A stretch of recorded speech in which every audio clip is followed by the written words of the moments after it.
So I'll move her. Maybe we kick it. So, Yeah. Okay. you would ask for it. So Okay. Yeah, yeah. That's fine. We'll kick it. Okay.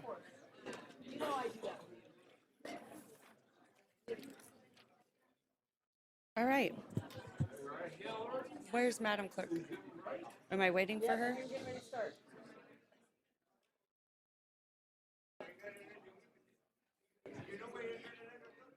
Am I waiting on you? Did you find his nameplate or no?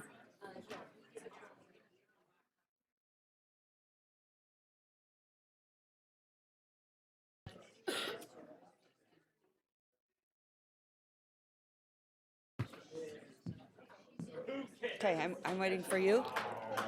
Okay. All right. Well. All right. Good morning, everyone. You're so sweet. How are you doing? You okay? Sorry, I know it's happened. Even thank you for you're the sweetest. He He loved loved me. you. He was so good to me. Yeah, he loved you. You Like know, every time I yeah. brought up your name, like when he knew he had a He's meeting so with you, he sweet. couldn't wait. Okay. Good morning, everyone. Thank you so much for being here.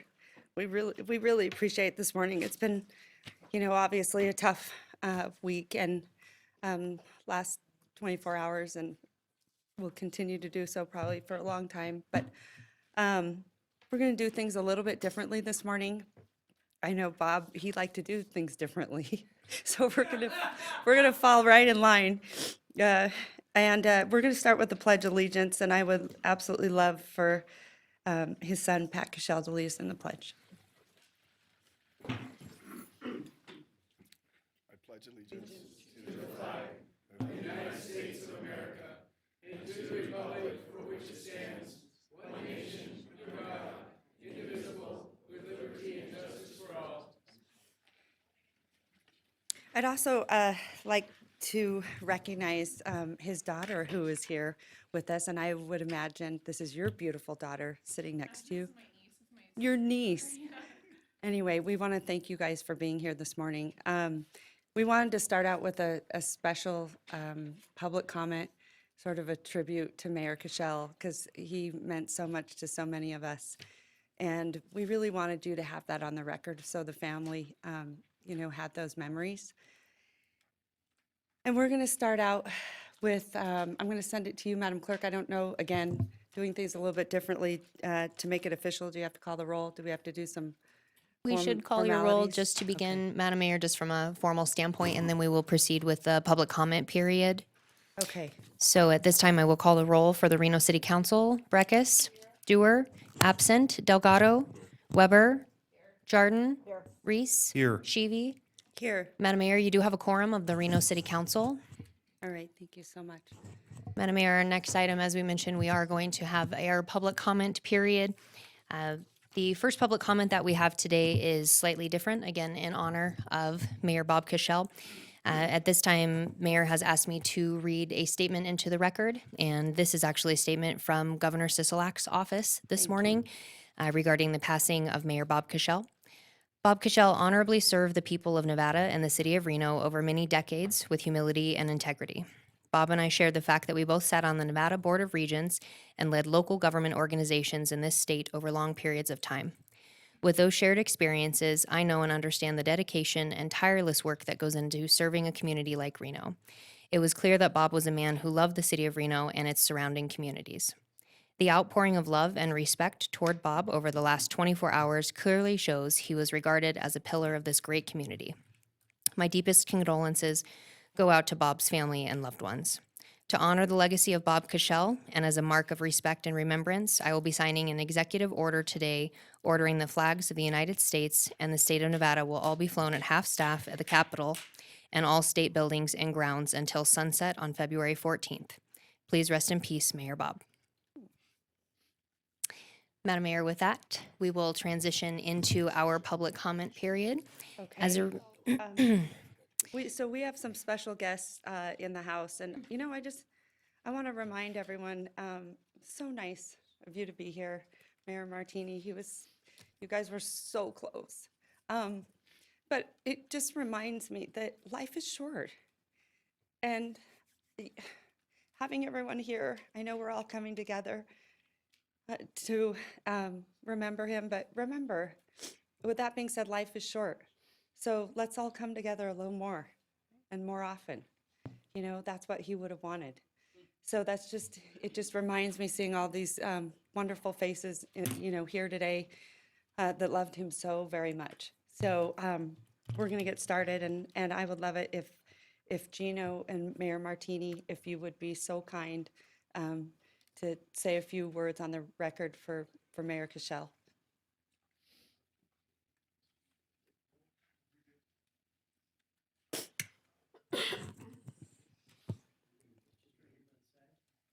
Whatever you're comfortable with. Yeah. Yeah, that'd be great. Just, you can take it. Don't worry, we'll charge the city of Sparks.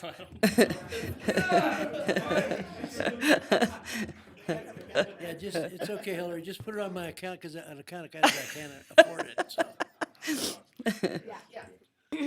Anyway, Hillary, thanks for having me here today. I know it's a sad day. Yesterday, I did most of my crying. I think, I'll try to compose myself today, but I think everyone here knows what Bob meant to me, the family, I'm so sorry for you folks. Bob was a great, great guy. I think back so many times about the times that we had together and the things we shared, and one of the ones was, we'd go together to different functions, and Bob was always a comedian that he would get up in front of the crowd, as you all know, and would say, what do we represent up here? What does Gino and I represent? And the crowd, he'd look around the crowd, and they wouldn't say anything, and he'd say, Gino, what do we represent? And I'd say, big government. And they just laughed, and he laughed. I mean, he just loved it. The thing I liked best about Bob, he would always be very complimentary of myself and Sparks. Anytime, he would always take the back seat whenever we went somewhere.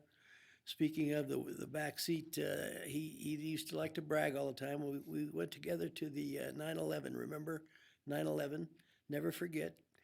We'd go together to that every year, and we had a three-wheel motorcycle that we had to ride together because they only had one of the god dang things. So we rode together, and Bob was always bragging. He had his bitch on the back of the motorcycle.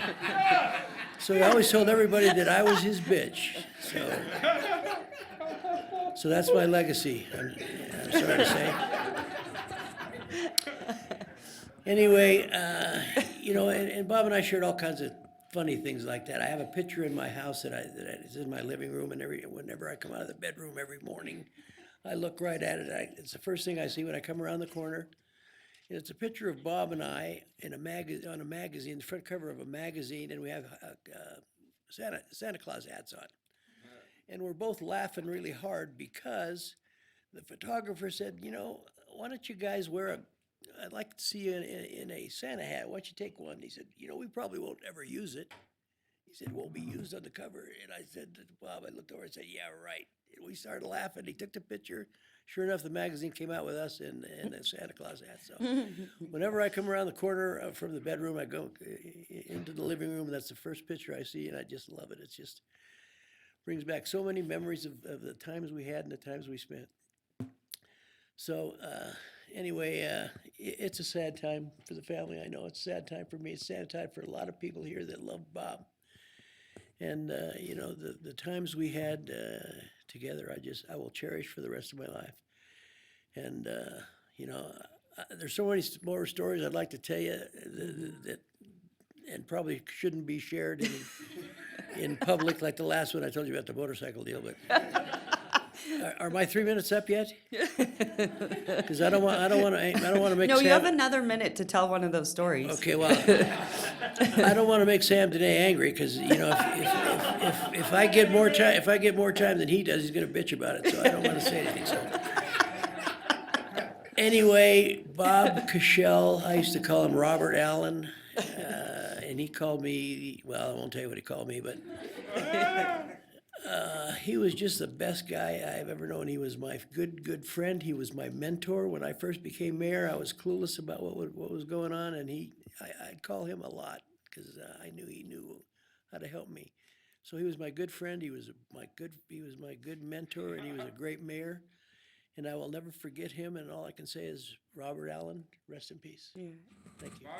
He was crazy about you. He loved you so much. God, it's mutual. I heard a lot of those stories, so you do know. Okay. You know why I'm not telling him that. Mayor, thank you so very much. We really You're appreciate welcome, you and being thank you here for this honoring morning. me and putting me up here first. Really, I'm so. Well, never mind. I'll just let it at that. Thank you, Hillary. I Thank you appreciate it. so much. Mayor Sheevy, I'm sorry. Thank you. No, And thank you, council. thank you all. very much. Thank you. I also want to recognize, I also want to recognize Mayor Ron Smith. He, sent some really incredible thoughts and prayers and wishes and wanted you to know that he wanted to be here this morning, but he had a critical appointment he had to be at. So I wanted you to know that. Also, it's amazing, the last council that Mayor Cashel served with, they're all here in the House, and I'm really grateful for that. So I just want to recognize them because some of them just wanted to be here today and see you, Pat. When they heard you were coming, they were like, oh, I'll be there. First, when I called, like, oh, Hillary, that's only Hillary. So when they found out you were coming, they really wanted to be here. So I do want to recognize some of them. Some of them may not get up and speak. But we have Judge Pierre Hascheff, and I'm going to have you come up next because I hear that we've got to get you back in court, so. Oh, are you? Okay, we're going to do a joint meeting. I love it. You missed those, right? And then Sparks Council Member Ed Lawson is here. We're going to call you up.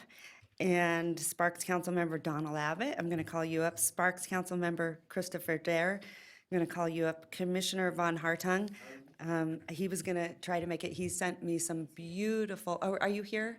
There you are. I got to tell you, the pictures I've been getting, the photographs have been tremendous. My favorite one, and hopefully I can share it today, is a picture of Bob standing at the gates at the White House saying, "Let me out!" Thanks to Chris Giulio, if he's watching. It's a great picture. Everyone would really love it. And then Commissioner Marcia Burke-Bigler is here.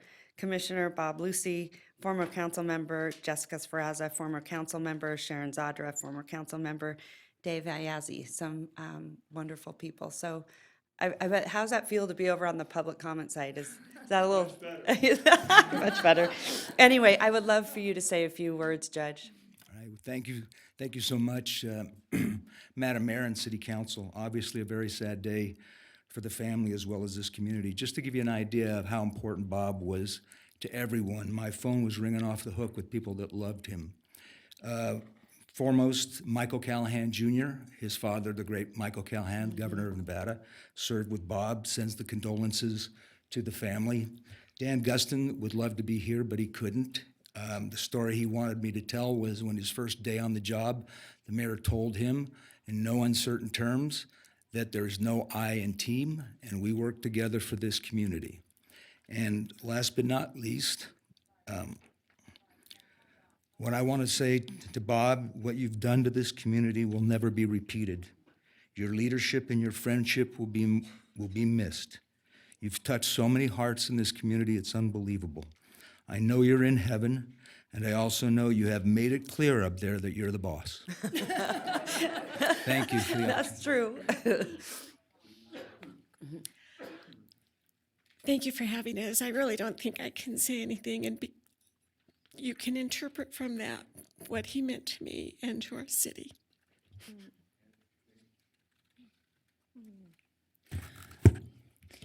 I just want to say Mayor Bob wasn't a partisan.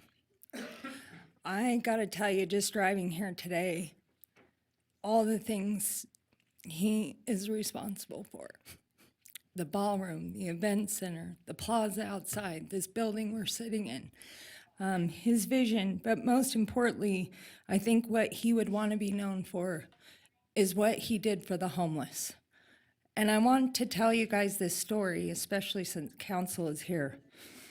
As you know, the homeless shelter and where to place the homeless shelter was very controversial. And back in the day, a gentleman named Bob Rusk let his hair grow, and he said, I'm not cutting my hair until the council makes a decision on where we're going to put that homeless shelter.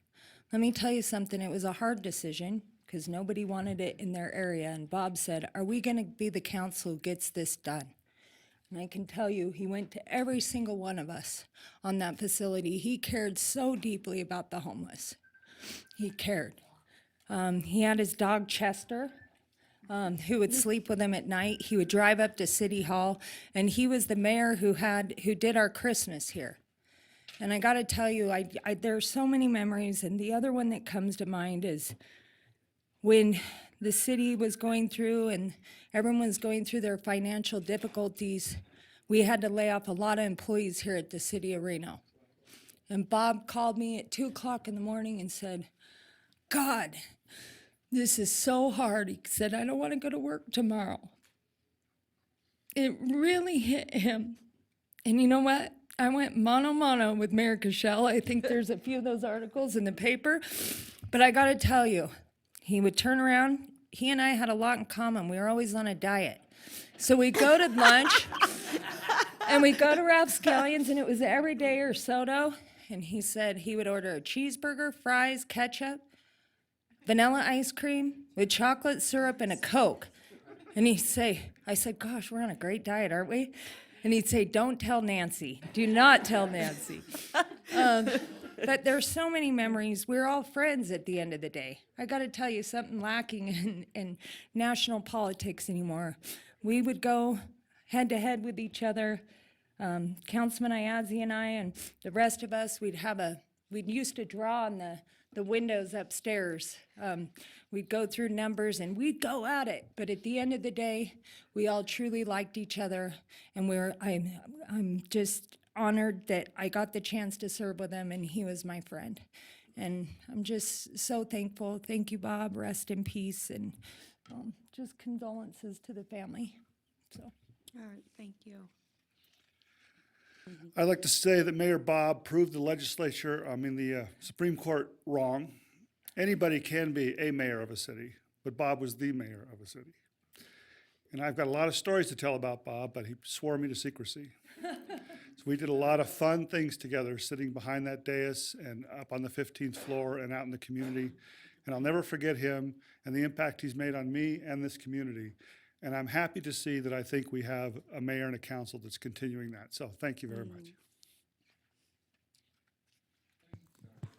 I'd love to tell my favorite story, Councilman Ayazi. It was, we were in Mesquite, Nevada with Mayor, and he loved Cosmos, loved his Cosmos. And he ordered me a couple, and then he kept saying, and you were sitting to the right of me, Councilman, and he kept saying, this is what makes Mayor strong. This is what makes Mayor strong. And I thought, oh, this is going to be good for me. I don't know how strong I'm going to be. But he kept ordering them and ordering them. So I got kind of drunk, and he would not stop. He kept ordering these Cosmos. So I was drunk, and I kind of would take these Cosmos and I would put them under the table. They were going under the table, probably about 6, 7 of them. And I thought, this is so great. No one's catching this. No one has a clue. And when you guys walked out when you guys got up and after that, I'll never forget, as they started to walk away, and you said to me, gosh, you're really a champ, Hillary. You can keep up with us. And as you guys walked away, I'll never forget, they stuck to the floor. So I was completely busted. So they knew where those Cosmos were actually going. You guys were sticking to the floor as you walked away. And I'll never forget, he looked back at me, he said, Cheevy, he's like, we're gonna have it out. And that's the one thing I want to remind everyone. You know, you read these stories in the papers, and you see, you know, just maybe what's on camera here. And it is a very different story. It's a very, very different story when you know, I would sit here and he would sit here and he would grab my hand underneath down here, and he'd just squeeze it whenever we would disagree. And he would say, Hillary, we're gonna walk away being friends. And we always were. But he would always kind of give me that nod under here that it was okay, even though we agreed to disagree. And he was the only mayor I knew. And he was my mentor because he was, you know, so larger than life. So I want you to know, I mean, so many great memories. And he loved being your mayor. He loved it more than anything. Well, aside from being your papa. Anyway, I would love it if Sparks Council Member Ed Lawson, would you come up?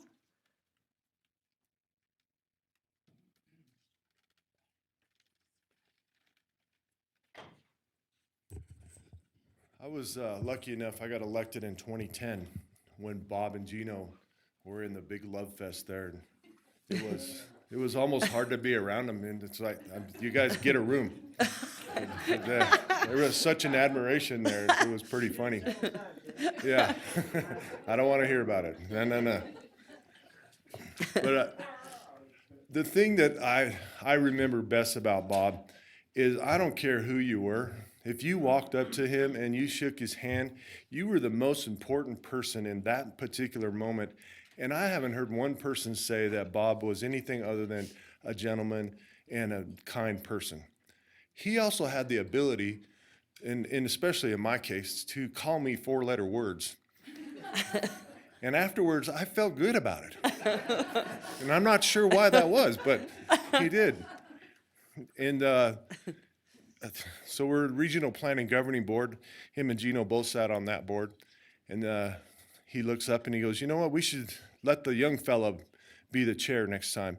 And he was referring to me. And, you know, I'm 52 years old at the time, but in him, I was the young fellow that needed to be chair. So my wife, she loved Bob too. And she wrote to me yesterday because it was a tough day. He was a dear man, a good friend, and a good advocate. And I thought that sums it up pretty well for me. So God bless Bob. God bless you guys. We love you. Thanks, Ed. Sparks Councilmember Donald Abbott. So I have a little bit different of a story. I met Bob when I was 5, 6 years old, all over at the Alamo truck stop. My father was a truck driver. He owned a trucking company. I grew up at the Alamo and Sierra Sids. That was literally my childhood, was there or on the road. And I remember Bob being an active business owner. He was the first business owner besides my father that I saw in the world. And he was engaged. He wasn't just behind the scenes. He worked at the business he owned. I've heard some great stories about the Alamo with him later in life. That was fun, good to laugh at. I remember him doing trucking events. This doesn't happen at the Alamo anymore. They'd have appreciation truck lunches, dinners, and the old across the way there was 8 Hummers. It was just a fun day. I won't go into the details of the event, but it was a really cool time. It made my father felt special. It was appreciated for him and many others there. And then I met Bob officially in a political capacity with Gino. Gino was in the hospital, and Bob came in, and he used a lot of those 4-letter words to talk to Gino, and that was Bob. And, I think we all know some of his one-liner jokes that we can still recite to this day, and definitely not PC for sure. But, he's a great man. I never got to serve with him, but I knew him in a personal capacity later on. And I was just a child. I'm sure he doesn't remember a little 5-year-old kid running around eating his chicken fingers, but he did a lot of good work, and not only in Reno, Alamo's in Sparks. It's still a staple of Sparks. And he didn't just he was proud of Reno or, West Sparks. I know we always crack that joke. And he was one of the original Joe Crackers of West Sparks, you know? But he looked at, we're all one region, and he understood that. He didn't play politics. He was a nonpartisan mayor, and he was the mayor of Reno. And so thank you guys for letting us come down, and I appreciate it. That was very sweet. All right, Councilmember Dare.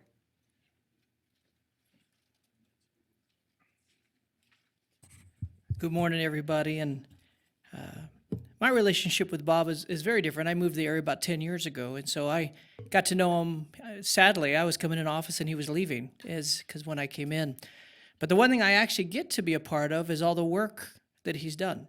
So I got to know him more. I mean, I got to meet him, and he's a great guy. He treated me like he knew me a long time, but I think he remembered my name, I'm pretty sure. And he'd always be kind to my wife and I and all that good stuff. But I get the opportunity to go around and do regional work and do things and off the foundation that he built. And one of the things that you see, whether it's with the homeless or ACES Stadium or what he did with his family, he definitely had a lot of passion, a lot of things he cared about. And so as we continue to lead and what we get to be a part of, it's an honor to really work together as a region. But it's amazing, and I say this, it's Bob and Gino and the foundation that has been laid in this region is crucial. And the stories that go on, they're funny. At the same time, they're foundational to the very essence of who we are in our area. So I'm honored to be here. I'm honored to speak on his behalf, to say what an honor to continue to grow the things that he cared about. And to the family, I'll just tell you, I went through some loss this year with my father passing, and I know without question it's kind of interesting because it's almost like an umbrella. A covering is not there, that was there.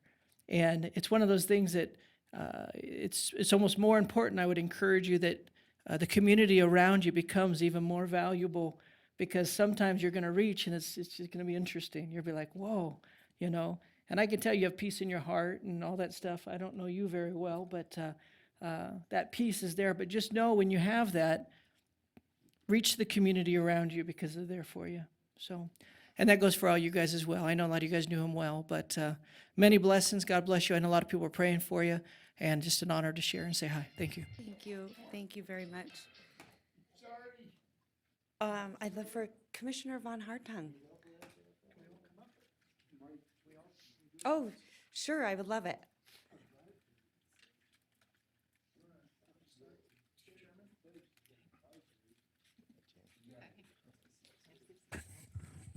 Madam Mayor and staff, council, on behalf of the county commission, it is a very difficult day for us. We obviously learned the news of Bob's passing yesterday during our meeting, and I think, as we've heard up here, he meant so much to so many. I mean, but the one thing that you constantly hear is that he truly embodied the Nevadan spirit. He wasn't an individual that saw anything other than he wanted to be the best for everybody. He wanted to see his community thrive. He gave tirelessly, not only through himself, but through his family and his children. You see how Pat and Rob and Catherine have continuously given in the hospitals that they work at, the homeless shelters they participate, the businesses that thrive within this community. They give on a day-to-day basis. And never would ever ask of repayment, never ask of acknowledgement. And I think that's why you see so many people have turned out today to honor such a man that has a fortitude to bring smiles to everybody's faces, to bring a laugh when you need one, a warm hug when you needed that embrace. That was the type of man Bob Cashel was. He saw the best in everybody and saw the best in his community and tried to make that a reality for everybody to enjoy. And so on behalf of the Washoe County Commission and myself, I want to wish the family the best, the deepest condolences. We're very sorry. And that, Bob will be greatly missed within our community, and he will live on, but with all of his accomplishments and successes here in the community. Thank you, Madam Mayor. All right. Thank you.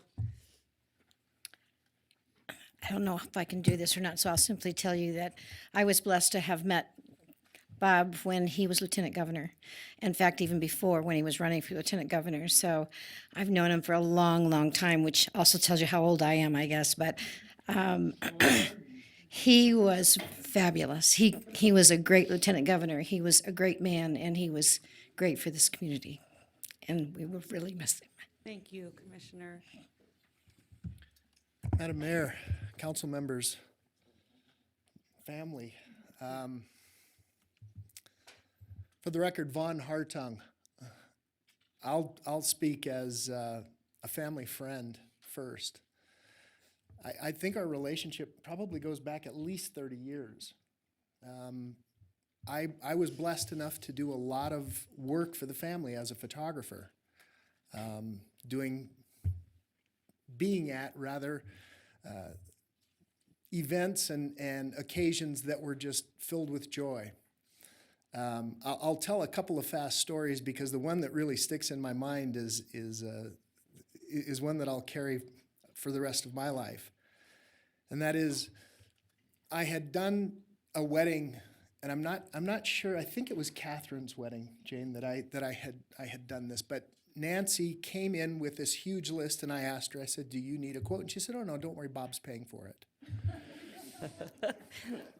So, absolute true story. And so I finished the work and completed it and delivered it. And I saw Bob sometime afterwards, and we were sort of standing in a group, and he said, I walked up and I shook his hand and said, "Bob, how are you doing?" And he said to the group, he said, "This is Vaughn Hartung." He said, "I want you to know he's got more of my money than I do." And he actually used an explicitive in there, but I won't use that.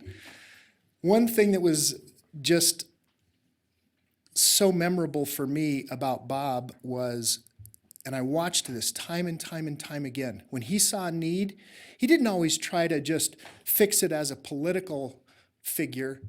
He got his checkbook out, and he would get it out commonly, and without batting an eye. And I watched that over and over and over again. Yeah. He mentored me when I decided to run for office. We went out and had lunch, and I won't go into all the things we talked about. I too remember the cheeseburger, and we went to Rapscallion, and the vanilla ice cream with the chocolate syrup on top. Loved that, and a Coke. Or a Pepsi, I don't recall, a Coke. But I watched Bob over the years, and I knew him in many capacities. I knew him as a husband, a father, a political figure, and I knew him as a friend and a mentor. And I'll tell you one more fast story, and this will just tell you what kind of person Bob was. I had the pleasure of traveling with him and the Hot August Nights group to Scottsdale when Barrett Jackson was still here. And we went to a bar. We went Shocker. Shocker, Cosmos. And this'll tell you the kind of person that Bob was. We were there for perhaps an hour, and by the time we left that bar, and we had to drag him out, by the way, to go to the next bar. He didn't want to leave. He liked that bar. We were having fun.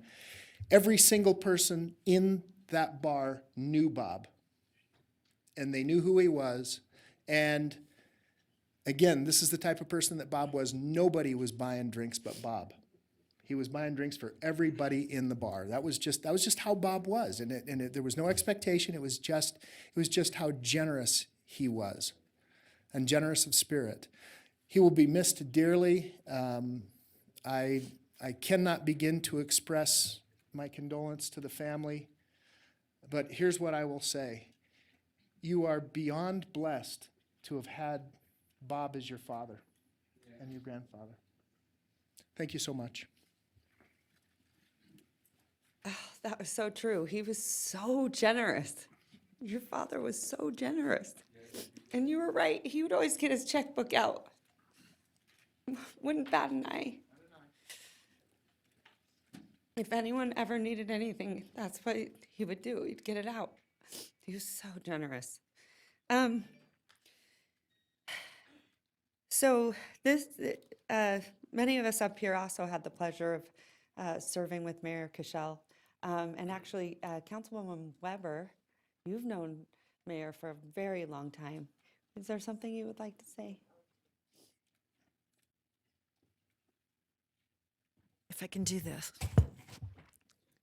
I just want to thank everyone for being here and the family for your loss. I am so sorry, and I know I just lost my mom as well, but it means so much because he loved every person he met, I swear.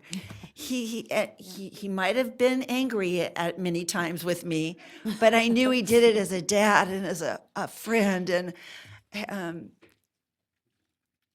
have known him a lot of years. And what I admired most about him was you'd be walking down the streets in Reno, and if there was a homeless person on the street or a worker that was doing something on a light pole, or he knew everyone. He would walk down and they would all turn to him, and he would give them many minutes. You know, we were late to go somewhere, but he would stop and talk and appreciate and care, show that he cared about every person that he spoke with. I admired him in so many ways. And again, when you were with him, he would tell you exactly what he thought using many of those 4-letter words.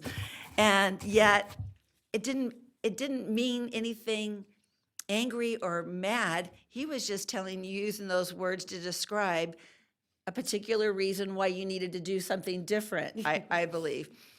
But I loved him. I admire you all because he left a lot for this community, for every person that he's met. And just thank you for allowing him and being supportive of him to be a part of this community and for all that he did. I just can't thank everybody enough. We all worked with him. We all loved him. And he was like a family member in my life. He would ask about my son. Yeah. He would ask about my husband. But thank you Yeah. so much. And I'm sorry for your loss. Councilwoman Jordan, you knew Mayor long before you served in politics. I did. You know, Bob and I went back 30 plus years when I first started at McDonald Carano Law Firm. And he was a dear, dear friend of Bob McDonald. And I learned a lot from watching those two and the way that they gave of themselves in so many ways and the way that they treated people. And it shaped me. And I was thankful for those relationships. And you couldn't be somewhere and not hear Bob's deep, raspy voice coming down the hall and that booming laugh. And it took a long time because he stopped with every person. And he told a story, and you almost couldn't go to lunch with him because he would literally stop with everybody. And you know, you'd be an hour and a half in and hadn't eaten lunch yet. I will say this. The most beautiful thing I've seen is in the last 24 hours.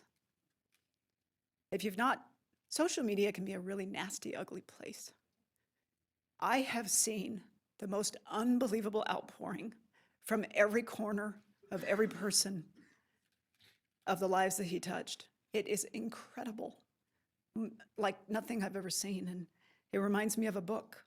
He had so many chapters. It was Bill and Effie's in Boomtown and all of his gaming and all the things, Titan things he did there, and Lieutenant Governor and O'Callahan and the Caranos and the McDonalds and the TJ Days and his Board of Regents work and Chris Alt and then the politics of city council and the way he shaped our city. And it was all based on relationships and the way he was able to bring people together and be stern but loving And we could learn a lot from that. And I think it's important that to the family, we know that it wasn't easy. You gave your father and your grandfather to a community, and that's not easy on you, because I'm sure there were times you got mad at the way people would talk about him or to him, and you wanted your dad. You wanted your dad, and you gave him to us.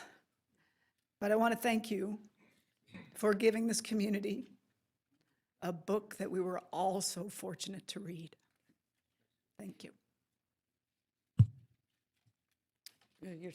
That was so sweet. Bob would say to me, "Get off that fake book. Get off that fake book, Shivi." And I did, actually. And he said, "You'll get half your life back, I promise." He's always said some really funny things with explicits in there. Councilman Delgado, you were fortunate to serve with him as well. I was. Thank you, Madam Mayor. I think I can share all the same stories that everyone else here shared today, and in many different ways. And when I think of Mayor Cashel and Bob, someone so generous. There's a few words that speak to me right off the bat is, and we've heard this a number of times, is a statesman. For me, a mentor, a leader, a great listener, and a uniter. Most importantly to me, a friend who took, in many different ways, took a shot on somebody who had zero political experience, had no family of a certain stature in our community, and was willing to take me aside and take me under his arm, and was eager to kind of show me the ropes. And someone that was very kind and thoughtful, knowing that, our politics may not always align, but always willing to help me out. Was always willing to put himself out there in order to, in uncomfortable situations, to make change. Because he knew we're definitely at a point in our changing city to make and have those tough decisions to make change. I often tell people I'm a product of my community, but I'm also a product of those around me that took an opportunity to work with me, and I'm definitely a product of Bob Cashel to try and be a great, better listener, to be a uniter, to bring up tough conversations, to put yourself out there as a public servant, and I will forever live in his shadow. I was talking to Councilwoman Sfraza yesterday. We had a long conversation about legacy, and he will definitely leave a long-lasting legacy. And that was a quote I was thinking about the other day, and it was, carve your name on hearts, not tombstones. A legacy is etched into the minds of others and the stories they share about you. And to Councilwoman Jardin's point is the stories are outpouring and just shows the kind of man he is, and also the legacy he leaves behind. So my condolences to the family. Never forget Bob. He'll always live in me. He'll always live in our community and always live in our city. Thank you for sharing him with us. Thank you, Madam Mayor. Thank you. Councilman Reese, you did not serve with him, but you told me a story the other day when you did meet him, and it was very touching. Yeah, I didn't have the privilege of serving with him on this body, but I had known him for about 20 years. And I wanted to just share a couple of stories for your family's benefit. One is that when I met him in 2000, I was clerking for the Nevada Supreme Court, and Justice Cliff Young and he were very close friends. And one day, Justice Young said, "We're going to go meet the former lieutenant governor." And I was pretty starstruck, and I really hadn't had that kind of interaction. So we went across the street to the Ormsby House, and I met this just larger-than-life personality. And my judge said, "Hey, this young man is going to do something in politics someday." And your dad said, he said, "I thought you told me he was smart." And so, and really, it was a moment, though, where he said, if you're going to get into politics, you just have to live by this phrase, which is, do all the good you can for as many as you can for as long as you can. And it really resonated with me, and it has stayed with me over these years, because it really is what I observe about him in his public life. The other two stories I want to tell, one is that I don't know, this must have been 10 years ago, but we were having lunch together, and I had just lost a sibling to addiction. And he was so proud of you, Pat. He talked about you for an entire lunch, and it meant a lot to me because he was very vulnerable with me about it in a time that was difficult for me. But I believe it was one of the most incredibly proud moments of his life, seeing you and your journey. And as a dad, I understand the love that a parent can have for a child. And he just had it in abundance for your entire family. And that was really meaningful to me. And then I'll tell the last story, and we'll leave it at that. And this was about 2 years ago or 3 years ago. He and I were having lunch, and at the time we were, sort of jabbing each other about politics as politics go. And he says, the only real mistake I ever made in politics was not knowing what an incredible force Hillary Sheevy would turn out to be. And he was just the bigger man for life. He always took the high road, and he loved you, Hillary, a lot, and always said kind things and meant them. And so I will just say I had so many positive and warm thoughts, and Councilman Delgado is right. It's about the legacy you leave.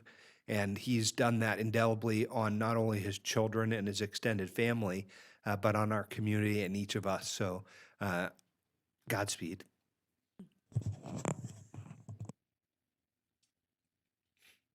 Councilwoman Breckus. Yeah, well, I worked with him over the last 2 years when I came on, his last 2 years on term, but I was also staff here.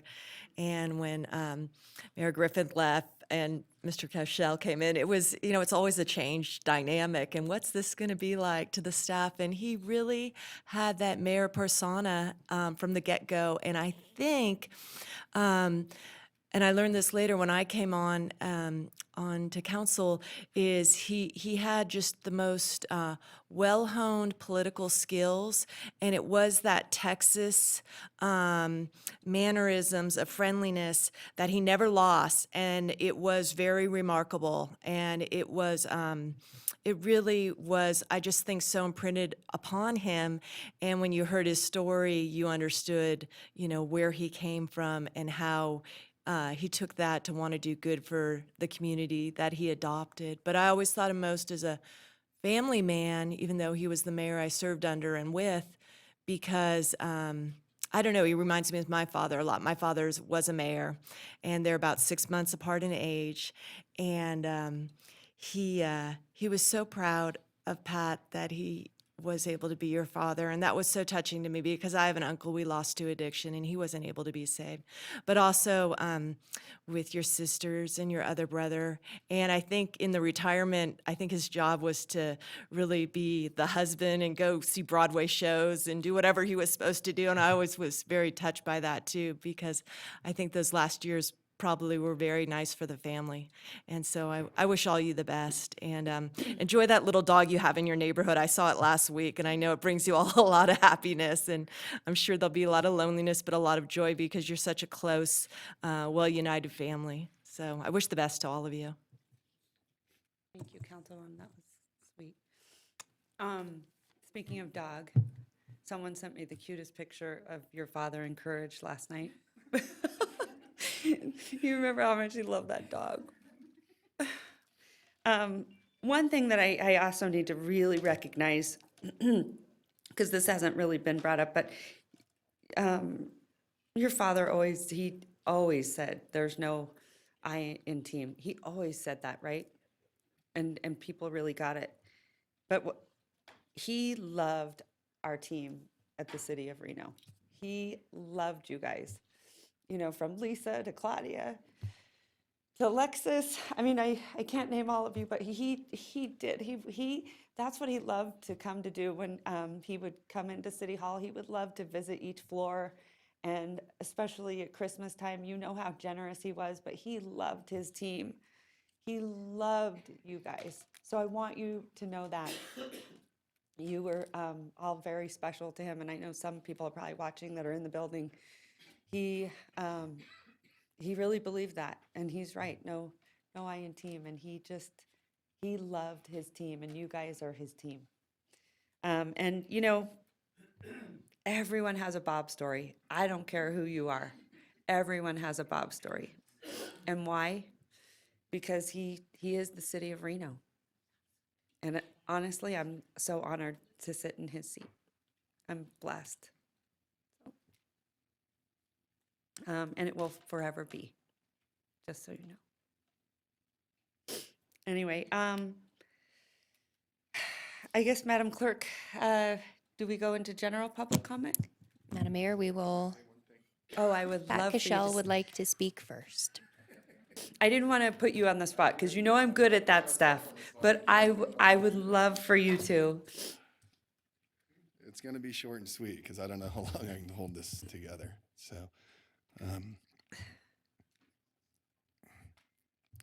picture. There's so many, all the stories are incredible. And it's just like, I want to touch on every one of them because it like everything from the checkbook, and it reminded me of my dad's checkbook. He was the worst at his checkbook. Like it was just this old tattered checkbook, and he would just write checks, and it'd drive my mom nuts because he wouldn't enter any of them in the ledger. And it was just like, as long as he had checks, he had money. He always said Nancy's So going to that be was pissed. He'd Dad. always say that It's when like- he'd write it. Yeah. And well, it was scary when he never used the ATM, and I mean, like within maybe in the past year, he figured out what an ATM was. And now that was like, it was gambling to him. It was like he'd get 20s, and he'd like have this big wad of 20s, and he just was so proud of that he knew how to work an ATM now. So, you know, my dad,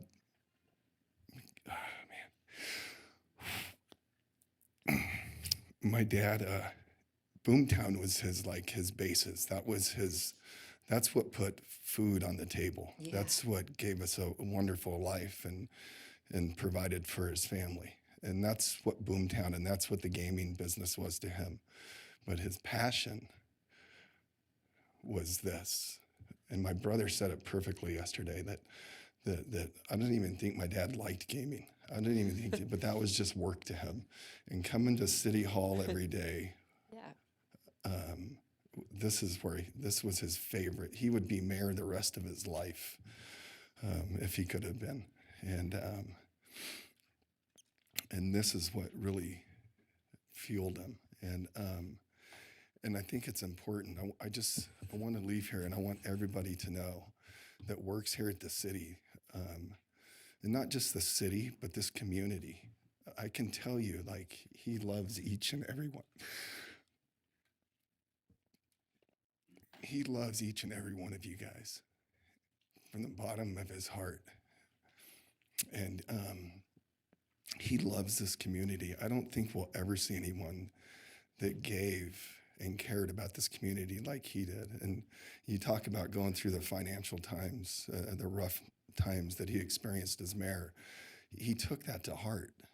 He never loved to lay some, even at Boomtown, he would, whether he could afford it or not. There was a story recently told to Grant of a lady that had medical issues, and she couldn't come to work, so he left her on the payroll for over a year just so she would still have a paycheck. And the stories are starting to come out of the woodwork like crazy, because my dad was a very humble man.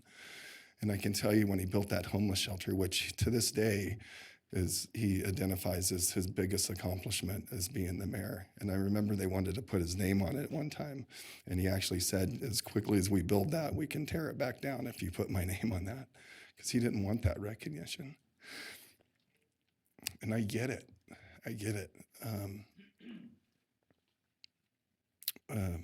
God, it's just, my head is just, there's just so many different stories I want to share with you all, but they'll come out over time. But I think it's important that everybody knows what he meant, all of you meant to him. And I want to say thank you to St. Mary's for the care that gave to him. And it was funny, I was thinking back here, you talk about walking around the streets of Reno and stuff, and he just loved everybody. That was his favorite thing to do, just to walk around and say hi to everybody. And I was pushing him into the emergency room last Monday, and he was in his wheelchair, and we're pushing him by rooms, and he's waving to patients. Yeah. Like, just waving to everybody, and everyone's like, "Who's this crazy guy?"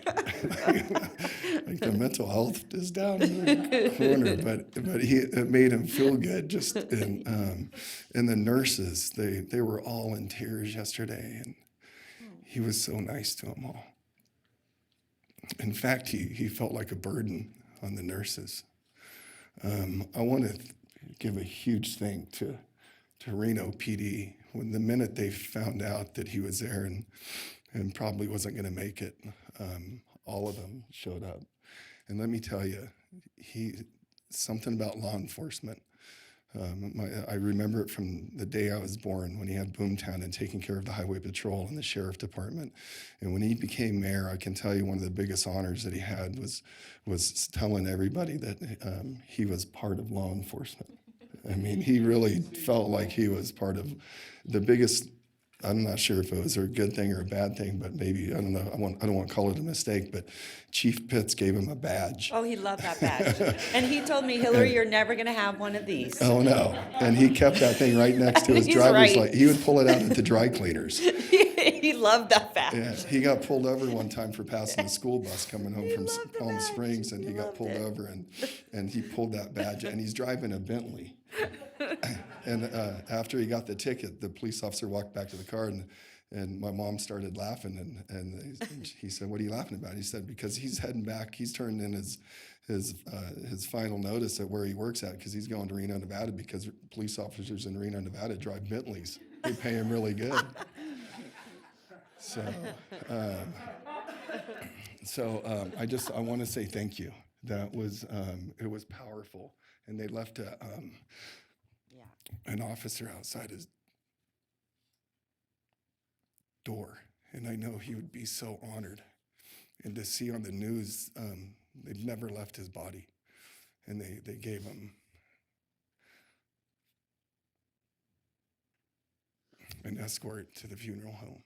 And I know that's just the beginning, and I can tell you, he would be honored at the stuff that's been put on Facebook and social media and what's been said about him in the news, because I'm honored. And you know what I've been through, and the reason I'm here today is because a dad that showed me unconditional love. That guy never gave up on me, and I gave him every reason in the world to. And if I want anyone to take out of here what he did for me, the ultimate love from a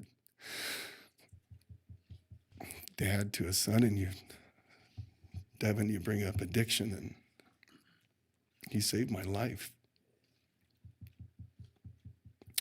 And through him being mayor, I was allowed to share my story, and it speaks volumes about my dad that I got to share my story of addiction. And this community holds a special place in my heart, because by sharing my story, this community has wrapped their arms around me, and they saved my life. And I can tell you right now that what we're experiencing as a family is this community wrapping their arms around us like never before. And I just want to say thank you for everything you as a community have done for my family. I can't thank you enough. And I just want to say happy birthday to my sister. It's her birthday today.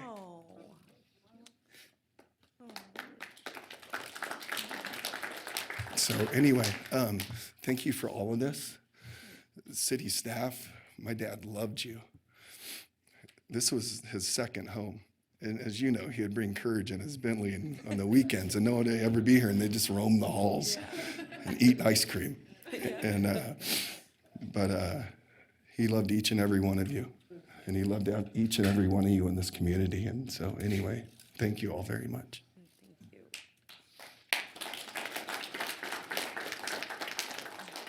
Madam Clerk? Madam Mayor, our next speaker is Cesar Manera, who would like to say a few words. Before we move on, we're actually going to take a quick recess, and I want to do a moment of silence. Hold on. I want to do a moment of silence before we do anything else in honor of your father, Mayor Cashel. So everyone, please join me in a moment of silence.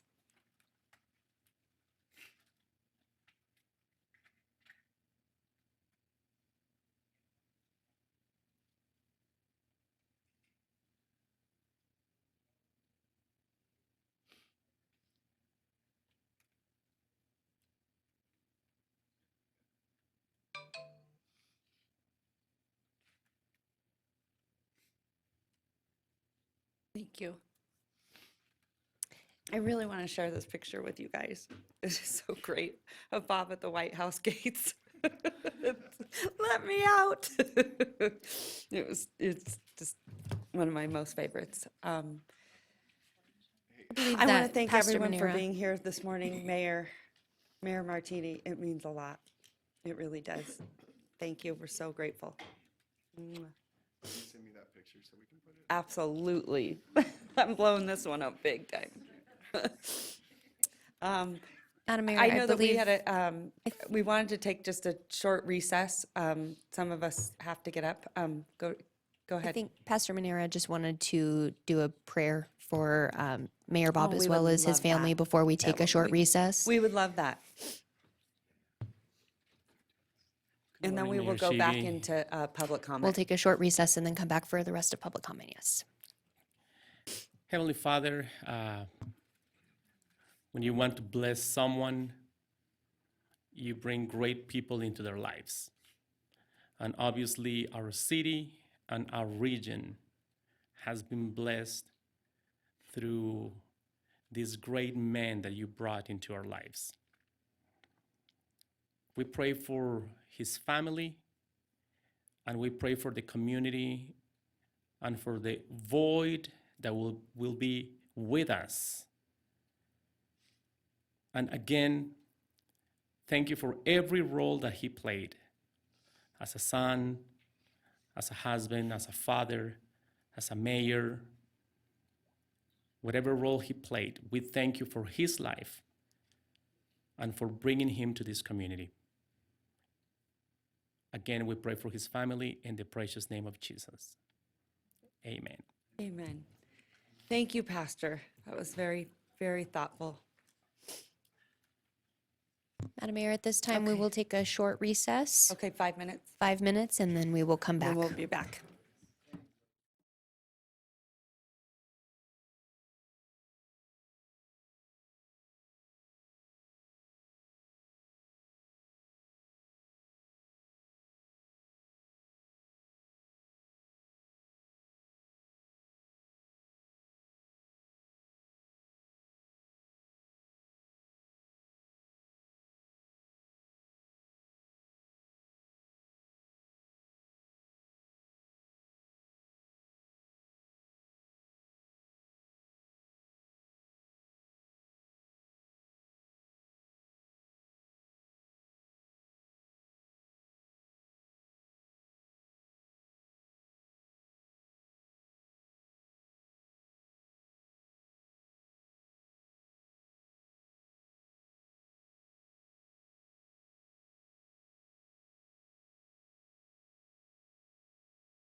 All right. Can you unmute my room? Thank you.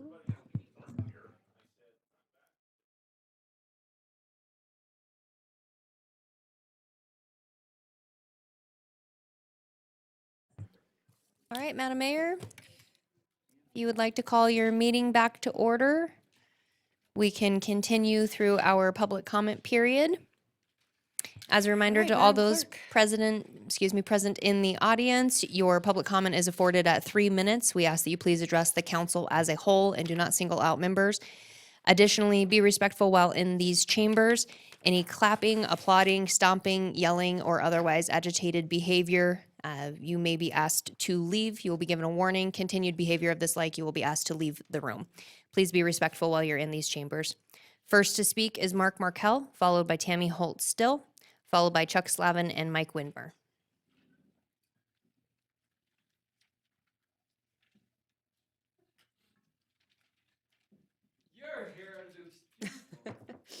Thanks, Mark.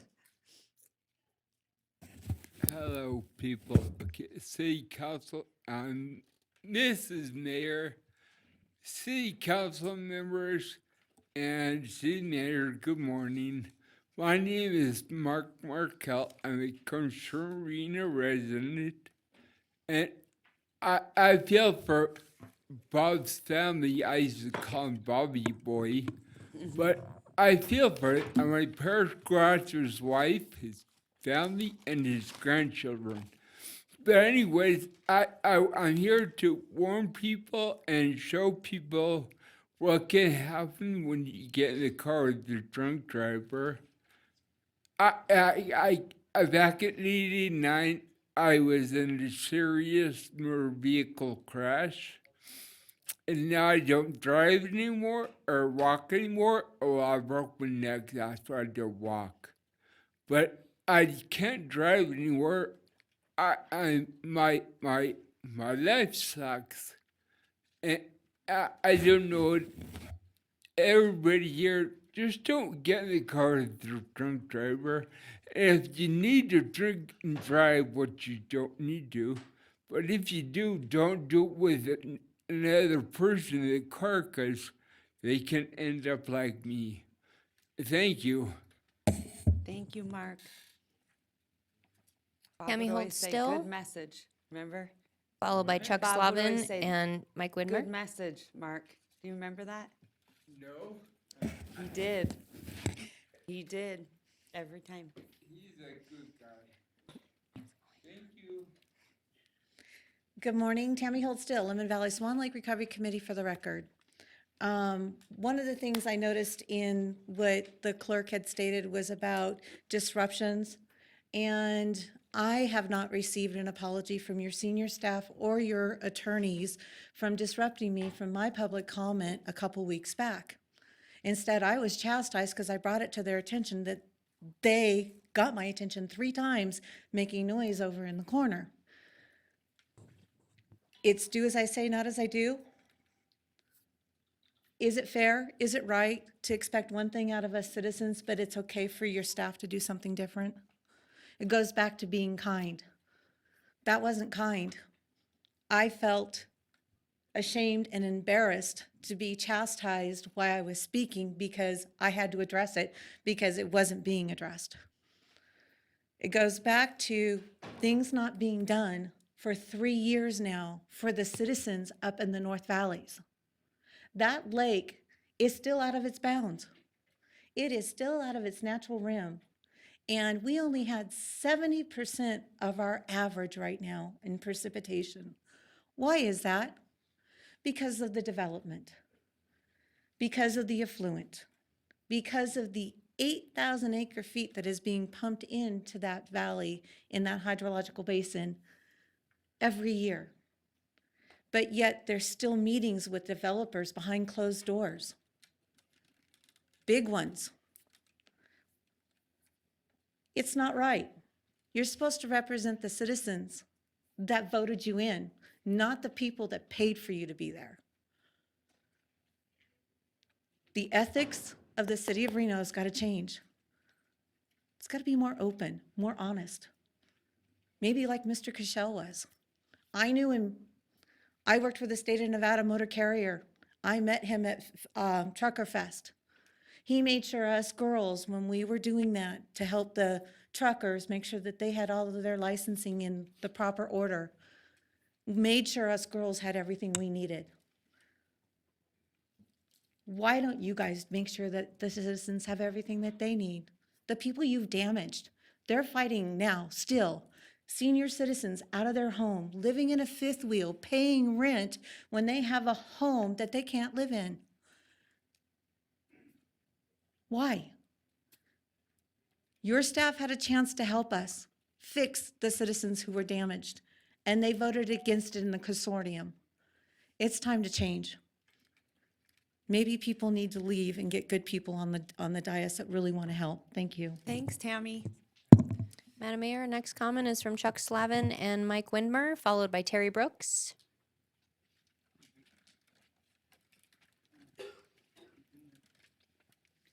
My name is Chuck Slavin. I'm here today with Mike Widmer to give the city a brief overview of the Charters of Freedom project we're working on with Washoe County.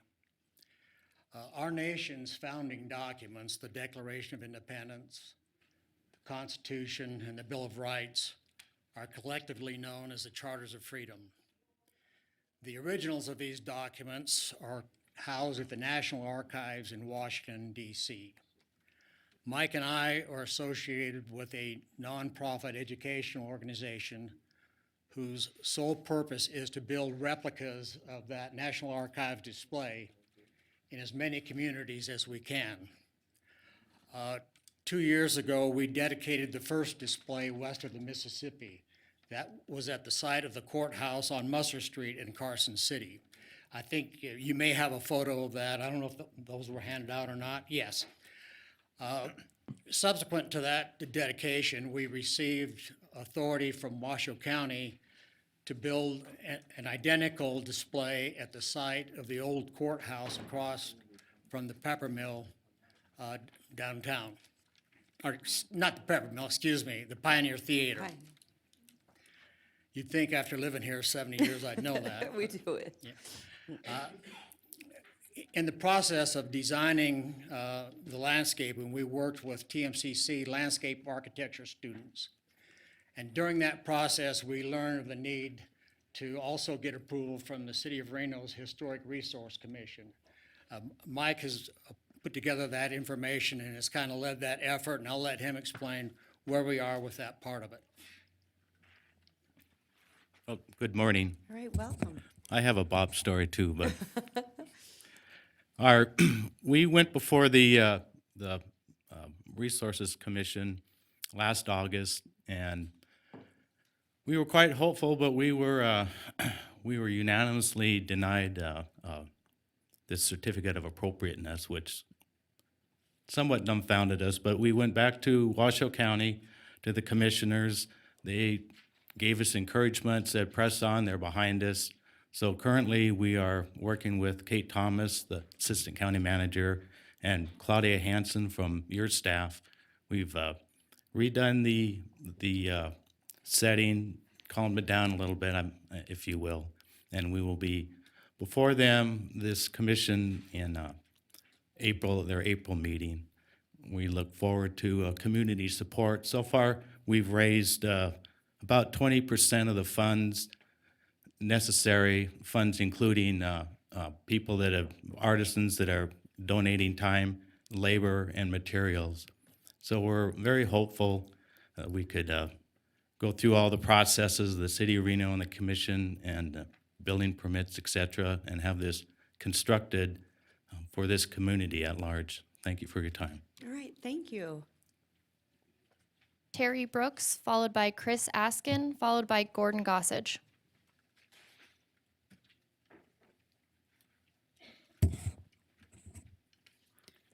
Good morning. When I attended your strategic planning workshop, I must say I learned a lot. So then on the subject of homelessness and education is where I put my next dot. Eventually I'll try to do my best to learn how to connect all these dots, And when I learn what ties all these problems together, maybe I'll learn how to untie those knots. When children are homeless and still go to school, they are not considered to be an exception to any rule. And when they're experiencing hunger and maybe on the edge of starvation, it becomes very difficult for them to receive a proper education.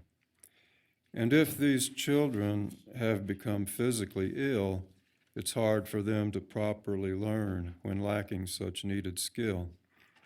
And if they are suffering from mental illness too, the process of learning is even harder to do. And if they're at a distance from their school, the source of education, they might have a problem getting there due to lack of transportation. It can be hard to do homework if you don't even have a home. I don't think I'd even be able to write this poem. If children are going through depression and at school lack interaction, then they are less likely to learn to their teacher's satisfaction. And homeless children tend to have an attendance that is low, which means that the less they're taught, the less they'll learn to know.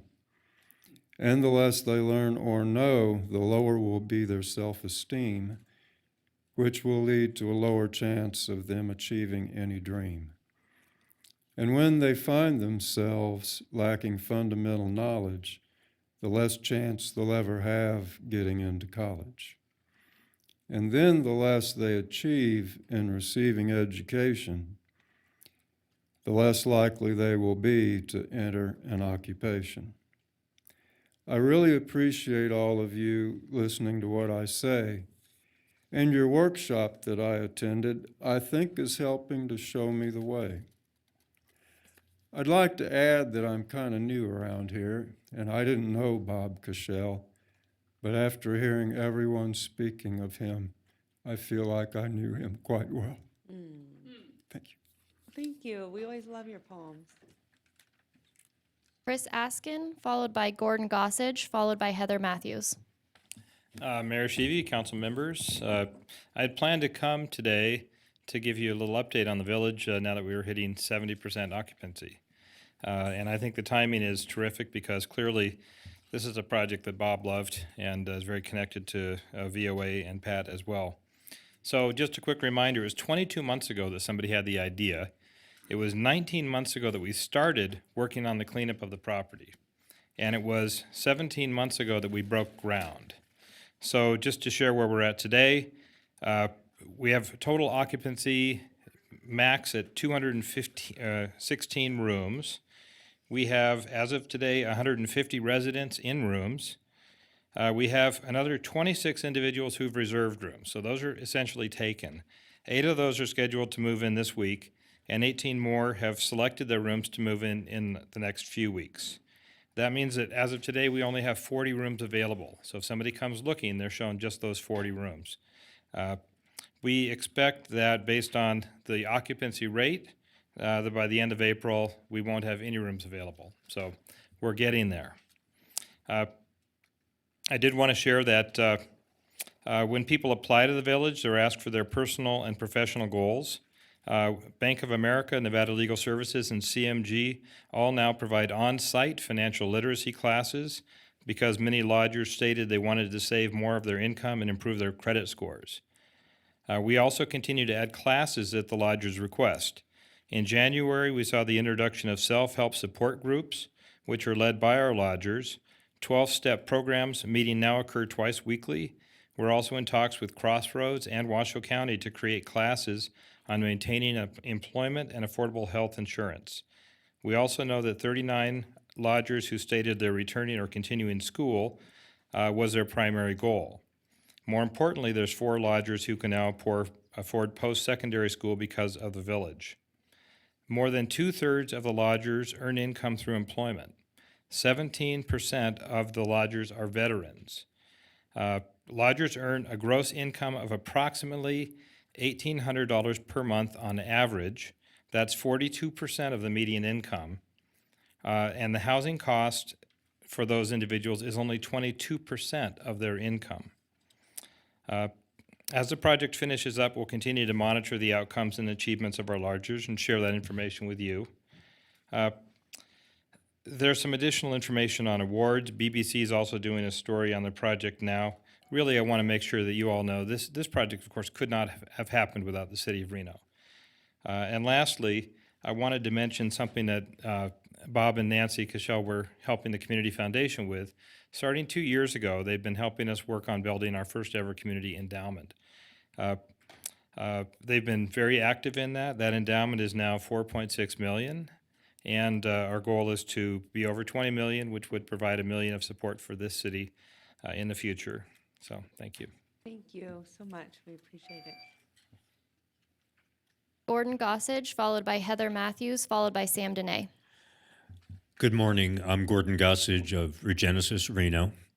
I have to tell you, this morning was the most profound experience I've had in Reno. I'm a new outsider. I've only been here for a year and a half, and I can never feel what many of you feel in your sadness today. I can also never feel the feeling you have of joy and the laughter that I heard this morning. And I'll never be able to feel what I read about this morning when Council Member Jardin said goodbye to the mayor. And what we want to do at Regenesis Reno, we've just begun community building. And I want you to remember this morning as you teach people like me who've only been here for a short period of time what Reno is all about. Reno, some of my friends who have moved in recently, besides saying Nevada, which I have to get them to stop, they also use these two words, Old Reno, which I said, you gotta stop saying that. What we were talking about this morning, you were talking about this morning, is foundational Reno.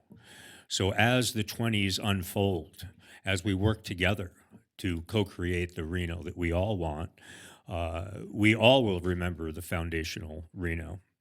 And you will, I hope, teach us. And I also hope, even though we can't feel what you feel, we can learn about it. We can learn about foundational Reno, and we can learn about why we no longer live in California, why we no longer live in the Northeast. And as we learn, we can't feel what you feel. However, we can understand it. We could understand it very deeply.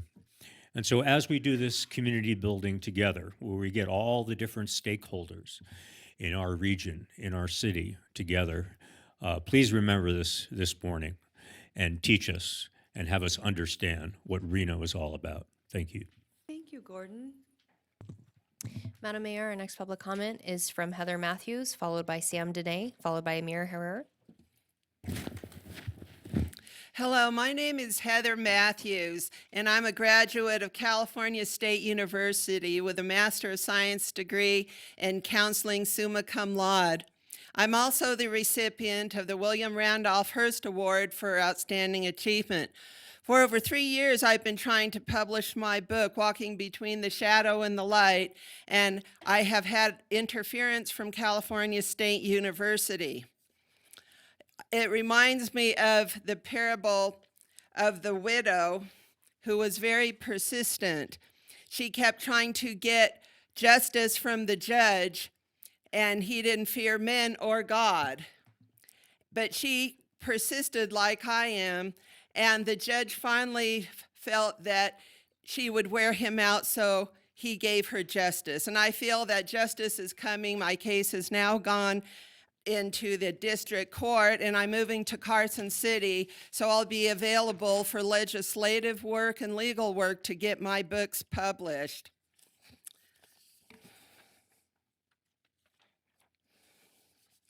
To him who overcomes and does God's will to the end, he will give authority over the nations, and God will dash them to pieces like pottery. I feel that God is helping me through this, and that the California State University will be crashed to pieces and broken like pottery when the truth finally comes out. I believe God's now doing a new thing. It springs forth. He'll make a way in the wilderness and rivers and in the desert. And with God, he'll give me the victory and trample down my enemies. Because I have been given the authority to trample on snakes and scorpions and crush their head and overcome all power of the enemy, because far greater is he who's in me than that coward, satanic piece of crap that's in them. Now, I would like my rights held up, freedom of press and freedom of speech, and the rights that I have had dashed upon me over and over again. So the weapons of warfare that the Lord uses are not carnal, but mighty through God for the pulling down of strongholds, including the stronghold of California State University, which is now being trampled. The Lord says, call to me and I'll answer you and show you great and mighty things which you do not know. These books that are coming forth will show great and mighty things which we do not know, and show things coming forth in the future that will help other people. And just like the parting of the Red Sea, I'll walk through on dry ground and the waters will come crashing down on them. So I thank you for your time, and I know great and mighty things are coming in the future. Thank you. Thank you. Sam Dene is our next speaker, followed by Amir Harar, followed by Eddie Lorton.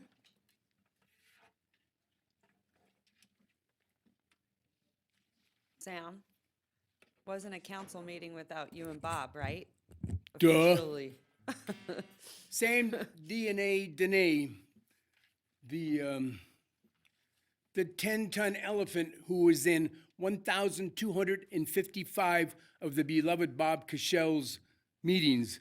And now Bob has departed to a better place. Hard not to do that after being here at any rate. I'm not going to be negative. It just happened to slip into my mind. I'm not going to tell any Bob Cashell stories because they're all on YouTube, every single one of them, 1,255, with many, many, many cameos by the beloved Bob. I've been the mayor's gunny sergeant that she could never pay for if she had all the money in the world. I've made her what she is. I've helped make her what she is. And the same thing with Bob. I was his gunny sergeant. I never wanted, well, Bob never wanted my wrath, but I never wanted Bob's wrath either. And believe it or not, by the way, here's this picture to show how much the media fears Sam. There is a picture of Bob Cashell, Bob Cashell, with a gavel. Do you know who is at the other end of that gavel? Probably, well, actually only a few times. He rarely gavelled me. Bob Cashell. Media scared to put the guy who helped create Bob Cashell on the other side of him. At any rate, Bob and I we did agree on a few things. We both greatly agreed on the fact that we missed the old days, the good old Reno before the Gigafactory and E-Dawn's debacle that has helped to destroy what this city used to be. But most importantly, what Bob and I agreed upon was that we both despised the Reno media justifiably, and I won't go into that anymore. At any rate, this is for Bob.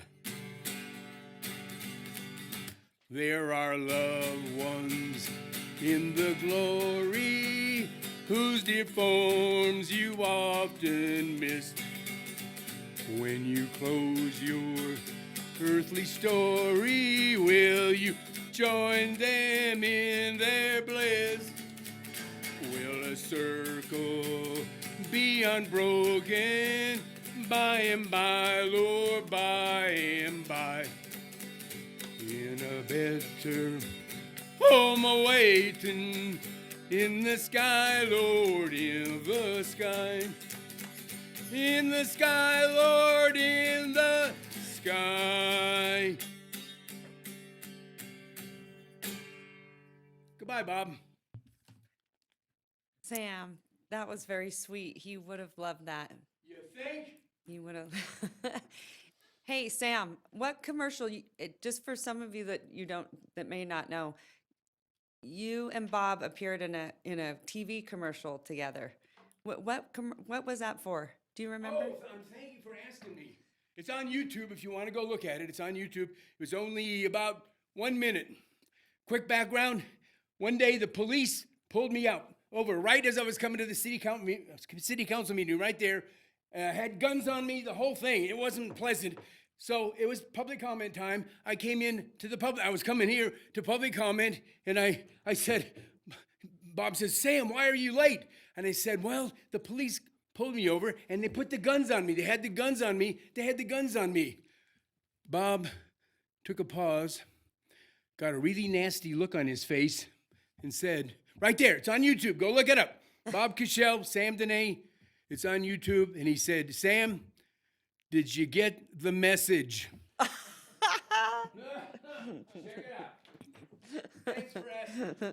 Bye, Sam. Thank you so much. Bob would be very honored.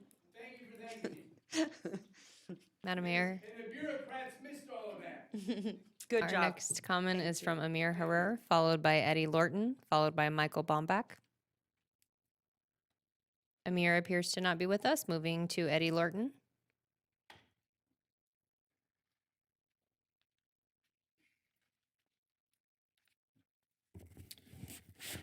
Miss Mayor, City Council, today is a sad day with Bob, and we'll never forget the golden gavel. You know, Bob loved hitting that gavel, and, you know, we had many blowouts in this place before, but, you know, at the end of the day, me and Bob could talk, and some of them four-letter words would exchange, like mentioned before, but then he'd say, want to go to lunch. So Bob was a good man. And I'm going to share a story where when I was 30-some years old, I bought some big buildings down the street. And we had a nightclub there, and you're young, getting started and stuff. And I asked Bob, I see him at a meeting somewhere, and said, Bob, you think you could come? We're having a grand opening. It was Club Underground and Club Country. And by God, guess what? Bob showed up. So he came in, and here you're young, and, you know, I admired Bob a lot. And so Bob came to our nightclub, and we shared some of those drinks he liked. And actually, Sam Dene played that night too. So just a great time. Bob showed up. Okay, that had to be interesting. It was in an uncontrolled environment, so it was fun.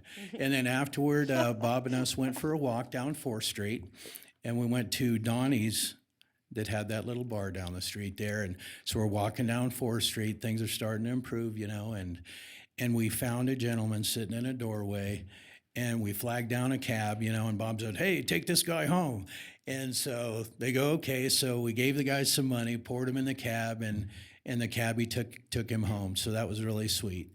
And then so we went into Donnie's. We hung out a little bit because he'd hang out with everybody. And he had told me we were going to do the lights on 4th Street and stuff, and that's before all that happened.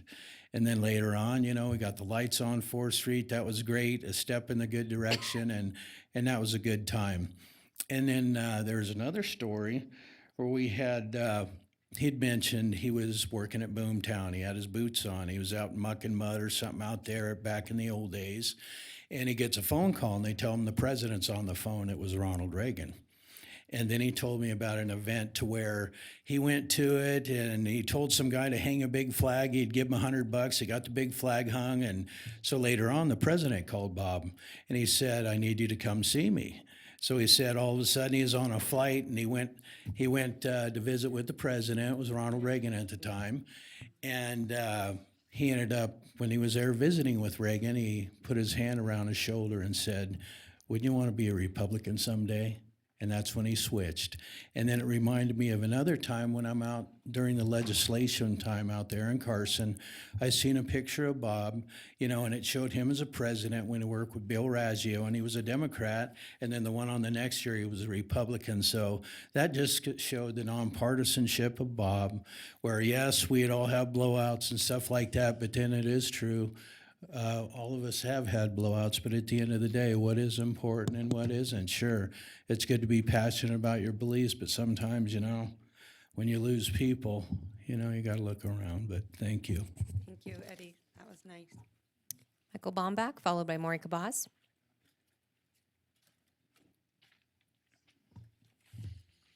Hi, my name is Michael Bombach. I'm the owner of Milling Towing Services. I'm also the vice president of the Tow Operators of Northern Nevada, and I speak for our members too. I have Curtis here from All Points Towing. I'd like to briefly touch upon the abandoned vehicle problem affecting the city of Reno and the surrounding areas. I know we've all seen them everywhere. As a towing company, I'm the one that deals with them, and same with the other members of my association. Over the last 2 to 3 years, tow companies have seen about a 3.5-fold increase in abandoned vehicle requests. This comes from all over, private properties, law enforcement, city governments, you name it. During that same time, the economics of towing and the final vehicle disposition or disposal has changed for a variety of factors. I'll mention just a few of them. Scrap metal prices have plummeted. Cost of labor in this area has increased tremendously. There's more regulation regarding the disposal of potentially hazardous materials now than it was before. A greater number of law enforcement dispatches are not being picked up and paid for. More vehicles are coming in full of junk and garbage. And then tow companies must remove, separate, and sort different types of trash from vehicles before they can be sold and processed by scrap yards. The biggest one that you guys know of is Pick and Pull. We've been working with Alex Woodley to address these problems, especially as it pertains to the city of Reno. And he has proved to be a very valuable resource and extraordinarily helpful, which is one of the reasons why I'm here today. In recognition of this growing problem, the Washoe County Sheriff has been holding quarterly abandoned vehicle dumping meetings, inviting leaders from across all the community and applicable organizations that could possibly make a positive difference to the meetings to come up with constructive suggestions and improvements to either their business policies or how they come up with processes in an attempt to address specifics regarding the abandoned vehicle problem to create improvements for everyone's overall safety and health. And as an example of one of the actionable changes that's occurred from this meeting is you might see in the news releases of information for people that perform illegal dumping. That's been published kind of as the common thoughts from the group. I'm here today to ask the City of Reno Council, or just to state that we need more cross-municipal and cross-governmental leadership to take on and work through the ideas stemming from this meeting and other meetings so we can coordinate across multiple government agencies, including the state legislature, to address this growing problem. Because it's not going away, it's just getting worse. I look forward to working with you guys in the future, and thank you for your time. Madam Mayor, if I could say thank you very much for coming forward to kind of get a little information to us on that, because it is, I recognize what an important issue it is that we're struggling with in our neighborhoods. I don't know if it's appropriate for me to come to one of those quarterly meetings, but I do think that there are fixes that need, and I think your last sentence about the legislature probably is where it's at, because it is a legal issue, but you're in the business of making money. You're not in the business of providing, public services, but it's kind of somewhere crosswise. So it's a very big issue in Ward 1. I know we have a lot of those cars left behind, and I hear a lot of it from my constituents. So we have a broken system, and thank you for coming and telling us about that. Thank you very much. From your expertise. Will you make sure that you reach out to my office? I think this is Certainly. great, and I think it'd be fantastic maybe if you would come. We could put it on the agenda to come and give a presentation and give us some more data and things like that, because you guys know it firsthand. Certainly. And it's certainly, We it have is. years of data. Yeah, but that would be really great. And then, kind of doing it regularly, because this is one of our biggest issues in the city, biggest. Right. And so we need to partner with you guys to make sure that we're looking at ways how to do that. And I bet you have some ways, am I right? Yeah. I can tell. So I would love that. So make sure you give your contact information to Madam Clerk. I'd like to connect. All right. very much. Thanks, you guys. Thank you. Maury Kabaz. Before we move on, I'm going to, Mayor Judge. That's a big deal, Mayor Judge. Mayor Pete Sferrazza is in the house, and he was going to come earlier, but he had to be at the courthouse. And he was you're our longest serving mayor, am I right, Mayor Pete? I think you are. And then, to add to that, Judge Sferrazza, I would love it if you would come up and say a few words about Mayor Cashel. Thank you. I apologize for not being here earlier. I had the good fortune to know Mayor Cashel for many, many years. First, when he was on the Board of Regents, and when he ran for lieutenant governor, when he was lieutenant governor, and later when he was mayor of the city of Reno. And my relationship with him was always cordial. He was a very generous person. He gave to so many organizations in our community, not only his time, his money, and his efforts. And I'm deeply sad by his loss, and I appreciate the fact that you honored him today. And thank you for the opportunity to express my condolences to him and his family. And he certainly deserves remembrance in our community. And you were good friends, too. You told me a lot of Bob stories. I'm there very were. fortunate to be part of this circle that all of you mayors have had. And I'm Well, I will start, I'm sorry, Mayor Barbara Bennett was the first popularly elected mayor in our city. Prior to that time, the mayor was elected by the city council and usually was a city council member. And then it changed with Mayor Bennett, and then I was the second popularly elected mayor, and then we had Mayor Griffin and Mayor Cashel and yourself. So there aren't many of us left, and I think that Mayor Cashel is certainly one of the ones who provided a great deal for our city, and he deserves to be recognized. And that was so nice. Thank you, Mayor Sferrazza. Thank Really you. appreciate it. I guess we're supposed to call you Judge. How does that work when you have all You these don't have to call these me, great just titles? call me Pete. Just call me Pete. You can That's call what me it's- Mayor Pete, and that's I how can run sweet for he is. president. You're so down to earth. Well, some people want you to, that decorum matters to them, but you are very down to earth. Yeah, Mayor Pete. We I won't was- tell the other Mayor Pete. I was the first Mayor Pete. Yeah, you were. That's right. Take notice. First Mayor Pete. All right. Thank you so much. We really enjoy having you. Thank you. All right, Mayor, Madam Clerk. Our last public comment is from Maury Kabaz.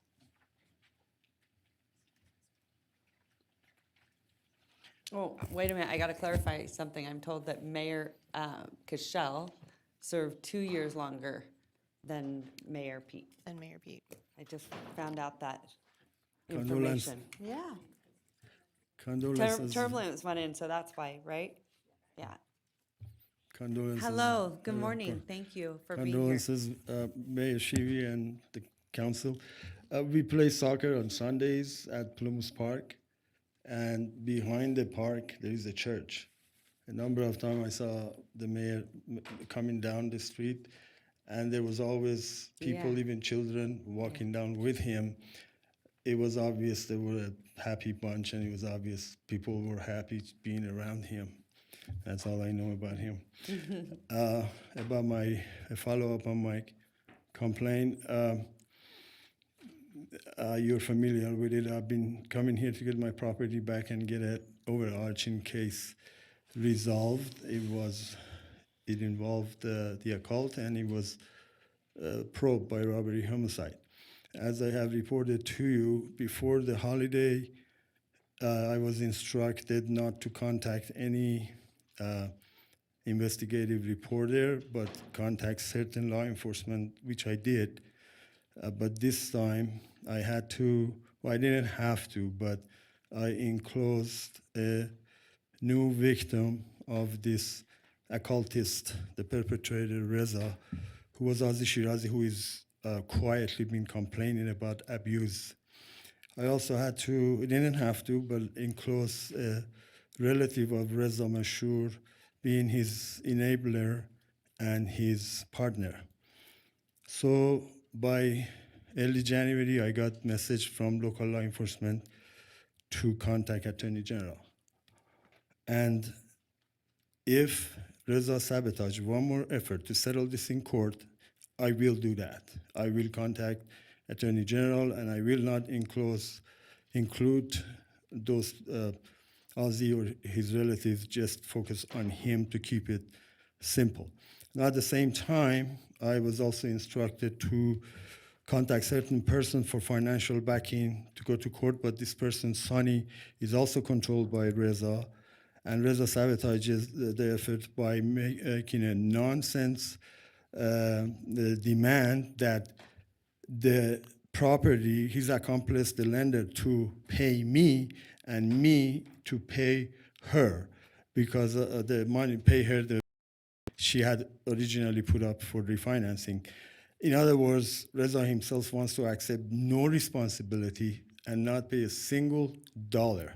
And he was the instigator, he was the theft, grand larceny theft manager, and he was the finisher. Took my property, my shop of 28 years. Anyway, I'm working on court discussions letter for lawyers, and I appreciate another green light to try to get this done in court through monetary settlement. Condolences again, and thank you very much. Thank you. Madam Mayor, with that, we have no further general public comment. And the next item on your agenda is approval of the agenda, in which I will send it to the city manager for any changes. All right, I'm going to send it over to our city manager. All right, thank you, Madam Mayor. Let's see, we have a couple of items that need to be pulled off of the agenda for today. Those are items D8 and D9, resolutions approving sponsorship and approval of agreements for the Pioneer Center for the Performing Arts and Art Town. We are going to be moving that to the February 26th meeting in order to coincide with another discussion about arts funding. Also, because Councilmember Dewar is not here today, and this item is not time sensitive, I would also like to move item D5 concerning the Truckee River Flood Management Authority to that same meeting, February 26th.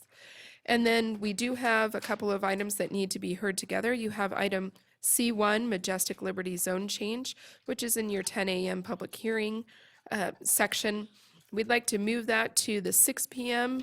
Public hearing because we have the same project on appeal at 6 p.m. this evening, so it makes sense to hear them all together. So that would be hearing item C1 right in front of item I1 tonight, and that's all the changes that I have. Okay, thank you. Madam Clerk. Madam Mayor, at this time, we just need a motion. All right. Second. I have a motion and a second. All those in favor say aye. All those opposed, motion carries unanimously. Madam Mayor, approval of minutes from December 11th. Okay, thank you. I Second. have a motion, I have a second. All those in favor say aye. All those opposed, motion carries unanimously. Madam Mayor, at this time, are transitioning to the consent agenda. Okay, let's go into public comment. I have no public comment registered with me for consent agenda at this time, so we will return it to council for items to be discussed. Okay, fantastic. I'm going to send it to Councilwoman Weber. Do you have any items you'd like to pull off agenda? No? Councilwoman Jordan? Councilman Delgado? Nope. Councilman Reese? Councilwoman Breckus? B4, B10, B13, and B18. Can you please repeat those for the record, please? B4, B10, B13, and B18. Okay. Move to approve the remaining items. I've got a motion, I have a second. All those in favor say aye. All those opposed, motion carries unanimously. Sending it to Councilwoman Breckus. Yeah, B4 is accept dedication of certain real property up in Somerset. I don't think there was a map attached to this one, and I'm just trying to understand. Wait, why is Parks here? This is Somerset. Yes, were there any rockery walls on this property?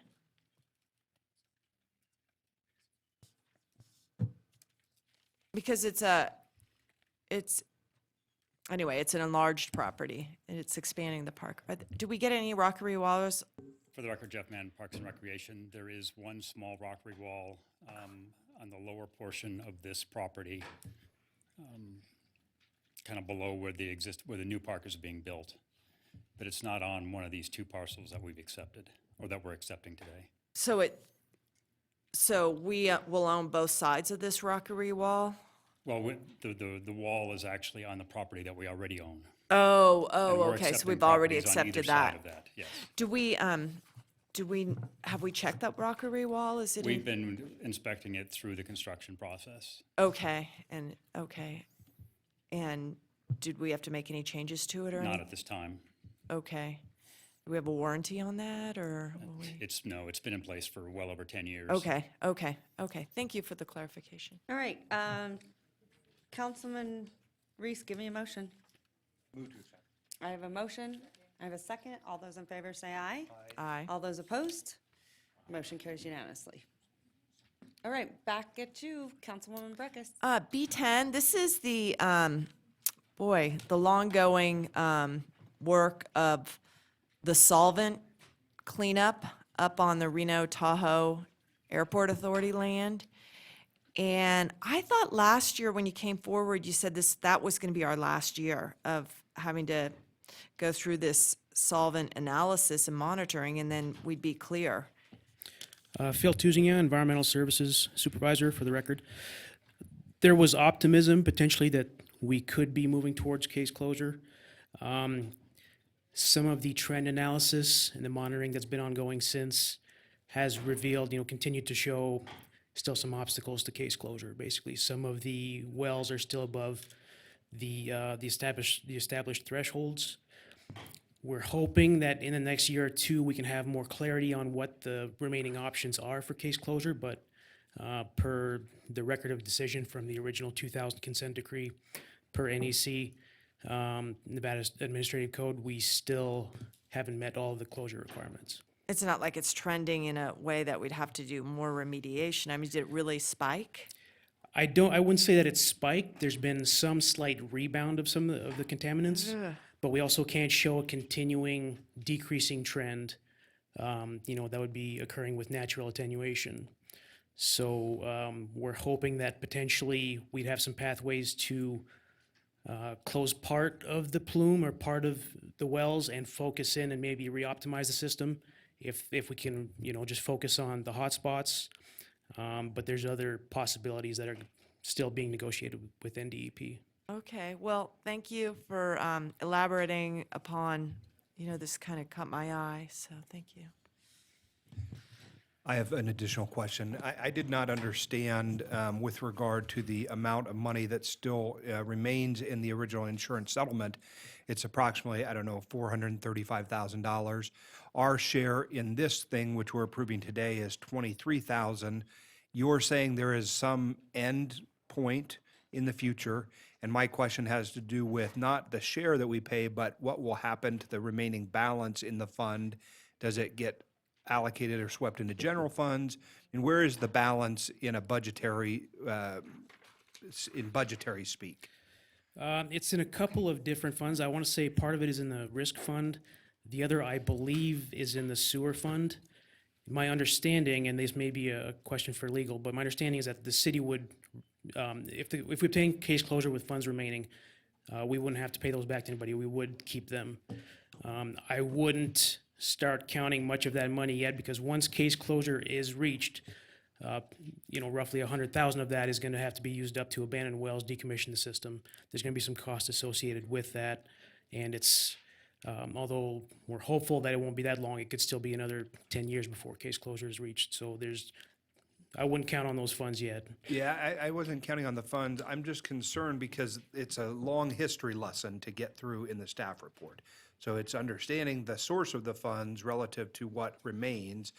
I understand that the fund at some point in time will reach its end life, but do we believe as a city that our obligations will be met and the remediation efforts will be covered by the remaining balance, which will be, roughly 410,000 left, should it take another 10 years? We think that the city has enough funds set aside to cover our 12%, which is our share. Perfect. There are still some questions regarding the remainder of the funds, which, total 80 some percent, whether that there's sufficient funds left there. The airport authority, I think, has the funding in place, but their share is 18.5%. So the entire fund itself may run short. I don't have that full analysis with me, but if it does, Reno and probably the airport authority would have to renegotiate with the federal agencies to acquire more funds. They've approached them before to discuss, what if these run out, and they essentially said, don't talk to us until you're going to need more. Okay, on that basis, I'll move to approve staff recommendation. I have a motion and a second. All those in favor say aye. Aye. All those opposed? Motion carries unanimously. Back at you, Councilwoman Breckus. So item thank you, Madam Mayor. Item B13 is the construction management services for the previous item up at Tumworth, which is the switch gears on the pump station. And it just hit me that, I mean, the switchgear capital project is a $1 million project, and the construction management is $300,000, and that's 30% of the project cost. That seems kind of high to me. So question one is there a norm that we evaluate construction management services to be as a percentage of the overall cost? And then two, did we think this was high, and maybe did we pursue a second sole source bid for professional services? Matt Smith, Associate Engineer, City of Reno. To answer your first question, can you please repeat your first question? Well, I mean, it's 30%, it's 30% of the capital project. So construction management is 30% of, the hard capital work to be done. That seems like a high ratio to me than what I've been eyeballing for 8 years here. Is 30% high for a construction project?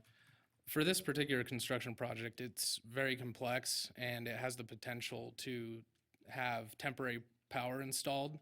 So we really want to get this project done and done right. The design for this project was also about the same. Because of the criticality of this infrastructure, I determined that it was a fair price for the construction management services, especially with the design coming in just about the same.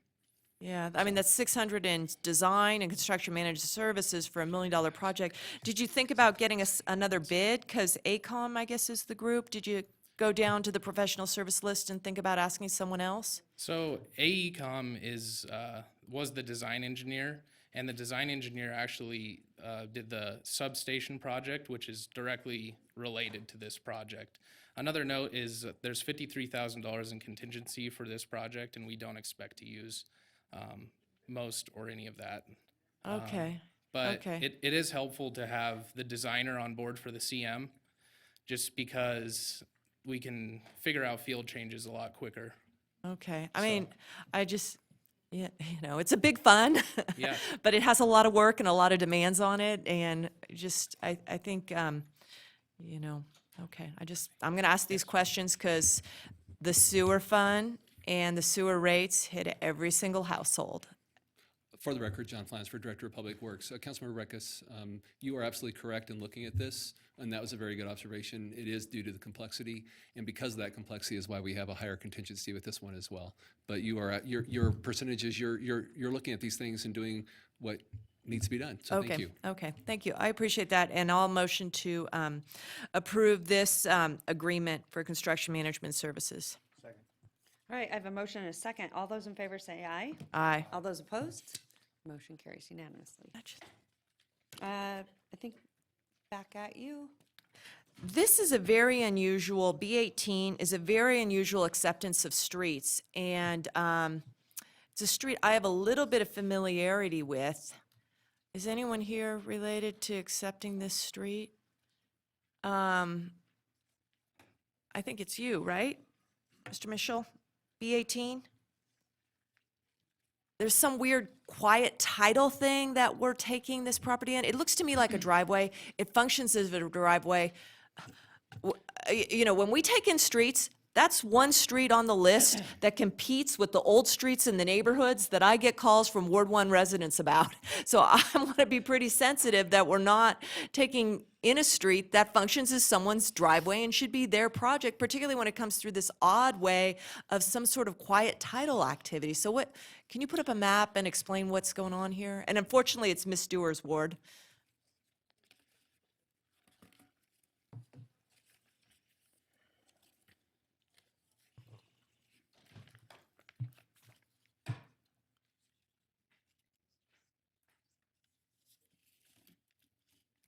So that's where the Walmart is there, and you have to kind of drive through a drive-through, and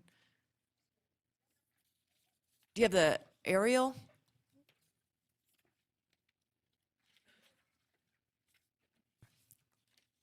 There, okay. So, I mean, essentially, you're driving through the Walmart parking lot off of Damani Ranch Road, and we're taking this little stretch. Why? Yeah, Mike Michelle, engineering manager. This particular right-of-way was offered on a parcel map, was offered to the council. Council rejected it, subject to improvement. The improvements have been made, and it's been made a city standard. Our practice is to accept offers once they're completed. You're right, there is a little oddity with the original title to the property. There was a court action that was done. They call it a quiet title action.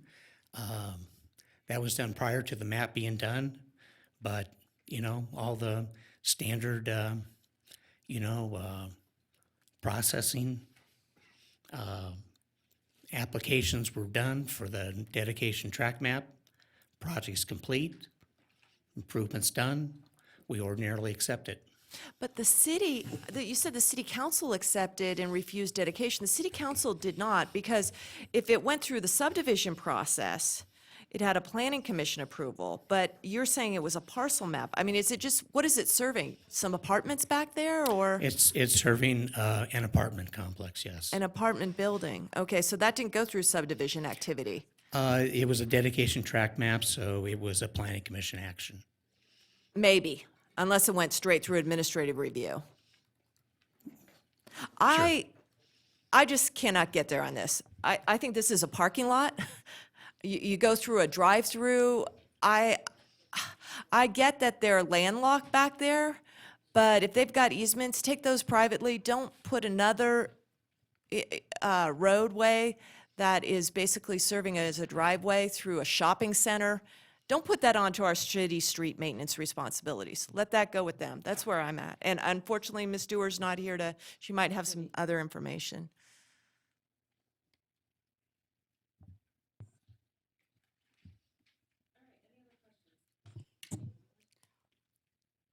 Go ahead. Move to table? All right, I have a motion. I have a second. All those in favor say aye. Aye. All Aye. those opposed? Motion carries. What's table? Hold. Hold, yeah. Yeah, table means to hold it. Table is to continue. Okay. We will not be taking a motion on that. Madam Mayor, with that, as stated earlier with your agenda approval, item C1 will be heard prior to the 6 p.m. appeal. Therefore, we are moving on to item C2. This is a zoning map amendment. This is a bill ordinance introduction to be read by the city attorney. This is C2. C2, North Virginia zoning map amendment. Hold on, Madam Clerk. 1 second. Would you mind, can we go to C3 and then jump back to C2, Madam Clerk? Sure. We will go to item C3. Madam Mayor, this is the Live Plus Master Plan Amendment and Zone Change. My recommendation, and I would look to the city attorneys to confer that we would open item C3-1, C3-2, and C3-3 at the same time. All right, to clarify, I want to open the public hearing. Madam Clerk, was proper notice given and correspondence received? Madam Mayor, proper notice was given on this item, and I apologize, switching between spreadsheets. No correspondence was received on this item.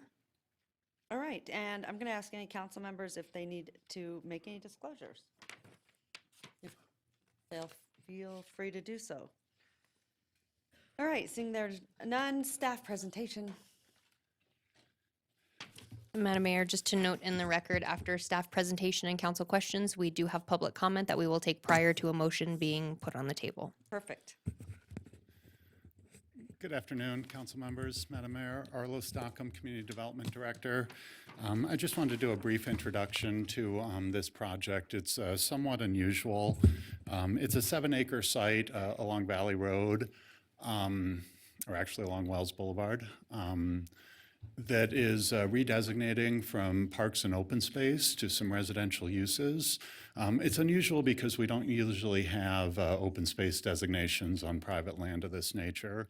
But this one's different. The open space, which is the green areas shown on that map, that's a relic designation from the old university expansion plans when UNR was planning to expand to the east. And this was kind of going to be a landscaped open space feature within the campus. Our intent is with the zoning code update and the map amendments associated with that to probably clean up this whole swath. There's no real natural resource constraints. There's a ditch that goes through the northern part of this piece and it's piped everywhere else.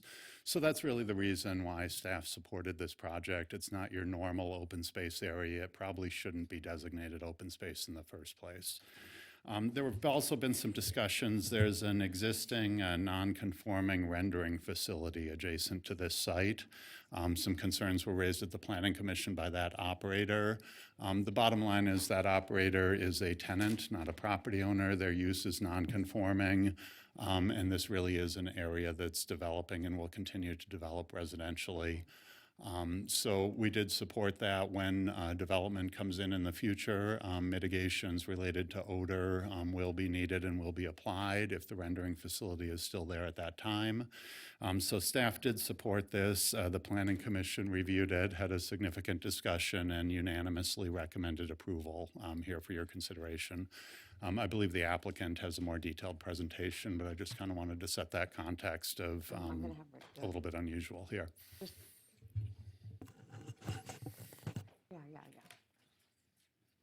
Madam Mayor. All right. Oh, Madam Clerk.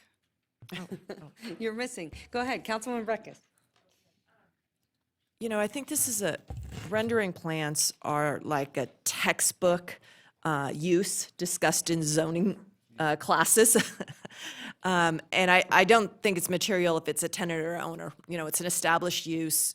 That person has a right to be there under, the tenancy. But I brought this up yesterday. Under the code that is being proposed, these non-conforming uses can expand 50%. That's a big liberalization of allowing non-conforming uses, which we're trying to phase out, to get even deeper clause into their use and expand. And can you explain to me how, under the code right now, this non-conforming use could expand if they wanted to do that? Because we're Change City, we're going to put apartments next to a rendering plan. It's like textbook. How would the code work right now on that rendering plan if that tenant wants to expand? Today, it would require a special use permit to expand. There's a targeted amendment in the draft update that would not allow this business to expand.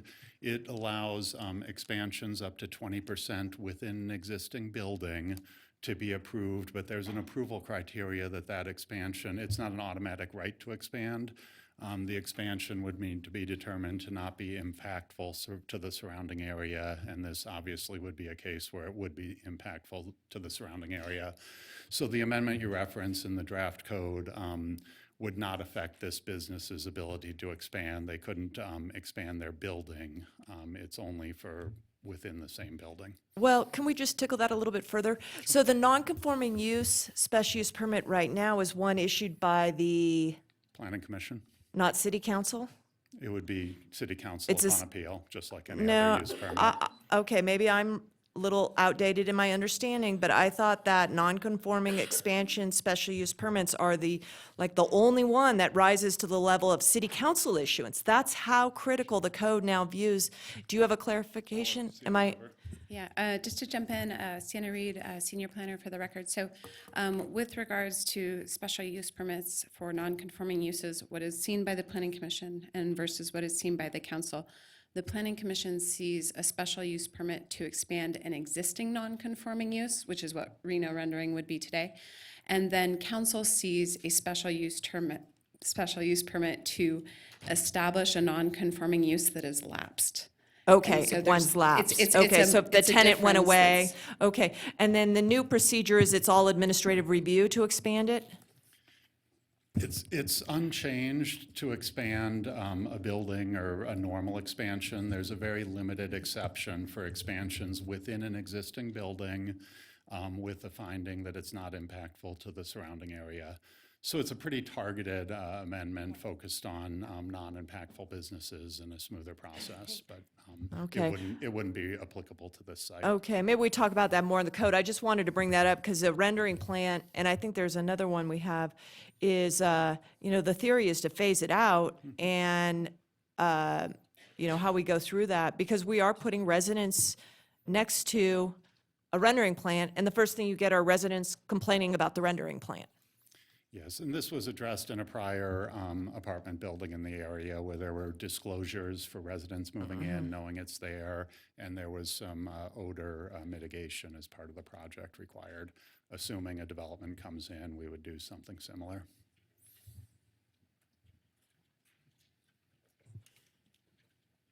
All right, are there any other questions from council members on this item?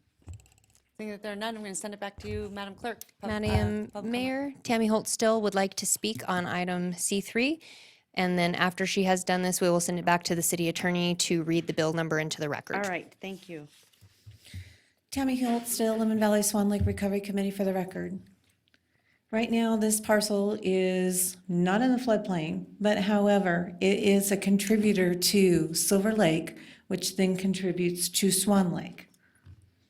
The issues become again, all of the development on this area, including your sewer plant, is non-conformant, period. You're hurting other residents. And always giving in to what other people want isn't always the right thing to do, especially when the citizens have been hurt in the process. I know how this vote's going to go down, but I'd like you to remember, development causes runoff. Runoff causes those lakes to flood, which has already been proven to be an issue for you guys through the court and through the Supreme Court. I don't know when you guys are going to finally say, hey, people, developers, you need to stand back and look at this and see how we can fix it first before we move forward. Instead, it's build, build, build.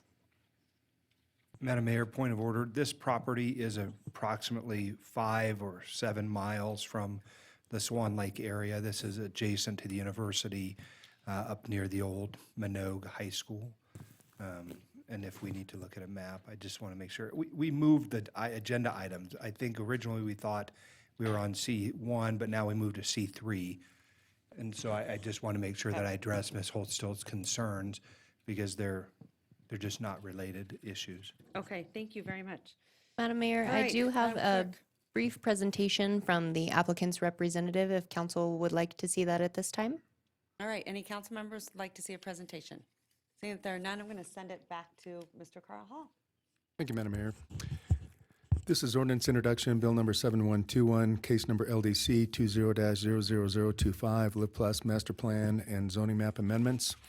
Ordinance to amend Title 18, Chapter 18.08 of the Reno Municipal Code entitled Zoning, Rezoning plus or minus 7.04 acre site located north of the intersection of Wells Avenue and Winston Drive from plus or minus 3.43 acres of mixed-use University of Nevada Regional Center Planning Overlay Zoning District open space and plus or minus 3.36 acres of mixed-use University of Nevada Regional Center Planning Overlay Zoning District regional area to plus or minus 6.79 acres of multifamily, 30 acres per acre and plus or minus 0.25 acres of open space, together with other matters which pertain to or are necessarily connected thereto. Ward 4.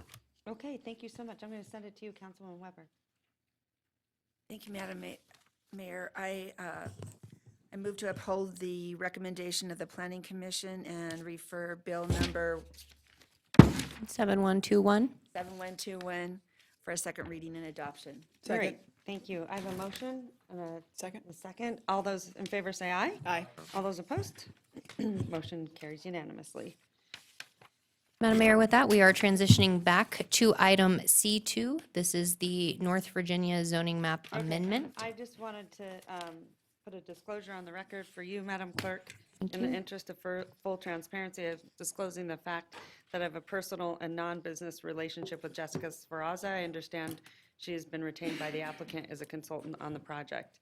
On this matter, I've sought guidance from our city attorney, and I do not have any commitments, financial ties, or obligations to her. Please accept this disclosure for the record. Thank you, Madam Mayor. Thank you. At this time, we will transition to brief staff presentation for an overview. And then I will have Carl Hall read the Perfect. read the rest of the We'll have agenda him items. Go read ahead. the bill.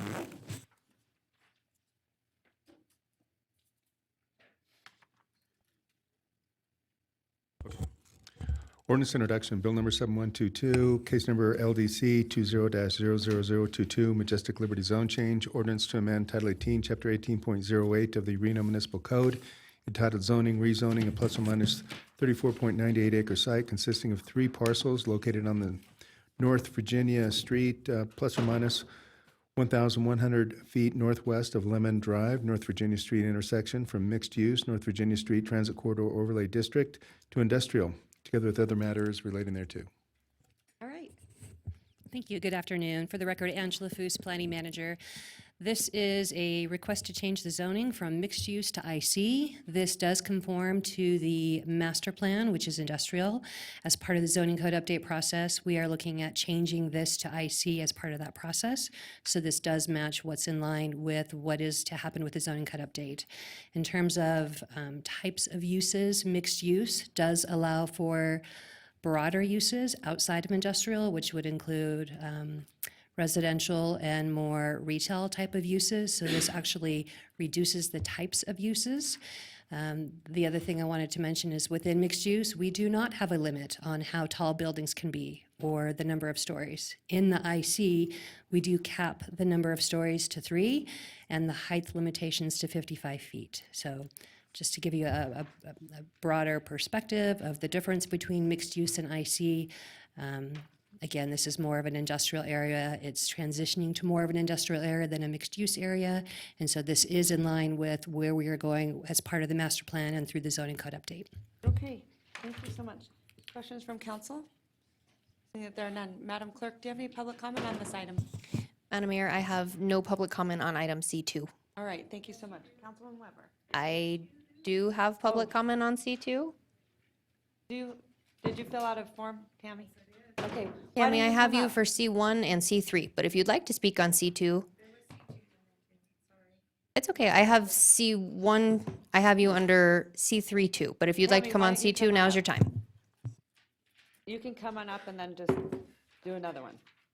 All right, I'm sorry. That's I okay. know you get frustrated, but Tammy, we'll hold all still. get through it, I promise, Yeah, okay? yeah. Tammy, hold still. Lemon Valley Swan Lake Recovery Committee for the record. I understand the IC. It has been stated that it constrains it down to just being industrial versus residential or commercial. But, there are enough IC properties all over mixed in with residential currently in the North Valleys. There was a promise made not too far long ago that instead of industrial, we needed to have more shopping, more family type facilities, friendly facilities, not industry, not warehouses. And that hasn't happened. There's not a bowling alley. There's not a movie theater. There's only right now one sit-down restaurant out there. But yet you have all of these other stuff coming in. We've got fast food, but good sit-down restaurants. By changing everything to industry and allowing all these warehouses, where are they going to eat? Where are they going to go? And Reno did the Reno rejuvenation, renovation, whatever it was, where you wanted everybody to live within 15 minutes of where they work. How does that work when you have warehouses and homing right next to each other and children playing? And let's not forget, I've done this before, big, huge semi-truck, beep, beep, beep, splat to the kids. It doesn't work. It's time to start thinking of the citizens out there, and instead of making everything warehousing, it's time to have it done in a nice plan that it fits everybody's needs, not just the one developer that is getting special treatment. All right, thank you, Tammy. I just want to say that I think Councilwoman Weber agrees with your sentiments. Matter of fact, I have heard her many times saying, we need a restaurant, we need a restaurant, we need a restaurant. And I think you're right, Tammy, but in order to do that, you also have to have someone that comes in and says, I'm ready to build it, ready to do it. So I think we're on the same page. So I just want you to know, we're hoping for that sometime. See, Madam Mayor. All right, go Madam ahead. Mayor Carl, I just need to clarify the record. I think I read C1 instead of C2. So once again, ordinance introduction, bill number 7122, case number LDC 20-00026, North Virginia zoning map amendment. Ordinance to amend Title 18, Chapter 18.08 of the Reno Municipal Code entitled Zoning, Rezoning, a plus or minus 30.2 acre site generally located north of North Virginia Street, south of Interstate 395, east of Stead Boulevard and west of Webb Circle, from mixed-use North Virginia Street Transit Corridor Overlay District to industrial commercial, together with other matters which pertain to or are necessarily connected therewith. Okay, thank you so much. I'm going to send it back to you, Commissioner Weber. Thank you so much, and I do have those same sentiments, so thank you, Madam Mayor, for suggesting that. I've been working on more restaurants and things, as we've talked about. I keep know saying that. I know, and everyone keeps saying to me, we don't have the I know, numbers. is someone willing to open a restaurant? That's what that's what I do. I know you keep saying that. I don't know. absolutely do talk Yeah. to folks and say, we need restaurants. We have a pot Can you store. cook? We have a pot I store and can. a cookie store right now. Yeah, there's Jim Boy's Tacos. It's a tough, no, and restaurants is a tough business. It is It's really tough. hard. But I agree. But I agree do with, need to say that we're Tammy. also running out of room. But Okay. in that, with the response, I move to uphold the recommendation of the Planning Commission and refer Bill number 7122 for a second reading and adoption. Okay, thank you. I have a motion. I have a second. All those in favor? I had some Oh. questions. Oh, go ahead. 'cause I my- don't- Oh, sorry, yeah, didn't see it there. Um, Go ahead. You know, I think this is the one where it mentions the need for this sort of land change, and it's referencing the industrial land study that took place. Remember that one? It was done regional planning.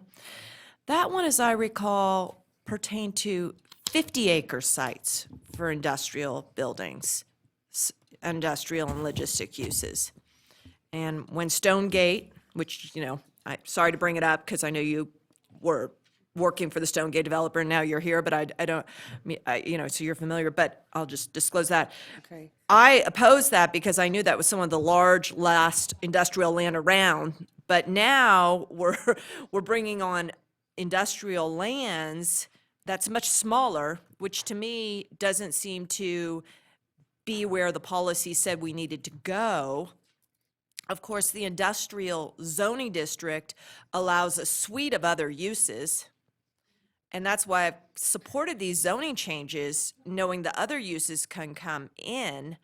But it concerns me because the policy groundwork was for the 50 acres and larger. So this is only 34 acres? 30 acres, correct. And to your point, we have several different zoning designations. And we have industrial commercial, and industrial business. This request is for industrial commercial, so it doesn't have to be a strictly industrial type use. This zoning district does allow restaurants and does allow indoor bowling alleys. So there are a number of uses that are more commercial in nature that would be permitted with this proposed zone change. Sure, it's just, I guess I'm just gonna let you and planning staff know, because you're advising us on the policy frameworks, that if the policy framework you're referencing is not applicable to this site, which maybe it isn't, because it's smaller than the 50 acres, it shouldn't probably be referenced as support for the change. Duly noted. Thank Yeah, you. we can go back and have that discussion online, but we need to be, pretty, because as the keepers of the policy, need to be clear and accurate, so we can talk about that. But I received in my upstairs where I get all the planning commission requests, Project Tusk is going to the planning commission next week or a couple weeks, and it's 146,000 square foot truck terminal use. Is that for this property? It is. Okay. So truck terminal is what? It's a use allowed in the in this zoning district. In this zoning district, a truck terminal would require a special use permit. So it's going to the special use permit, but because, obviously we're doing the zoning change here, we've got 40 uses, we know restaurants can come in, we know distribution warehouses can come in, but maybe not because they don't seem to work in smaller than 50-acre lot parcels. We kind of have some policy on that. So we're going to a truck terminal use. I'm just trying to understand what a truck terminal use is. What does that look like? Well, and again, this is a zone change, not a special use permit, so But, we yeah. can talk in general. A truck terminal is a use similar to a FedEx or a UPS, where rather than long-term warehousing supplies or items, it's more of a truck terminal is more of a facility where large trucks come in, they drop off items, smaller trucks then distribute those items more regionally. Okay. I'm going to cut you off. I'm sorry, you're over, and then I'll come right back to you. Sure. Go ahead, Councilwoman Jordan. Thank you very much. Does this item have anything to do with the Stonegate project? It does not. Okay, I'm just trying to clarify why the insinuation was brought up, so thank you for the record. All right, any other council members? Okay, going back to Councilwoman Breckus. Well, since it was brought up, I'll just mention, when regional planning did the study on the industrial needs, it was really honed in on the 50 acres and larger. And giving up that zoning district, which we did over in Stonegate, Councilwoman I'm Breckus? concerned. Oh, are you Okay. cutting me off? Okay, pardon? Are you cutting me off? No, go ahead. Okay, I'm just trying to call attention to, as we look at the broad brush of industrial lands and industrial demands, I think not all are created equal, but this one obviously is not going towards large industrial, it's going to the smaller 146,000 square foot property. And is there residential adjacent to this presently? No, there's not. There is not any adjacent residential? No. Okay. All right, Councilwoman Jordan. Thank you very much. My bringing that question up wasn't to reference the master or the regional plan. It was more why the reference to your working at some point with Stonegate in relation to this agenda item, of which there is no correlation. No, and there is no conflict of interest either. Thank you very much for putting that on the record. And I want to be clear, because I know that our staff works really, really hard. You guys do a tremendous job. I want to just say thank you. And there's sometimes I am going to start really being better about sort of cutting off council members when they're being inappropriate. And because otherwise I'm feeling like you're being attacked, and I think you guys are feeling like you're being attacked. If I'm feeling it, I know you're feeling it. So I want to apologize for our behavior up here.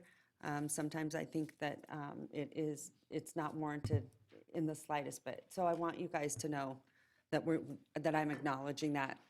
So, thank you. Thank you. Madam Mayor, may I weigh in also with apology? go right ahead. I do not in any way want to insinuate any conflict of interest or anything. I just also don't want to be chilled in my ability to reference certain issues, like Stonegate was very large industrial land that was kind of on point in the study that was referenced in this staff report, and not be able to make those kind of points. And so I wanted to put her at ease in letting her know that I understand she's familiar with it, but I'm not going to dance around the points. It's just mere disclosure. It is perfectly fine. She is a welcome person here. Councilwoman Breckis. And so I feel a little attacked, but she'll have a lot of projects and properties that she's worked on over the years as the consultant for 20 years all over our city. So it's in no way, because I think there's sense over here, an indictment of your role to serve us. It was more of a reference point, and that study too, which was referenced in the staff report. So And maybe it would help to kind of go back a step. When we look at a master plan level, we don't look at, you mentioned 50 acres. We have an industrial master plan on this parcel as well as many of the adjacent parcels. So from a broader perspective, at some point, this whole area will likely become more of an industrial zoning, an industrial area. It will be developed with industrial uses. We generally don't have 50-acre parcels anymore, and especially on Virginia Street. All of these are smaller parcels. So what we are seeing is developers are coming forward and bringing multiple parcels together and combining them into larger sites. And that's what we want to see in an industrial area. We don't want to see 5-acre parcels being developed individually with industrial development. We actually encourage this bringing these smaller parcels together to make bigger industrial projects, which is what's being proposed here. It's 14 parcels being combined. And when they come forward with development, they have the ability to also tie in other parcels, which is likely going to happen to make a larger site as well. Sure. And I just referenced the outlying Stonegate was the big one that got away. Now we're going to these smaller, but this one is much smaller. It's going to be, the Planning Commission's going to be seeing in this corridor a very different product than they've All right. seen, right? I'm Is gonna that correct? I want to bring it back. Okay. I feel like this Okay. is going in the wrong direction, and I'm sorry. I appreciate you clarifying. Yes. What you were trying to come across, but sometimes it feels like there's insinuation of conspiracy, or it's just really inappropriate, and I want to apologize to everyone in the room. But So I would we're ask gonna you, move Madam Mayor, to forward. please don't prejudge my sorry. intentions That's- when I that's speak enough. here. I That's don't enough. think you should try and Sorry, assign Councilwoman motive to Breckis. me. I'm sorry, Councilwoman Breckis, you've been very inappropriate, so we're going to move on. Thank you very much. Okay, go ahead. Thank Madam you. Mayor, I would like just to note for the record, we did receive one online public comment in opposition to zone changes. With that, we have no further public comment on this item, and Okay. you also have a motion and a second on the do. table. All right, all those in favor say aye. Aye. All those opposed, motion carries unanimously. Thank you. Madam Thank you, Mayor, and sorry, Angela, I apologize. And With- yeah, I would like everyone to get up and take a break, get something to eat and go to the restroom, and so we can come back for our next item. Ready to go? Madam Mayor, would you like to reconvene at 1:30? We will reconvene at 1:30. We're recessed at this time. Thank you.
All right, Madam Mayor, if you would like to call the meeting back to order, we're on item C4, Special Assessment District. Thank you, Madam Clerk. Hold on, give me 1 second.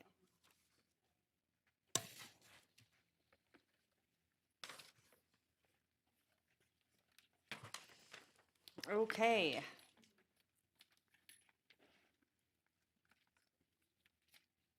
All right, we will now open we're going to declare that we're opening the public hearing. And Madam Clerk, any affidavits showing that the hearing was properly noticed and any correspondence received? Madam Mayor, it was properly noticed and no correspondence was received. All right. I will now call upon our city engineer for a description of the proposed work and improvements, the extent of the district, the estimated cost and expenses of the project, and the manner of spreading the assessment. Okay. Madam Mayor, council members, John Simpson, Public Works Capital Projects for the record. I have a brief presentation if you'd like to hear it, or we can move forward. Okay.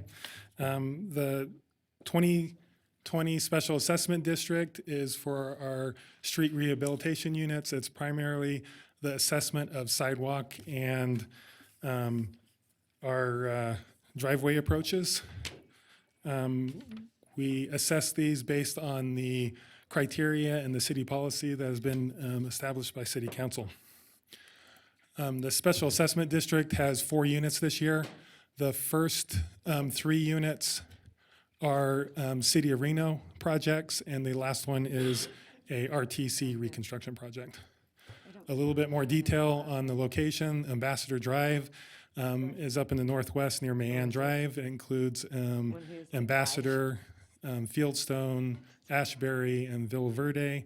The Royale project is up near Kings Row, which includes Crown, Windsor, Majestic, and Royal Drive.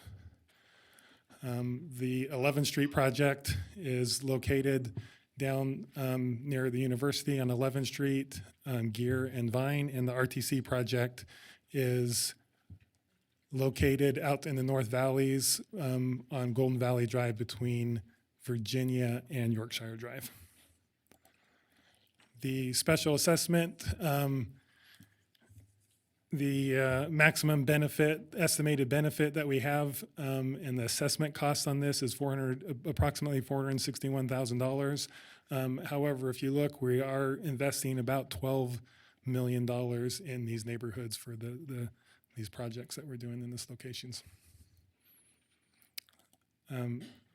Just as an outline of where we are, today we're here at the public hearing, and we will have, if approved, we'll hear the first ordinance reading for the assessment. We will return on February 26th for the second reading, if approved. We anticipate our city construction projects to start this spring and move into the summer. The RTC project will likely start this summer and move into the fall for construction.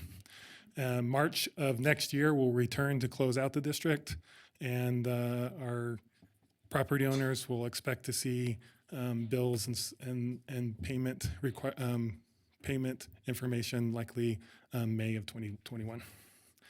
And with that, that's just a brief overview. If you have any questions. All right, thank you so much. At this time, I'm going to ask you, Madam Clerk, to read the names of those who have filed written protests with the clerk's office. Do you have any? None were filed with the clerk's office. All right, thank you. And do you have no public comment other than that?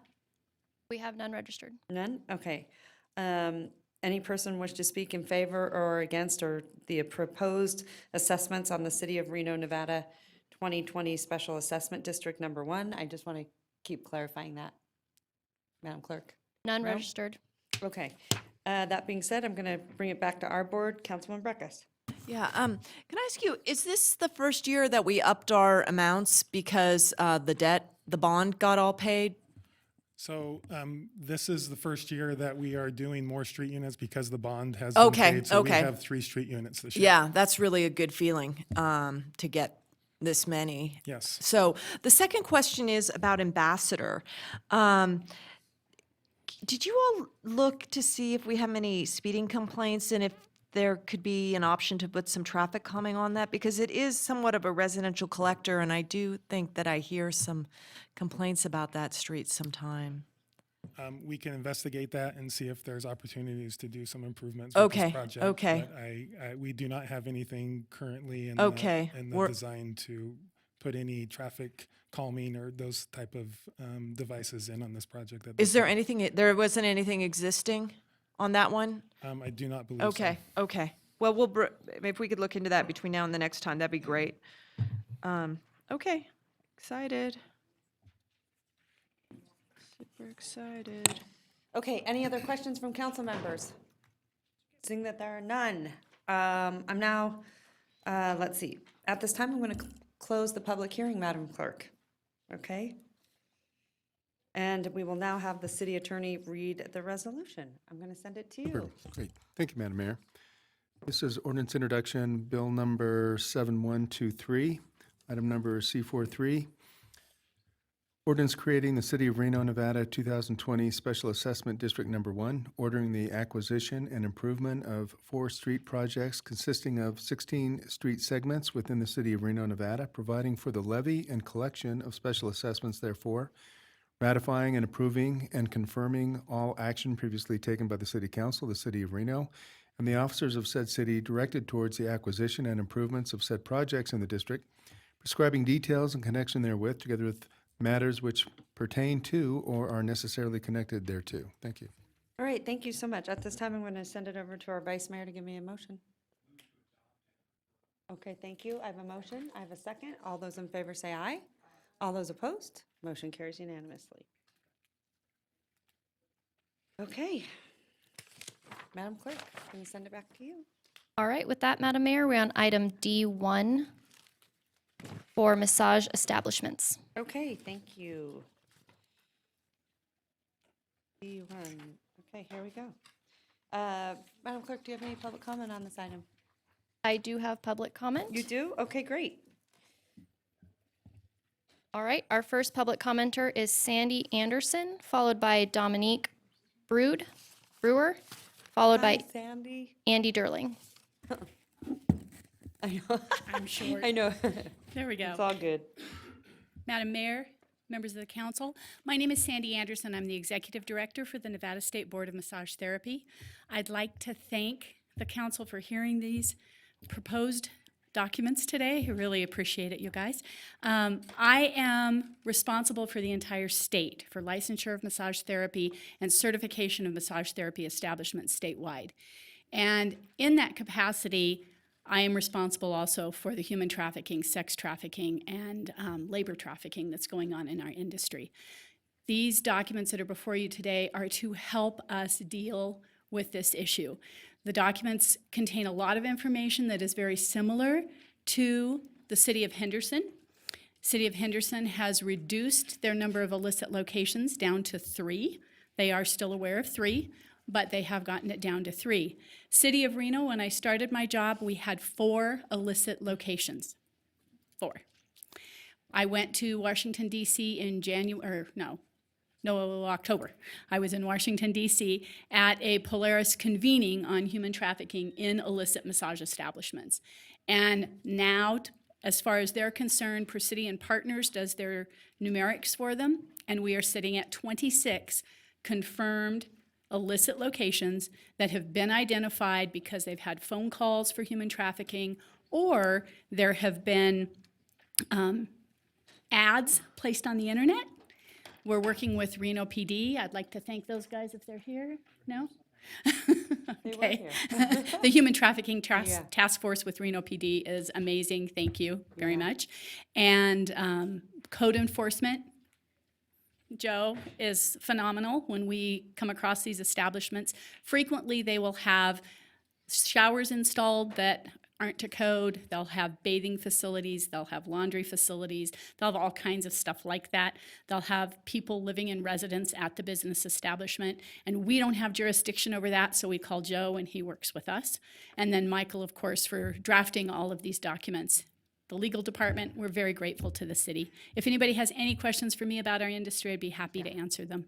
Well, I just want to say, this also would not have happened without your hard work and coming to the table. Thank you. Sex force, or, sex trafficking task force is really like incredible, with all the major players, sitting there and really getting it done. I want to say thank you so much. It really means a lot to have the state here, and you're so knowledgeable. Thank you. You really are. You've done a tremendous job. So, and thank you for sitting here all day. I had to be here when you got to heard it, get right? points for that. But you're wonderful. Thank you very much. Absolutely. We work with, well, at the meeting in October, we had 35 states present. Las Yeah. Vegas, of course, is number 6 Yeah. in the entire country for human trafficking. But in 2016, when they published their last statistics, sadly, Reno was number 62. Yeah. That's pretty high for a community Very. as small as we are.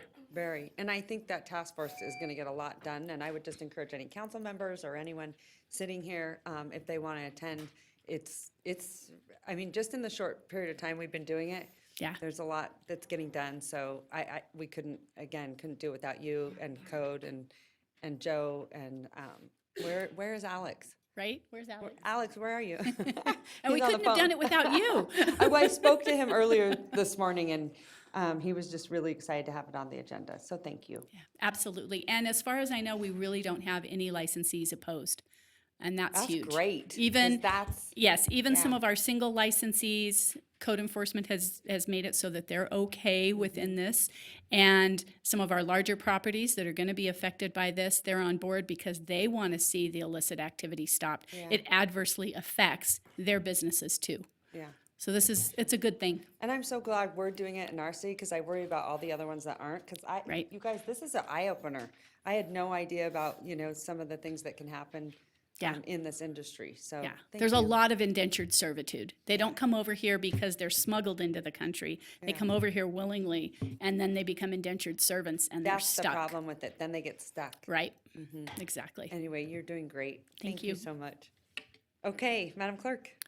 Dominique Brewer, followed by Andy Derling. Hi. Hi, my name is Dominique Brewer, and I represent the Massage Envies that are in Washoe County, as well as Sparks, and we actually own 40 nationwide. We're a franchise management company, CSG Holdings. I want to say thank you to Sandy. It's great to see you again. I just had a few questions when reading through the proposed legislation that I wanted to put out there. One, the background checks, would that apply to individual practitioners as well as sole proprietorships or individual owners that are operating as massage providers? And then also, since we are in, various jurisdictions, as we're in 3 states, Yeah. we see a variety of different laws out there, and we ask that, if this does pass, that there is verbiage for different corporation types, such as LLCs, et cetera. We are not actually owned by one individual. We are owned by an investment company. So we would just ask that there be verbiage that allows for different corporation types aside from sole proprietorships. Yeah. And that's really it. I'm going to have staff meet with you so that they can outline it for you. And I think it's very smart for you to come here and pose those questions, because sometimes there's that unintended Yes. consequence, right? And we want to make sure that's not what's happening. And I met with the gentleman who bought out your company. He's amazing. And you guys are doing amazing stuff. Thank you, thank you. So, yeah, thanks for coming. No, absolutely. But like I said, I'm going to have, I don't know who would be best. I don't know, Joe or any of you guys? Michael? Michael? Okay, all right. All right, we just want to connect you. Okay, thank you. Our final public commenter is Andy Derling. You're coming in public comment? I am. He never comes on public comment. So unique. Madam Mayor, members of the council, I'm Andy Derling, appearing before you as a member of the Board of Directors for Awaken. We just wanted to express on behalf of the organization our support for the ordinance and our appreciation to the council for taking this up and definitely taking steps in the right direction to combat sex trafficking and human trafficking in our community. So thank you. All right, good. Nice, Andy. I did not know that you were on their board. They were smart to grab you. Okay, anyone else, Madam Clerk? With that, we have no further public comment. We're looking for staff presentation. Okay. Arlo, all you. Good afternoon, Arlo Stockham, Community Development Director. I have a pretty brief presentation really on the the content of this ordinance amendment. I think Ms. Anderson covered it well. Our team, I want to express appreciation to Michael Chomp, led this up, Alex Woodley, Joe Henry, the RPD team. It was really a good effort. Really, the fundamental change that this ordinance does is require a background check for operators of massage establishments, just like is already required for massage therapists. There are exemptions, so no one has to do duplicate background checks. Those who are already background checked through other certification processes could use that. There are also exemptions for hospitals and casinos and other larger businesses where massage is ancillary to their primary use. There's a short suite of operating limitations that go along with the background checks. Managers on site and no 24-hour operations, as well as for the treatment rooms themselves, no recording devices, tinted windows, showers, ATMs. I think that's basically the list. So it really is a pretty targeted amendment. Through the business impact statement, public outreach, some changes were made to minimize impacts and costs to operators. It's a couple $100 for a background check, and again, no one has to do it as a duplicate. So happy to answer any questions. I'm sure Michael or the code enforcement team could go into more detail if you want that. And that wraps up our presentation. All right, thank you so much. Councilman Reese. Ever so briefly, because I thank you and applaud you for the work that you've done. Why do we need to give these businesses, whoever the businesses are, 18 months to come into compliance? I am concerned that that gives people another 18 months to do bad things. So I'm trying to figure out how do we balance the startup process or the red tape that we need to go through with that competing concern? Because I'd like it to be like we had an ordinance about puppy mills, and it kind of came and went immediately. And I would say, you know, this is vastly more tragic, and so I'm looking for a faster time frame. I think that's doable. The 18 months was basically put in there so it would occur through the regular licensing, annual licensing process. I think a little bit of time to get notices out to people and let them go through the mechanics of the background check. Would a 6 month or even shorter potentially be feasible? If we say immediately, I mean, it does take a little period of time to do the background check. So can we get it done in 6 weeks?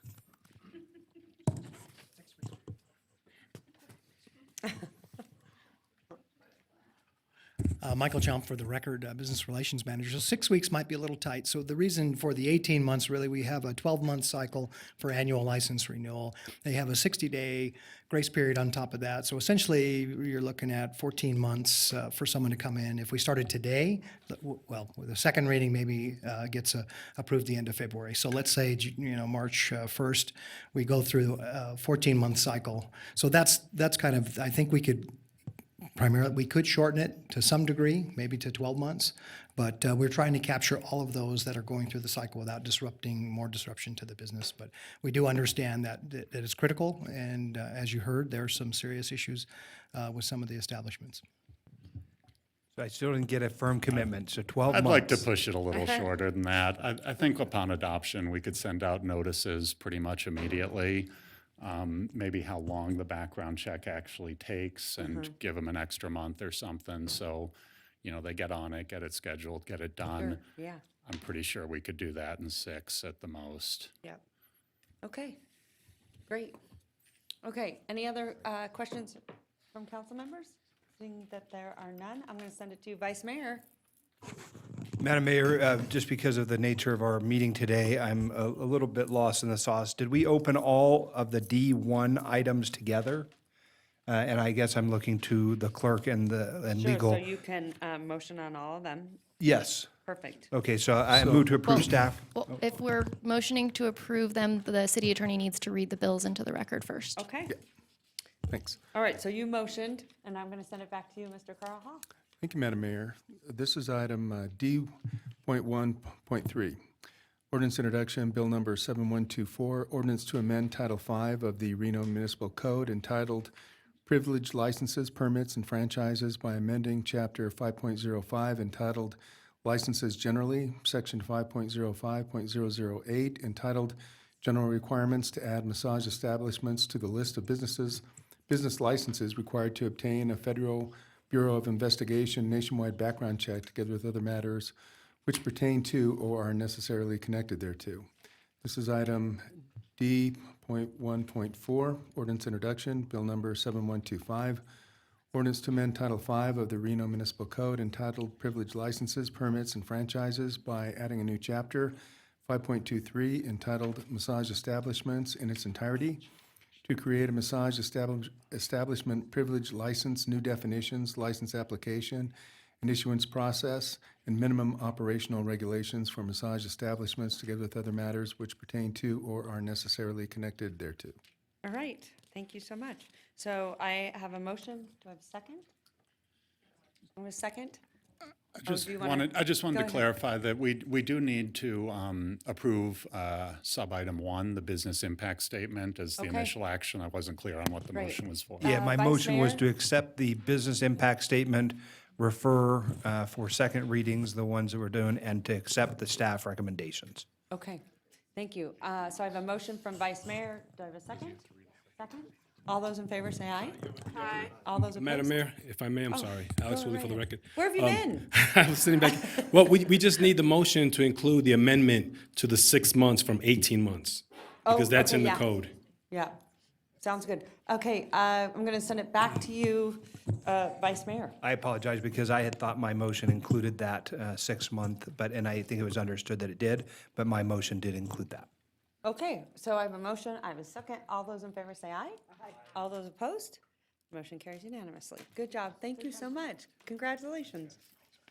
All right, Thanks for Madam Mayor. coming. We appreciate it. Thanks, you guys.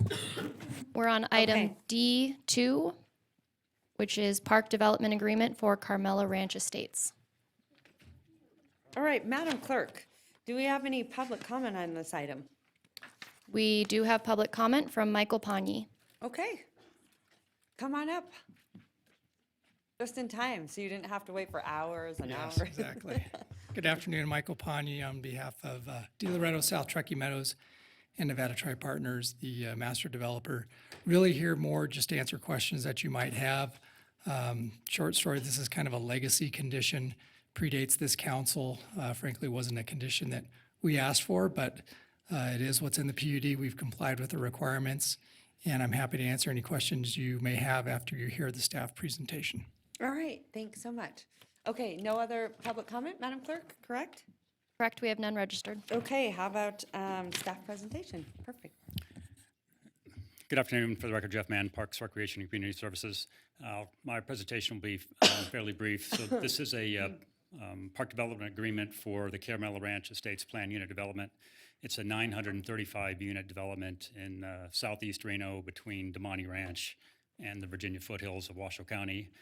It's similar in regard to other park development agreements that we have done. The city will acquire, be responsible for constructing the park if there is one, and maintain it in full and in perpetuity. The primary distinguishing characteristic in this agreement is the acquisition price. The request from the developer is for purchase of the property be equal to the total amount of RCT we expect to generate within the development, which is $935,000. That would be a first time that the city would agree to something like that. So at this point, we're looking for direction or possible approval. And with that, I'd be happy to answer questions. Okay, thank you so much. I appreciate it. I want to bring it back to this body. Who has questions? Councilwoman Jordan. Look, I'm starting to read your mind before you hit the button. Thank you, that was good. Okay, go ahead. So my understanding is, though, even though this is a very unique way in which the pay schedule goes for it, my understanding is the amount is, compare it to like an appraised. The appraised price is just over $1.6 million for the property. Okay, so we're getting it for less. The developer is offering it to us for $935,000. Got it, okay, that's what I wanted to get on record. Thank you. Okay, Councilwoman Breckus.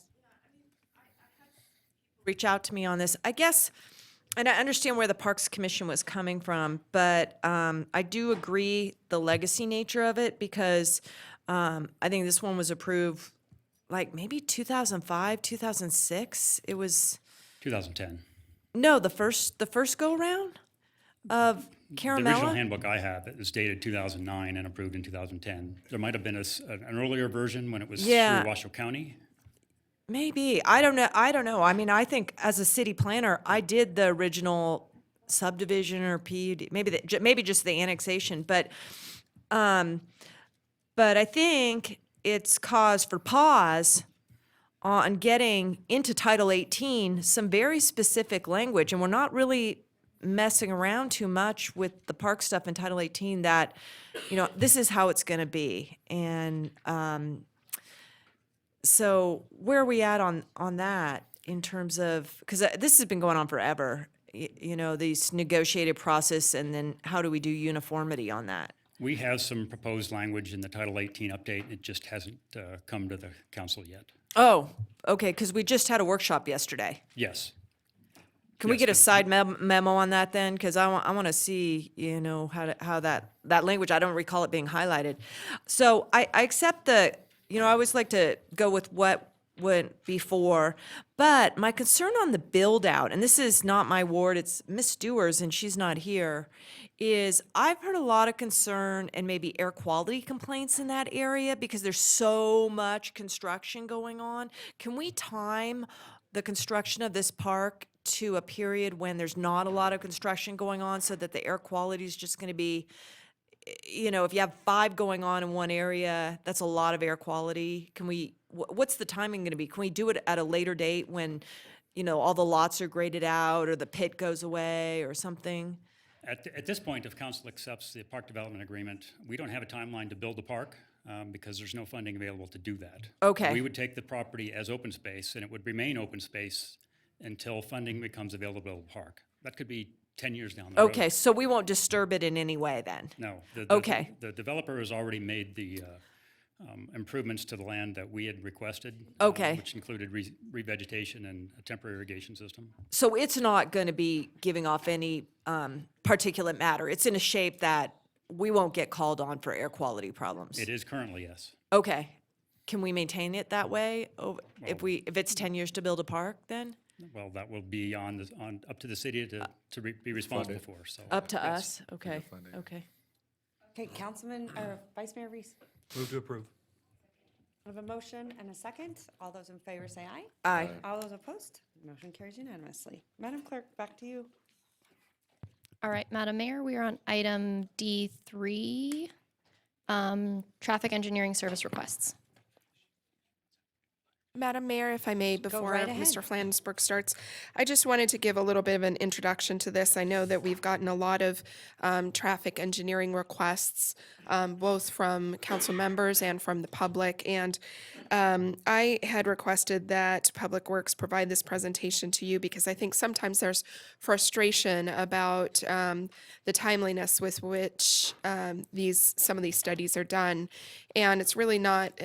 Our staff is really working at full capacity right now. It's just that there's so many that are coming in. So I just wanted to give you a little bit of a flavor for that, just to give an introduction to Mr. Flansburgh and Kurt, Mr. Dietrich. All right. Good afternoon, Kurt Dietrich, for the record, traffic engineer. Before council is a presentation on traffic engineering service requests. So the manual on uniform traffic, I apologize here.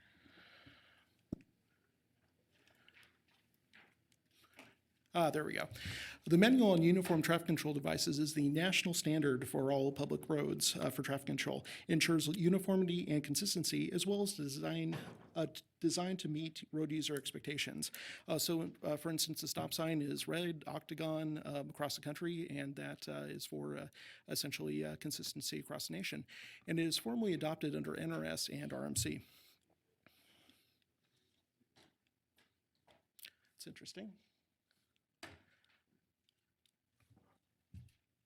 Madam Clerk? It appears to be only 2 slides.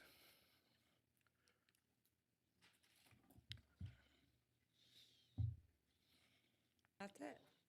Okay.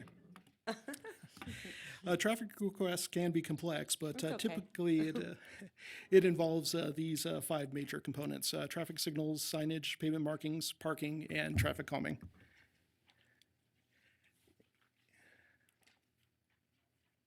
Yeah, for some reason. Yeah. That works a little better. Okay. There you go. So far as the process, we intake from Reno Direct. We assign it to an engineering technician. We also perform research of prior requests just to make sure that we don't duplicate efforts. And then we perform data collection and warrant analysis if we haven't looked at before, which is based on Federal Highway Administration regulations and as well as best practices. After that recommendation is done, an engineer reviews and we issue a work order if applicable. And the key is not all requests are actually created equal. Some are much more complex than others. For instance, a curve sign versus a traffic signal, quite a bit more work goes into a traffic signal. As far as traffic signals, we currently operate 398 across the city, 291 being City of Reno, and we also have interlocal agreements with NDOT as well as Washoe County. As far as signal timing goes, we have an interlocal agreement with RTC to do regional signal timing, and then we also do minor tweaks in-house. And so some of the corridors that we've done this past year is Sutro, Demonte Ranch, South Meadows, the downtown I-80 corridor, the Meadowood Mall area, and also we're developing new downtown special events patterns for August night, street vibrations, etc. And as far as signage goes, we look at the MBTC as well, and we do data collection, which includes speeds, volumes, gaps. For instance, with an always stop, we're looking at approximately 500 vehicles per hour for an 8-hour day, average of an 8-hour day, as well as crash history. Pavement markings are typically supplemental to signage. We have stop aheads, pedestrian head school, and so we evaluate that as well. As far as parking goes, downtown in commercial districts, we look at parking meters within District 1, time-limited zones, loading zones, anything related to the business parking, as well as residential. And on the residential side, we manage the districts around UNR, as well as the individual resident parking permits, which is typically parking for this address only. Let's see, in the realm of traffic calming, we have the speed hump program, which is actually a citizen petition initiated. So that is typically 2/3 of the residents that would agree to it.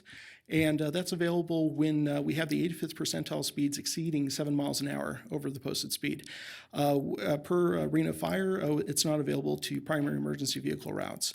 Currently we're working on Beaumont Parkway for this spring. And we also have the speed radar feedback signage, which we do prioritize on PEVRs. And we also work with enforcement as that is a tool to aid to them. And I believe we've completed about 7 speed radar signs this year. And the RFB systems, they're relatively expensive. Pair for materials is about $7,000. And so right now they're under the interim approval for the Federal Highway Administration, so there's no hard warrants. But we do prioritize based on multi-lane and high-speed roadways. And we've installed about 8 intersections this year, and we have 3 more coming on grant through NDOT.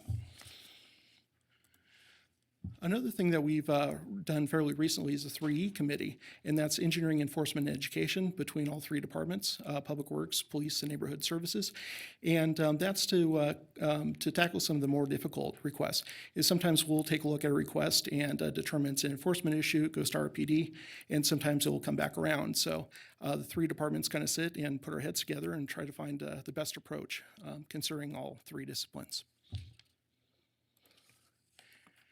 So staffing. So when I started in the year 2000, we had 3 engineers, 2 technicians, and a traffic safety advocate. Just prior to the downturn, we actually lost an engineer and a technician as well. And currently we have a vacancy. So right now we're a staff of 3, down from 6 in 2000. As far as the number of service requests, we went over the past 20 years from 255 to 872. So over that 20-year period, we've increased 242% with a 50% staff reduction. And that's essentially what that looks like. So you can see in 2007 we peaked and dropped till about 2014, and that's when we started picking back up again. So as far as the different types of requests, there's quite a few one-offs, but these are more of the requests of interests. Parking requests that could be anything from red curb, parking meters, IRPs, anything that touches parking. Pedestrian safety could be signage, markings, RFBs, again, anything that's that component. Traffic calming could be speed radars, actual speed humps, anything associated with that, and so on and so forth.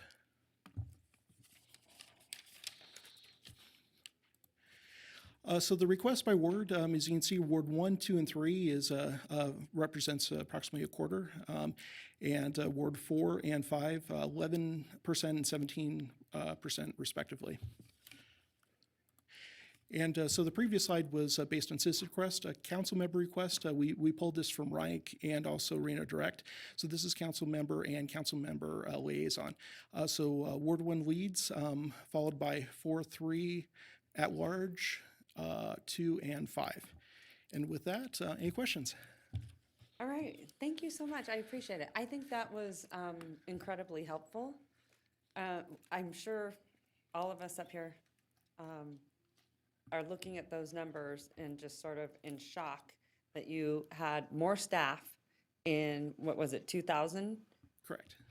Than 2020. So that is really alarming, and I think we really have to start focusing our efforts on how do we get more boots on the ground when it comes to providing, you know, some of those safety and some ways that we can improve, obviously, because, I mean, you're doing so much more with less, right? Absolutely. I'm gonna, before I should have done this, but I just want to make sure. Madam Clerk, do we have any public comment? We have none registered. Okay, thank you. And I've worked with you guys on, you know, several different initiatives, and you've been incredibly responsive. So I'm really grateful. Anytime I've come to, you know, Mr. Flansburgh, you just have jumped on it, and really, you understand it too, and you think outside the box. So I appreciate you doing that. Anyway, I'm going to send it over to Councilman Breckus, and then Councilman Dredden.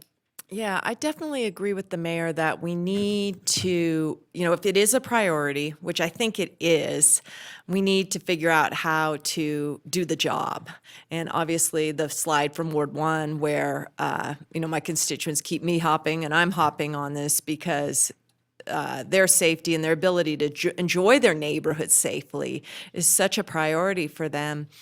But I want to ask you, because I've been affiliated with this organization for a long time, also since 1998, when we started getting into this traffic calming business, and we've taken a step back in terms of, you know, the staff levels, although we've taken a step forward, and I'm rather proud of it because I think this body's, you know, started wanted to talk about seeing crosswalks differently and the light beacons and the, you know, the radar. So I think we've made some progress.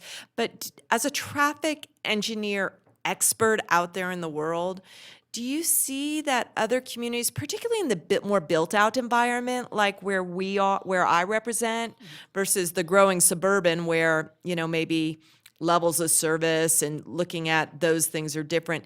Do you see a new movement afoot in going in and retrofitting neighborhoods for safety, and that there's even more ground to be gained out there in the world?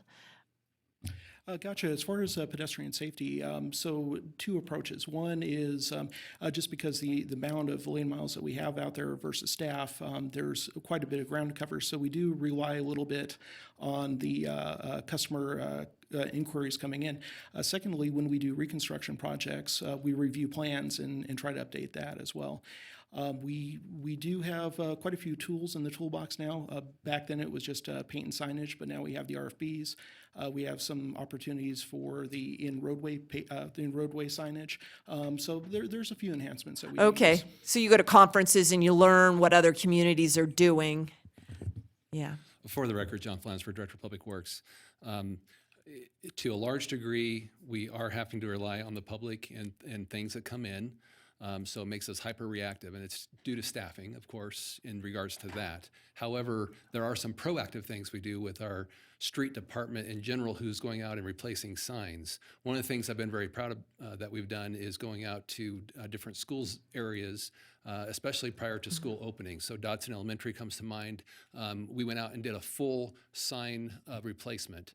We still have a few schools that have the old yellow signs. And so going out and putting the high-vis yellow-green signs has been very helpful. And when we do those schools, we do a full assessment of not just the signage, but also crosswalks and the proper distance for the school limits and those types of things. So I think it's been a little bit of a two-pronged approach. We do rely a lot on the requests that come in. As you can tell, though, there's a lot of requests. And some of those requests that come in, they're like a 80-hour request, and some of the requests that come in are like a 2-hour request. Thank you. Thank you very much. First, I wanted to thank you for all of your contributions on this subject. I know that we've been in a number of meetings and had some pretty in-depth discussions out in the lobby here recently about some of the creative things that you've been kind of rattling around that might help us with some of the issues that we're facing. One of the things that I know was being piloted in Councilmember Delgado's ward was the speed humps in the school zone. And, trying to look at more universal applications of things that might help reduce some of the consistent calls that we get in and issues where we're seeing a trend spiking in the wrong direction. Was there any final analysis of if that application could be universally, permanently applied to get people to slow down, even if it's not during a school hour, but to create a behavior? Yeah, we haven't researched that further. So just a little background on that. That was a temporary speed hump on Edison. So that was actually more tied to the street racing issue that we're having. So we have along industrial roadways, constant street racing.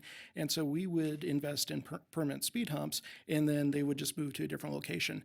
So we're just kind of playing around with the idea of a portable speed hump, but we were just kind of evaluating it based on street sweeping, plowing, some of those other issues. So to be honest with you, we haven't taken that particular issue a step farther, but it's definitely in our toolbox. I would just, for the record, John Flansburgh, I would just add to that.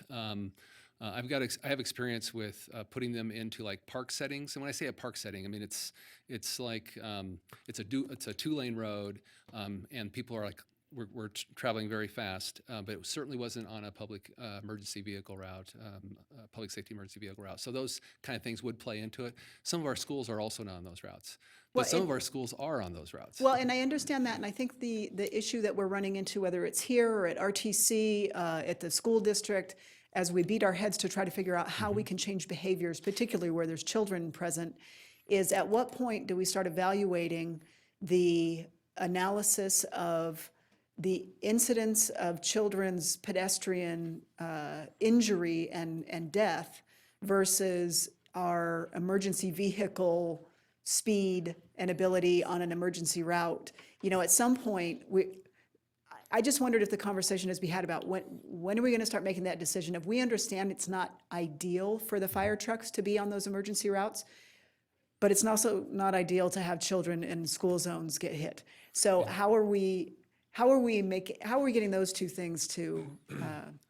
So we have had some conversations.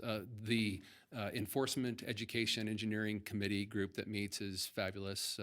Kurt has been working with Lieutenant Shaw and Rebecca Venus on that, and I think that's a good start. We also have had conversations with Chief Cochran, and sometimes we've had a couple locations where we said, we need to do something else here. Can we do something on this road? And so I think that can happen. The other thing we can do is in our design of those speed humps, not all speed humps are created equal, as you probably have known. So there's the way you'd like to do that is to have a longer, more gentle speed hump, but enough that it throws your car, the weight of your car throws over, but it doesn't, it's not like some of the ones in the parking lot you might hit that you take out your axle.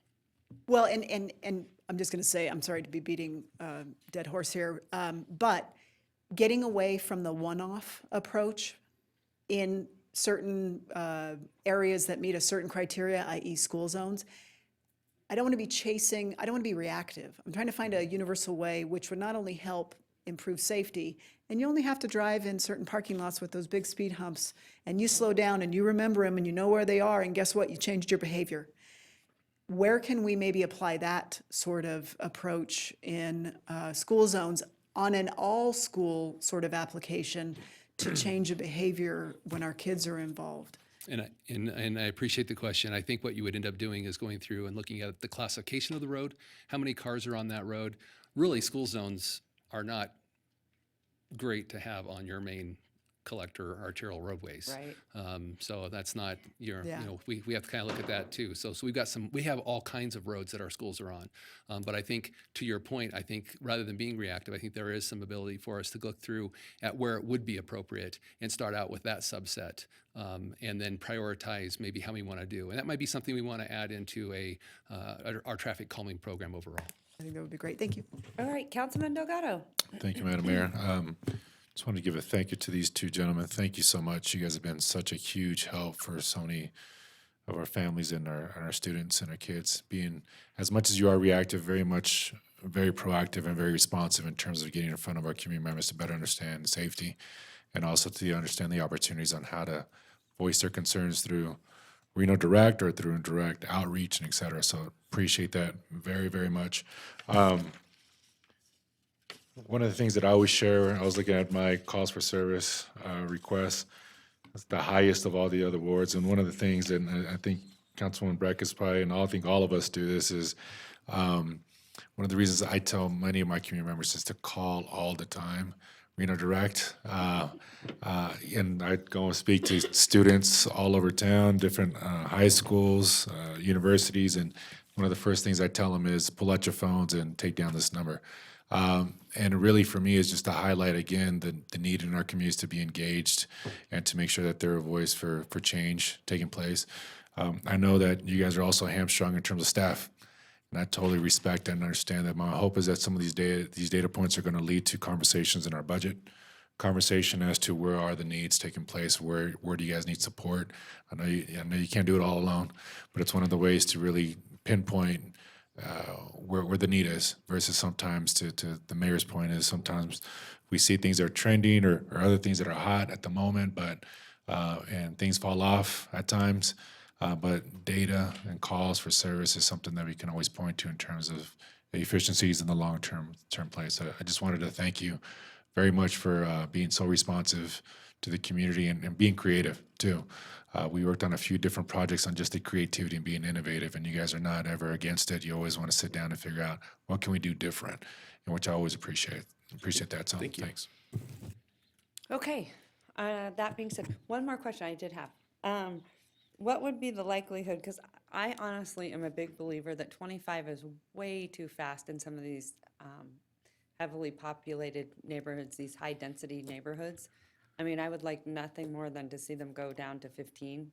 I know a lot of people don't like that, but some of them, I mean, what would be the likelihood? It's probably like a legal thing, or how does that work? Correct, yeah. So right now we're bound by our MC code, but we're working with the city attorney's office right now around parks to reduce it further from 25. Yeah, I really, really believe that. I really believe that.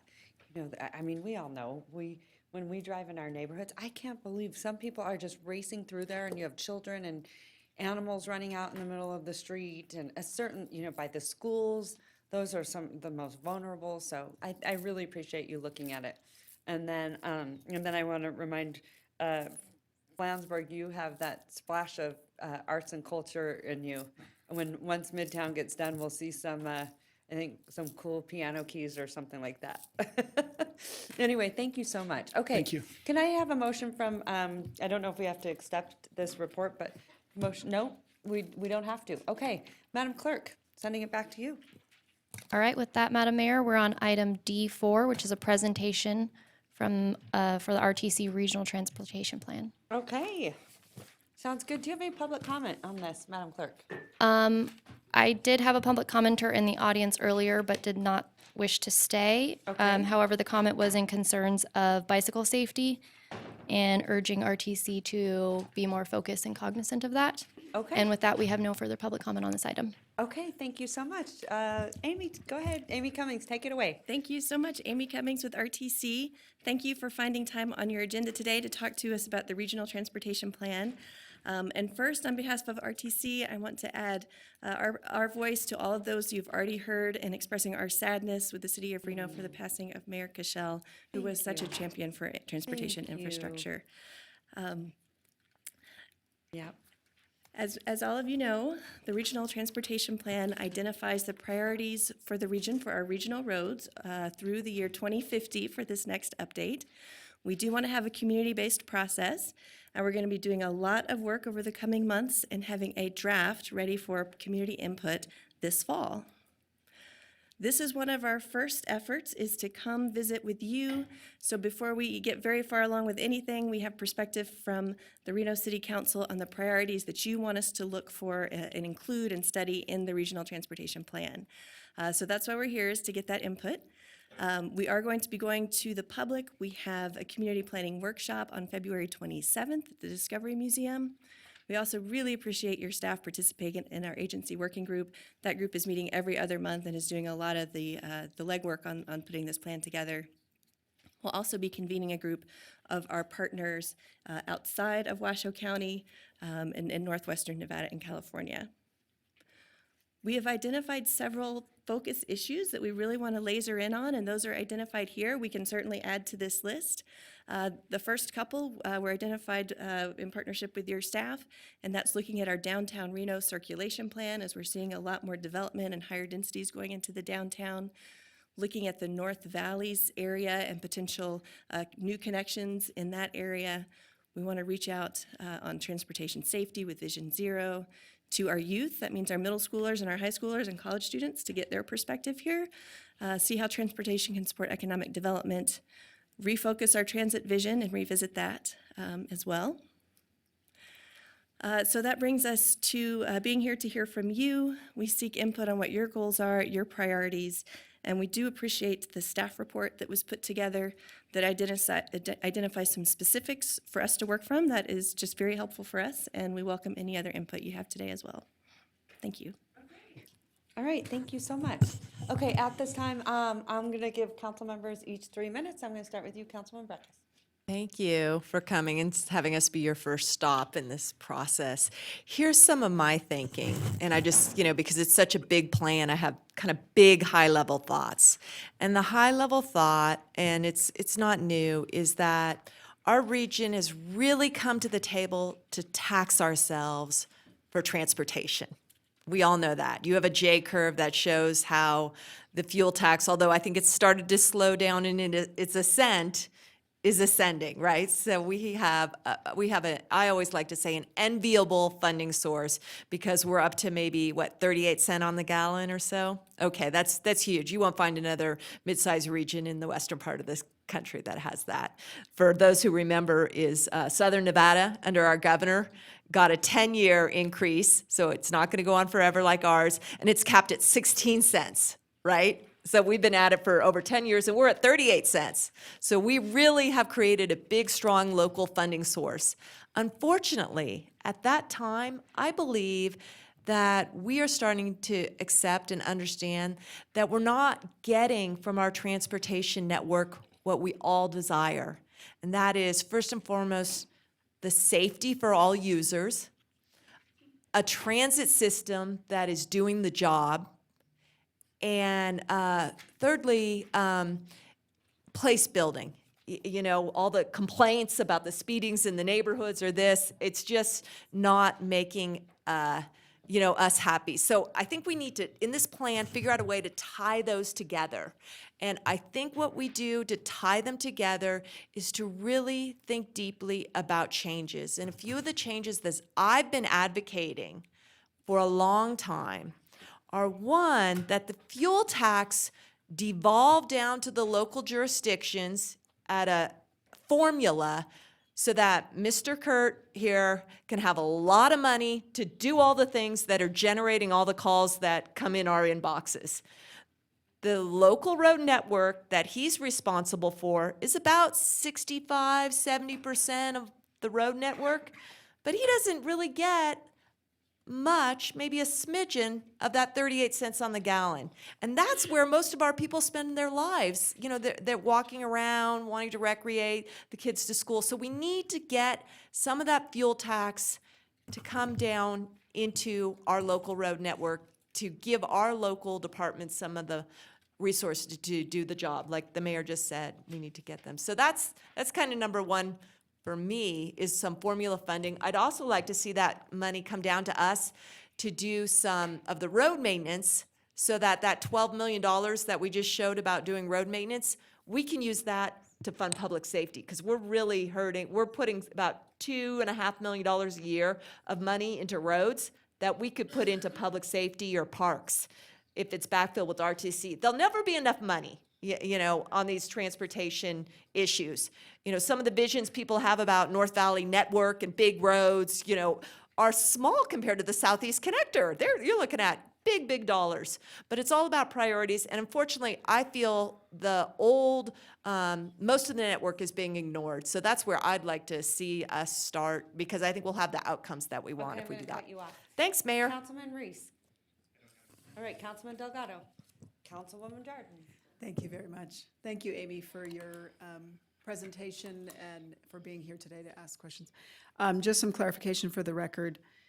And I agree, there's so many needs, and you can ask any group or entity, and their needs are so diverse and so massive, from increasing capacity to get cars in and out of the North Valleys quicker to, you know, improving the street maintenance of our local roads. So, I mean, the needs are so massive and so diverse, and certainly the RTC board hears that and tries to balance those needs as a regional board. My question is, of the fuel tax, can that be used for our transit system? No. It's eligible for roadway construction only, not for transit operations.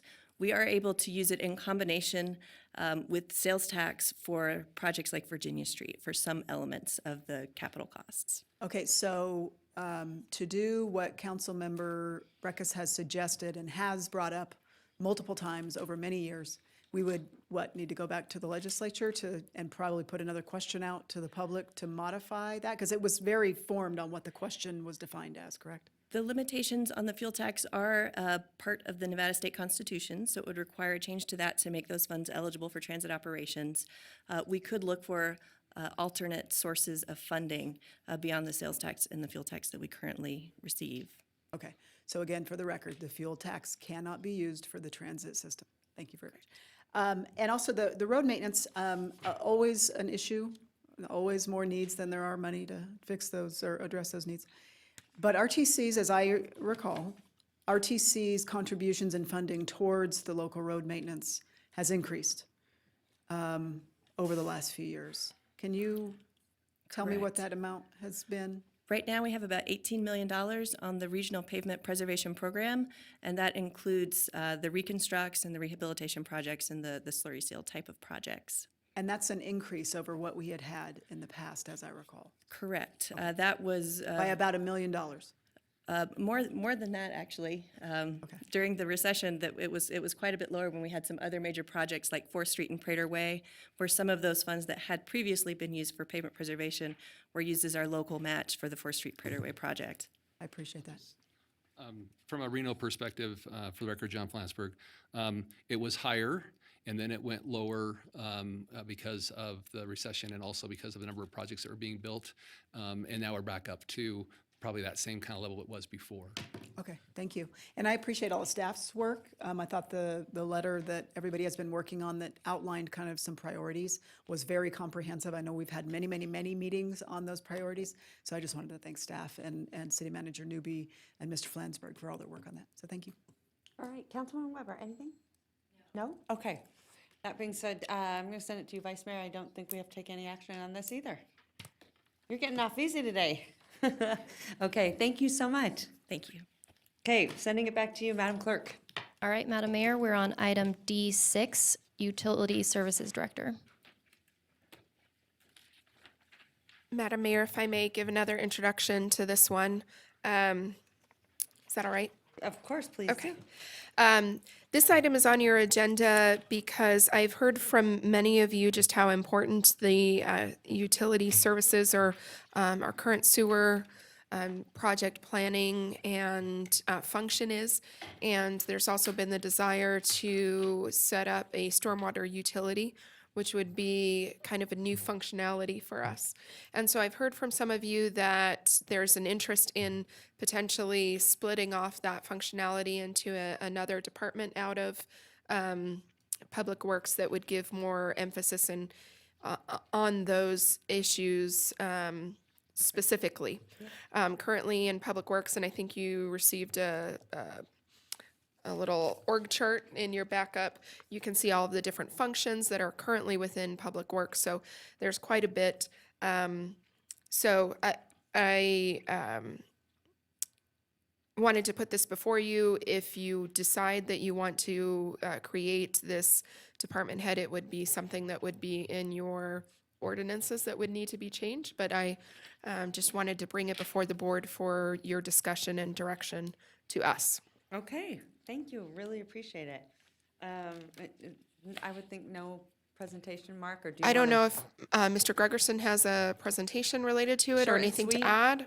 No, the city manager did a very thorough job. She did a great job, didn't she? All right, thank you, Mark. Okay, any public comment on this item? Seeing that there are none, I'm gonna ask council members to weigh in. If not, I'm gonna send it to Vice Mayor. Move to approve. Thank you. I have a motion, I have a second. All those in favor say aye. All those opposed? Motion carries unanimously. All right, Madam Mayor, we're on item D7, electric scooter pilot program. Okay, do you have any public comment at this time, Madam Clerk? I have none registered No? Okay. and none And I registered guess, online. that would be Lynn Barker. How are ya? Lynn Barker, I know, Sustainability super cute. Manager for the record. How's everybody today? Good. Good. Okay, so let's see. Oh, this. Okay. Okay, so as you recall, last March, when the Douglas Bike Share Pilot Program was completed, the council directed staff to work with our state legislators and pass some state regulations that would allow for electric scooters. Following adoption of Assembly Bill 485, the city then adopted ordinances to apply those regulations to local laws. So bicycle laws now apply to electric scooter use, and we are requiring that any vendors have a franchise agreement with the city in order to deploy. You also asked us to return to council to get direction on an electric scooter pilot program. So expanded shared micro-mobility is one of the goals in our Sustainability and Climate Action Plan.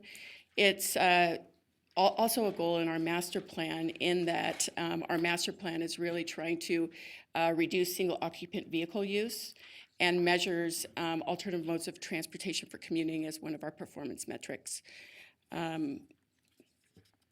We have continued to work with our regional partners throughout this process, and we've got a couple of new partners that have joined our discussions. That's Carson City and the Nevada Department of Transportation. This is just a image of the destinations from the bike share pilot program. So you can see that the bikes were really ridden all over our community, and there was a lot of really positive outcomes. I think that while there were some challenges with the pilot program, the Douglas bikes were really embraced by our community. A couple of things that I think it's really important to understand is that right now, in terms of the data around electric scooter use, communities are finding that about 35% of the rides are replacing vehicle or car use.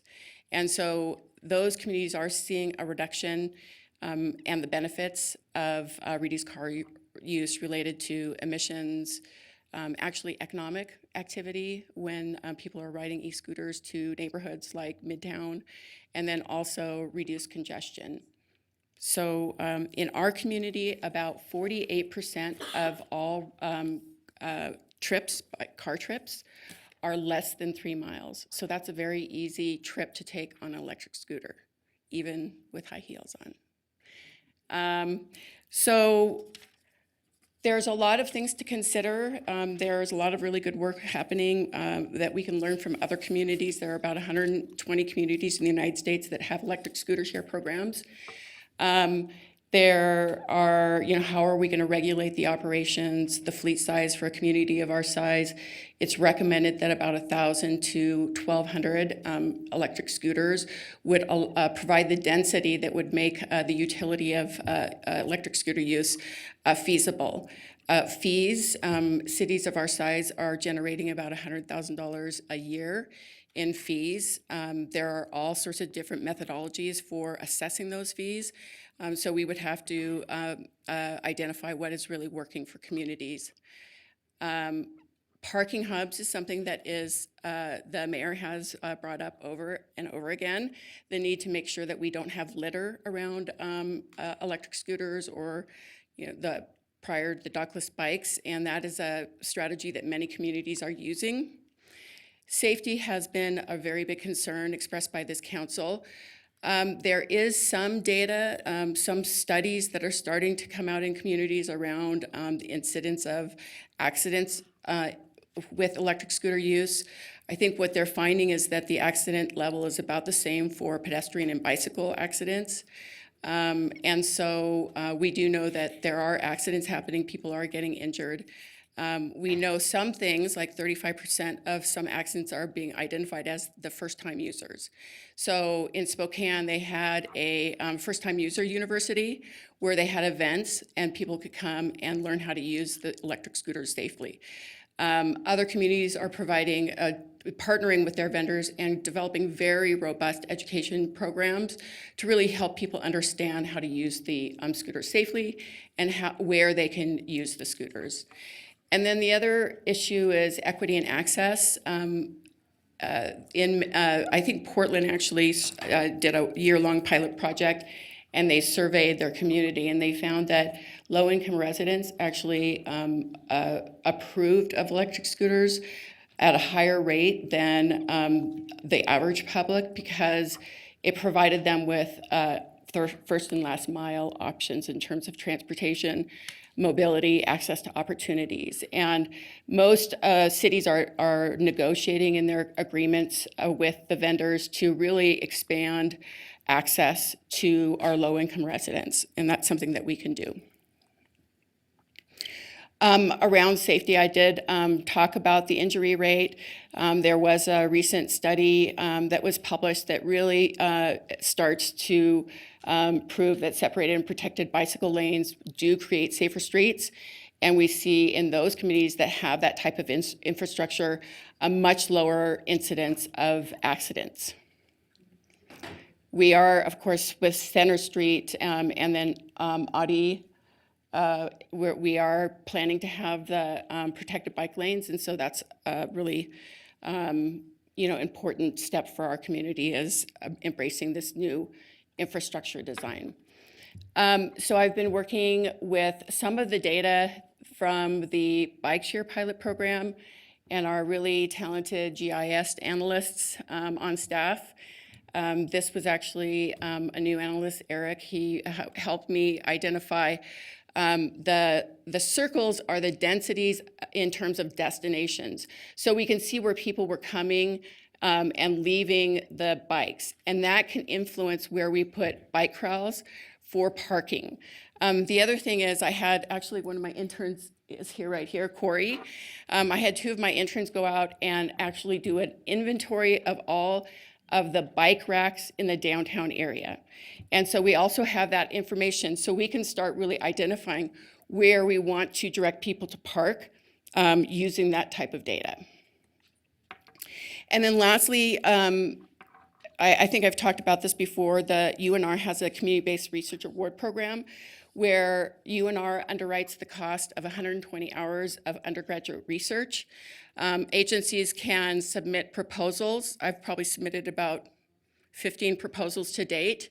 And I've worked with 3 faculty members to really design a pilot project evaluation program using that community-based research program so we can gather data and conduct surveys if the council decides to launch an e-scooter pilot program to really evaluate some of the key questions that we would like to answer, whether or not e-scooter use is being used for microtransit, how are people connecting with our transit system, what are the socio-demographic characteristics of users, and things related to equity and access, as well as informing future infrastructure. How are people actually moving through the city?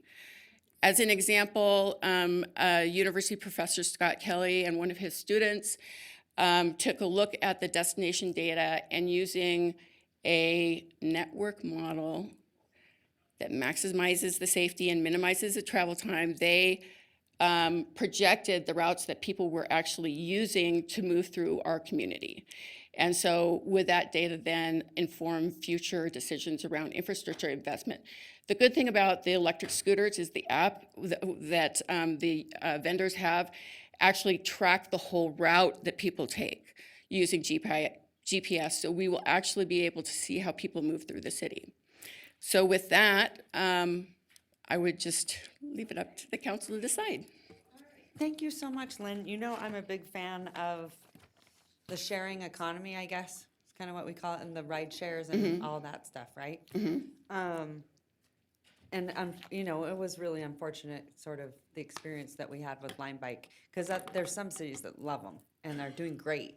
So, anyway, I believe in this, and I know you've done a lot of homework, and so I appreciate it. Yeah, I do want to say, we had issues with the relationship with Lime Bike, but that also is my responsibility. A lot of cities actually are allocating quite a bit of staff time to managing these types of programs because they are new and they do have challenges.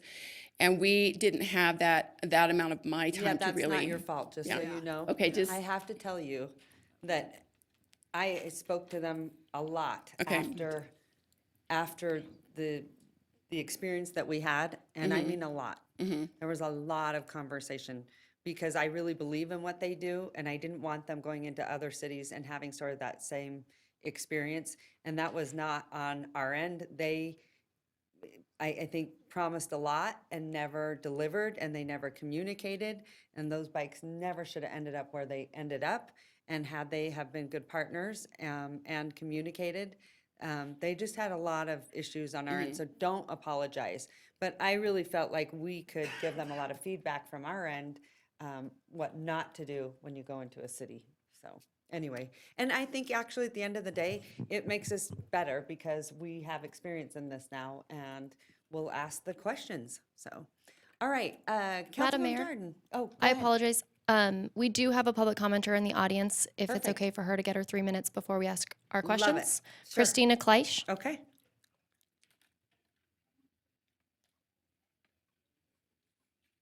Good afternoon. Thank you for a few minutes, Madam Mayor and members of the council.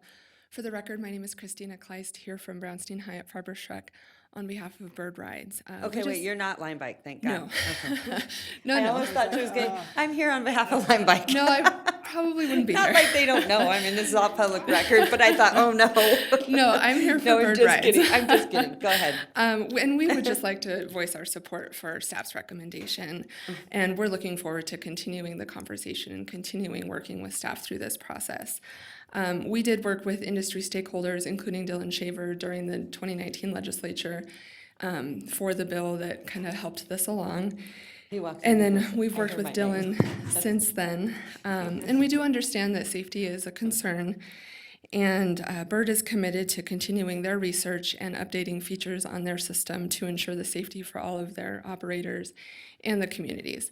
Additionally, the bill does have restrictions such as age and speed that inherently make riding the scooters a little bit safer. And again, I appreciate your time, and if you have any questions, I'm happy to answer them. Okay, thanks so much. you.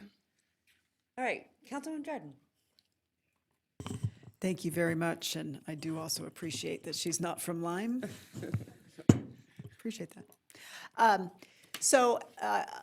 Obviously, having been through the debacle that was Lyme when they were here previously, we don't want to go down that path in any way, shape, or form before, but like the mayor said, I think we did learn a tremendous amount. And we want to be open to and appreciate all the work that the legislature did and our representatives there to get some legal clarification. So in the event we wanted to move forward, we would have some of that better framework. I guess in thinking about this, there's a couple of things that are kind of hard stops for me that would have to be present, or in politics, you don't like to say won't and will. It's always, you leave yourself a little bit of flexibility, but these really are things that I just couldn't go there. And they would have to have mandatory parking spots and a penalty if they didn't park them where they were supposed to be corralled. They'd have to have mandatory helmets and a penalty if people didn't wear the helmets. To me, the combination, if we're really looking at health and air quality, I think any sort of scooter program has to have the bike share, the bike component to it as well. I know that's not the moneymaker. I understand that. But if we're talking about moving people around in different modes, I feel like the bike component needs to be part of the discussion. I find it interesting that unless something has changed, that the university has talked about underwriting a bit of a study, but the university doesn't allow scooters on their campus.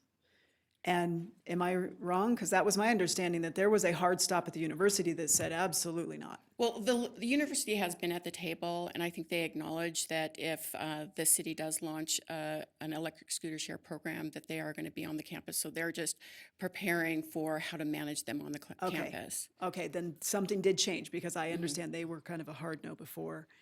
The whole thing about how do we talk about the scooters moving, traversing in bike lanes, correct? Is that kind of what the thought is? Well, that's the law basically applies bicycle laws to the use of that. electric scooters. So off downtown, in the downtown area, no riding on the sidewalk. So it would have to be in the bike lane. I'm curious to know what our bicycle community, how they feel about having scooters in their bike lanes. I'm just saying, I sure would like to have their feedback on that. And I know we talk a lot about the last mile and the importance of getting people from the bus stops to, their points where they're going, that sort of last mile. Now understand the landscape of public transit is changing. Microtransit is really, we at RTC are expanding it as we speak, where it's a door-to-door. So as much as scooter technologies, all those things are changing, the landscape of public transit is changing as well. And will that last mile demand still be there as much if you're getting a door-to-door bus service? So those are the things. I just think you have to have a helmet, you have to park in a designated spot. There has to be a penalty if you don't, because I don't know how we clear up people's behavior. How do the bicycle community, how do they feel about scooters in the bike lanes? And absolutely no on Lyme in any way, shape, or form. They have proven they would not be a good partner with the city. I would not entertain anything with Lyme.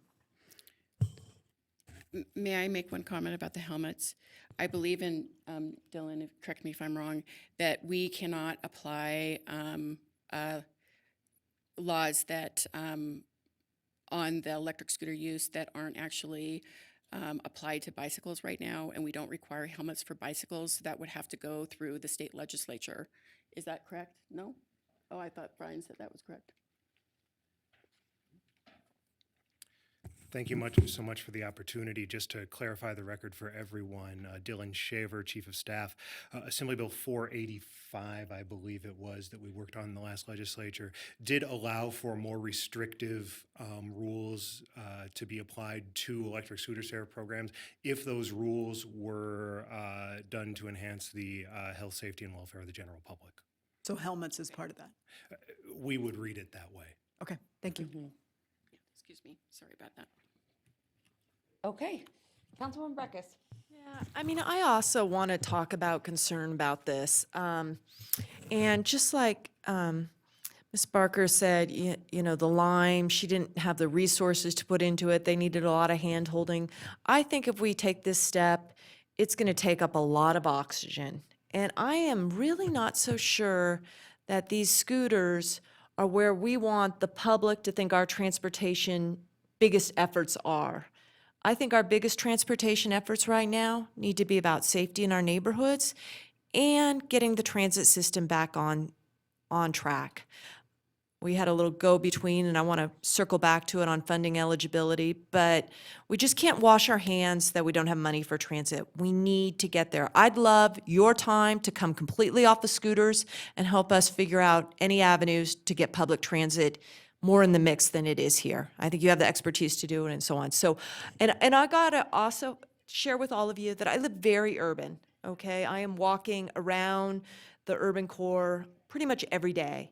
And there are a lot of people in their individual mobility choices picking up on a lot of things, whether it's the bikes we know, but those little gyroscope skateboards or, you know, roller skates or track skis. I mean, sometimes I see stuff, I don't even know what it is. But they're coming down very much in price point. Even the little Razor scooters, sometimes I see adults on those. And how great, you can shove that in the backpack and go to your job on it. We don't need this provider that's going to need a lot of hand-holding from staff, take up a lot of focus, have a franchise agreement. I think people will get there on these different modalities on their own. And so I'm just not sure that as restricted as we are in our time, our energy, all the big tasks ahead of us, this is where we should let the public have the perception that our transportation goals are headed for the next year. Okay. Councilman Reese, did you want to chime in? No? Anyone else? Okay. That being said, Councilman Reese, I'm going to send it to you because I think we have to give Ms. Barker some direction. Madam Mayor, I'll move to approve staff recommendations.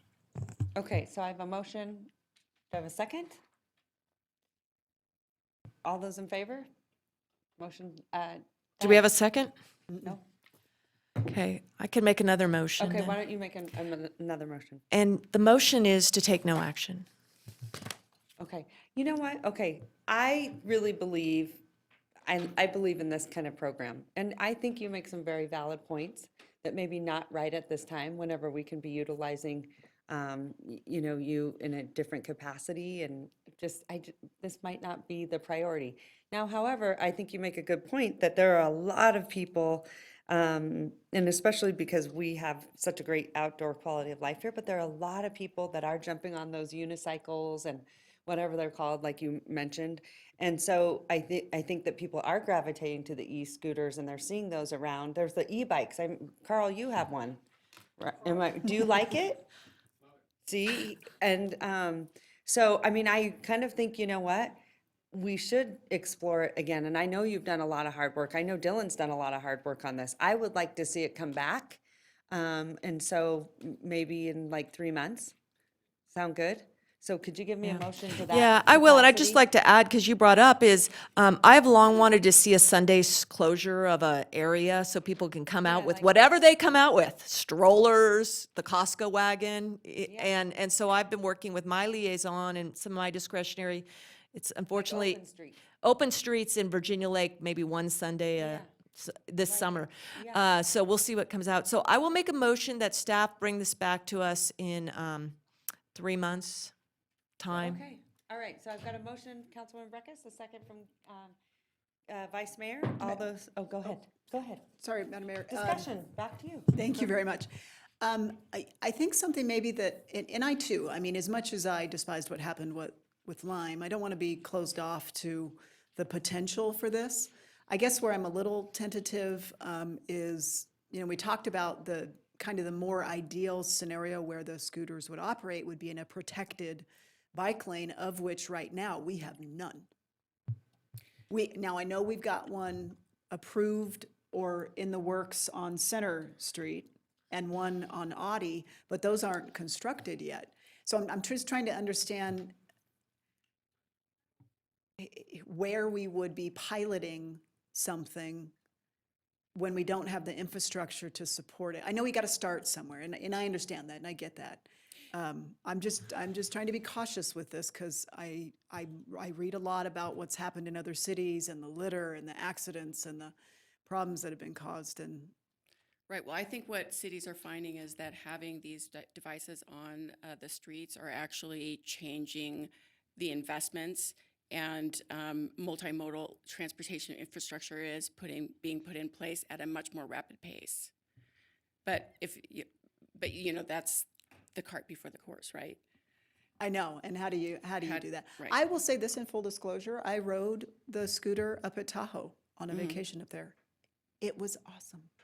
Yeah. It was Awesome. it was a really neat way to get around. Did I hear from a lot of the business owners that despise them because they get dumped in front of their businesses and their litter and they're mowing down people that are trying to walk? I do. I heard that too. But so I get it. I'm just trying to understand what we would be achieving in a pilot if we didn't have the desired infrastructure there to support it. Right. May I get some clarification on your Yes. direction? So coming back in 3 months, in terms of the staff report, what else are you wanting to see that would be in addition to the staff report? I don't want you to spend a lot of time on it because I know that you have a lot of things that you're working on that are important.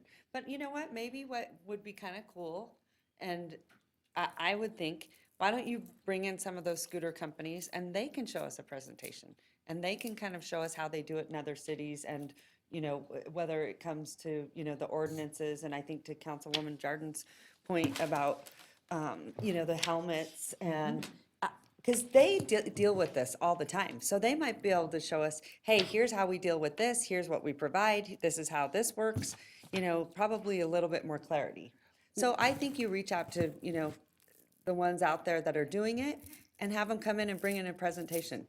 Would you like to do it in this form, or would you like to do it like the form that we had before, where we had kind of an industry review? We could bring them into a different location and people could check them out and test ride them and. I don't know, that's kind of cool too, for the community to kind of get a feel? For a larger group of stakeholders to come in, yeah. Why don't we do a council presentation first? And then maybe that one, we don't take any action, Yeah. right? I think also is maybe talk to some of the vendors. I didn't know Mr. Hall had an e-bike. I have a friend who's replaced a family car with an e-bike. Yeah.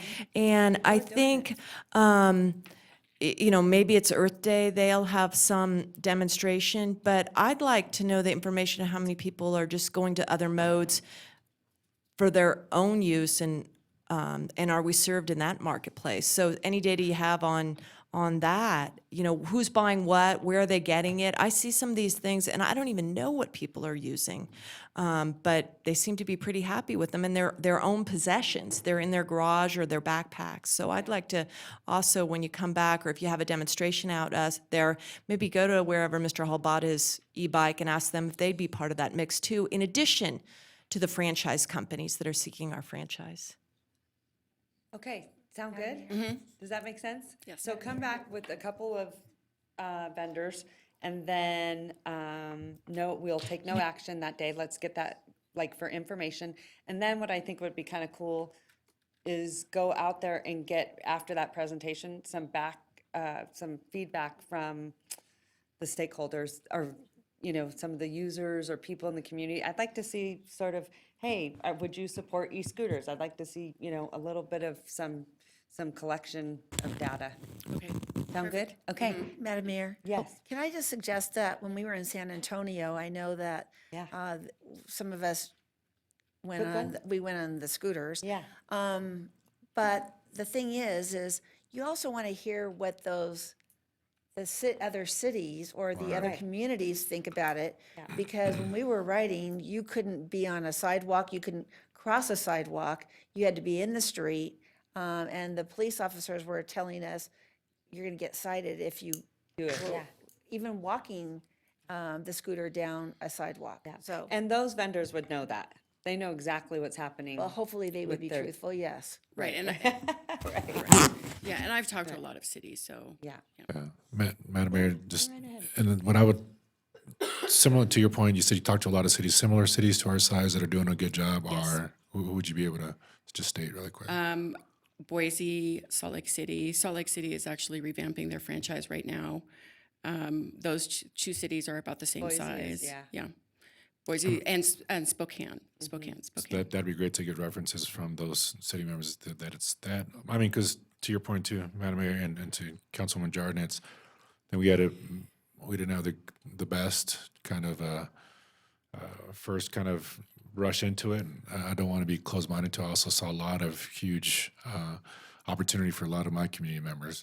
As one of the great things you saw is you saw a lot of our kids riding their bikes from their neighborhoods to their high schools.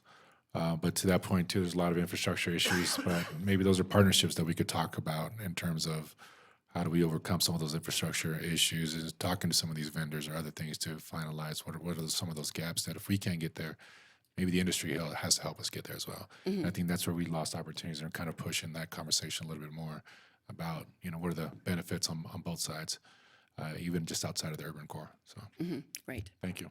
Okay. Thank you. Okay, moving right along.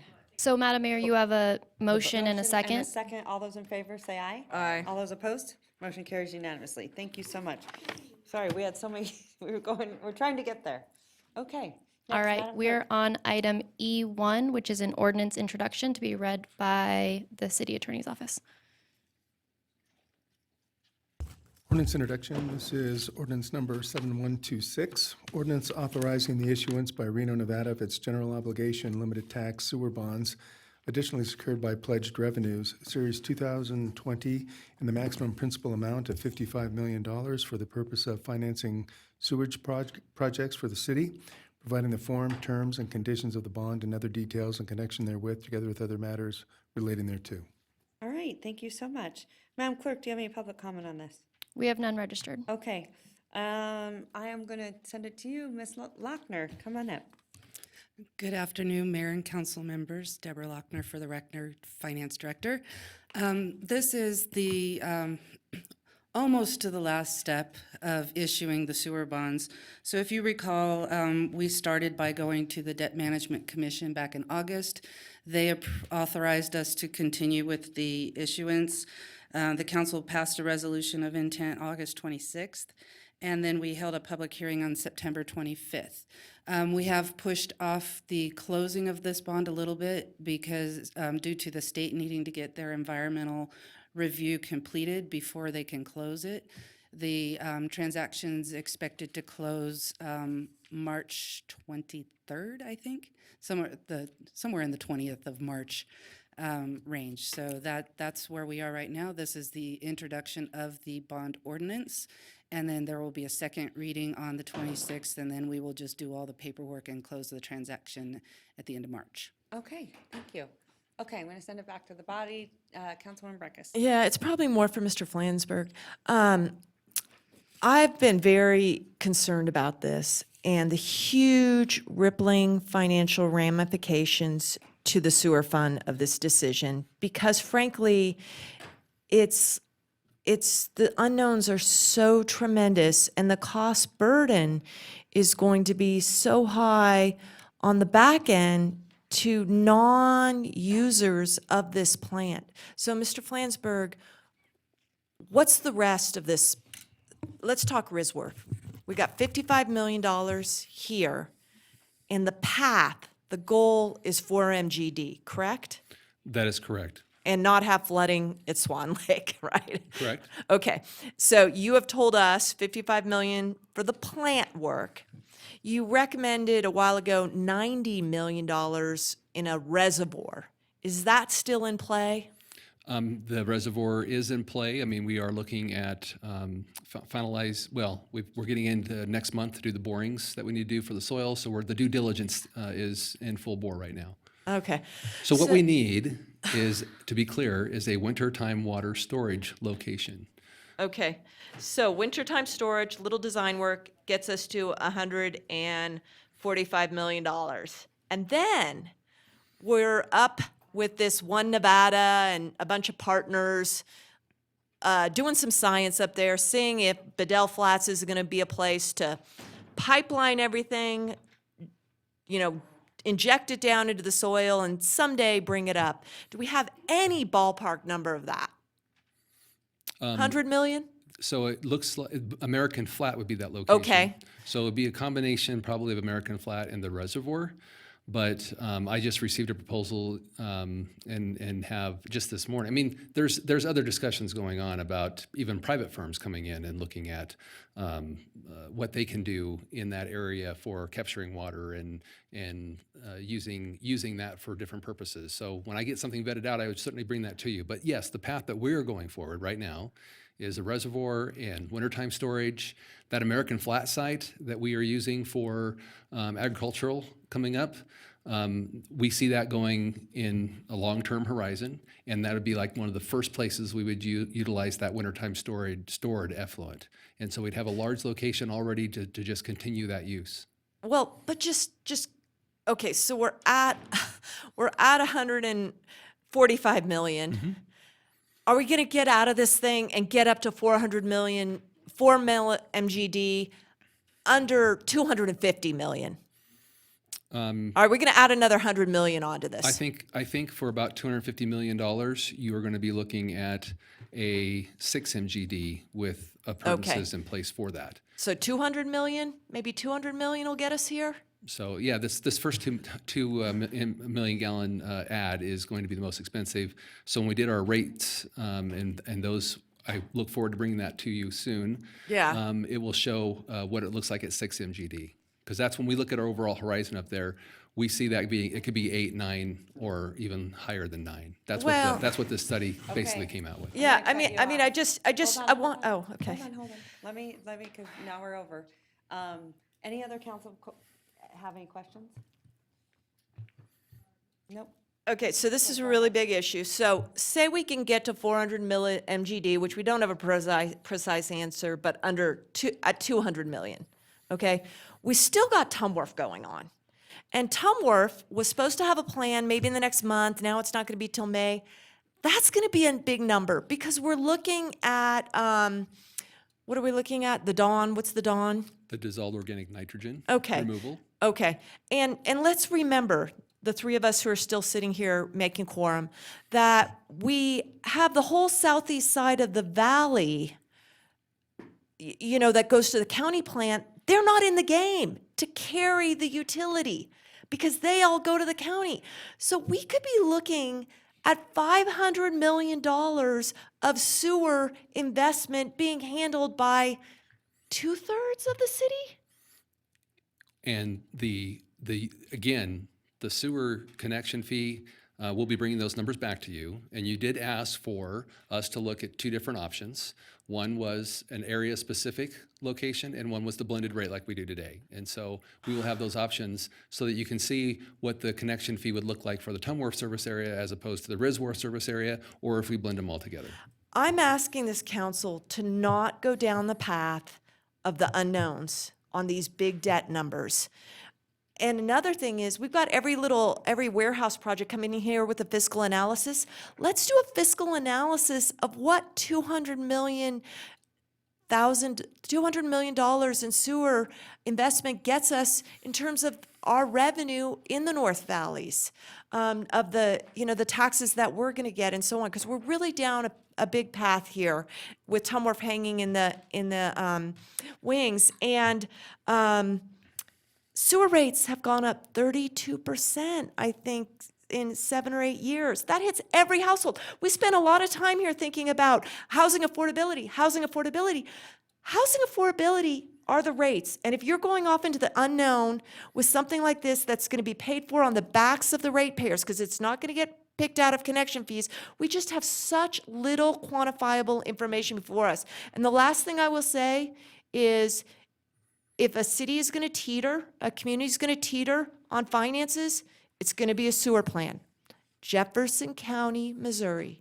There are not a lot, but enough stories out there of sewer treatment plant investments taking counties and cities to a very bad Councilwoman financial Breckus, place. What do you, What do I propose? I'm hearing you, but I'd like to hear Okay. your proposed. Unfortunately, and we got in the last week or so, it is where we're at with Risworth. And we are like barely with our noses above Risworth, even with the shave. Would you agree with that? We're at 94, 95% with the shave? No, I wouldn't agree with that at all. What are we at with the shave? We have 91,000 gallons available for people to come in right now. That's trying to do math. Never do math on the. But how many people floating. do we have in Even line? for an engineer. How many gallons do we have in line? And well, I mean, we've had 15,000 gallons come in over the last 3 months. One project. That's it. We only have 90,000 left. We have 90,000 I mean, left. But remember, the council has allowed us to use 75,000 gallons as headroom. As headroom for that. We are currently flowing to Reno Stead right now 1.6 to 1.8 million gallons a day. 500,000 gallons is going to Tumwharf. That means we're only processing 1.3 to 1.5 million gallons a day at the. I mean, I'm sorry, 1.1 to 1.3 million gallons a day right now at the plant. We need to stay. So we have a lot of headroom because the flow shave's working very well. So to your point, I mean, when you talk about having enough capacity, yeah, we have that capacity. We have been very conservative in what we're using right now, and all of the flow shave is going.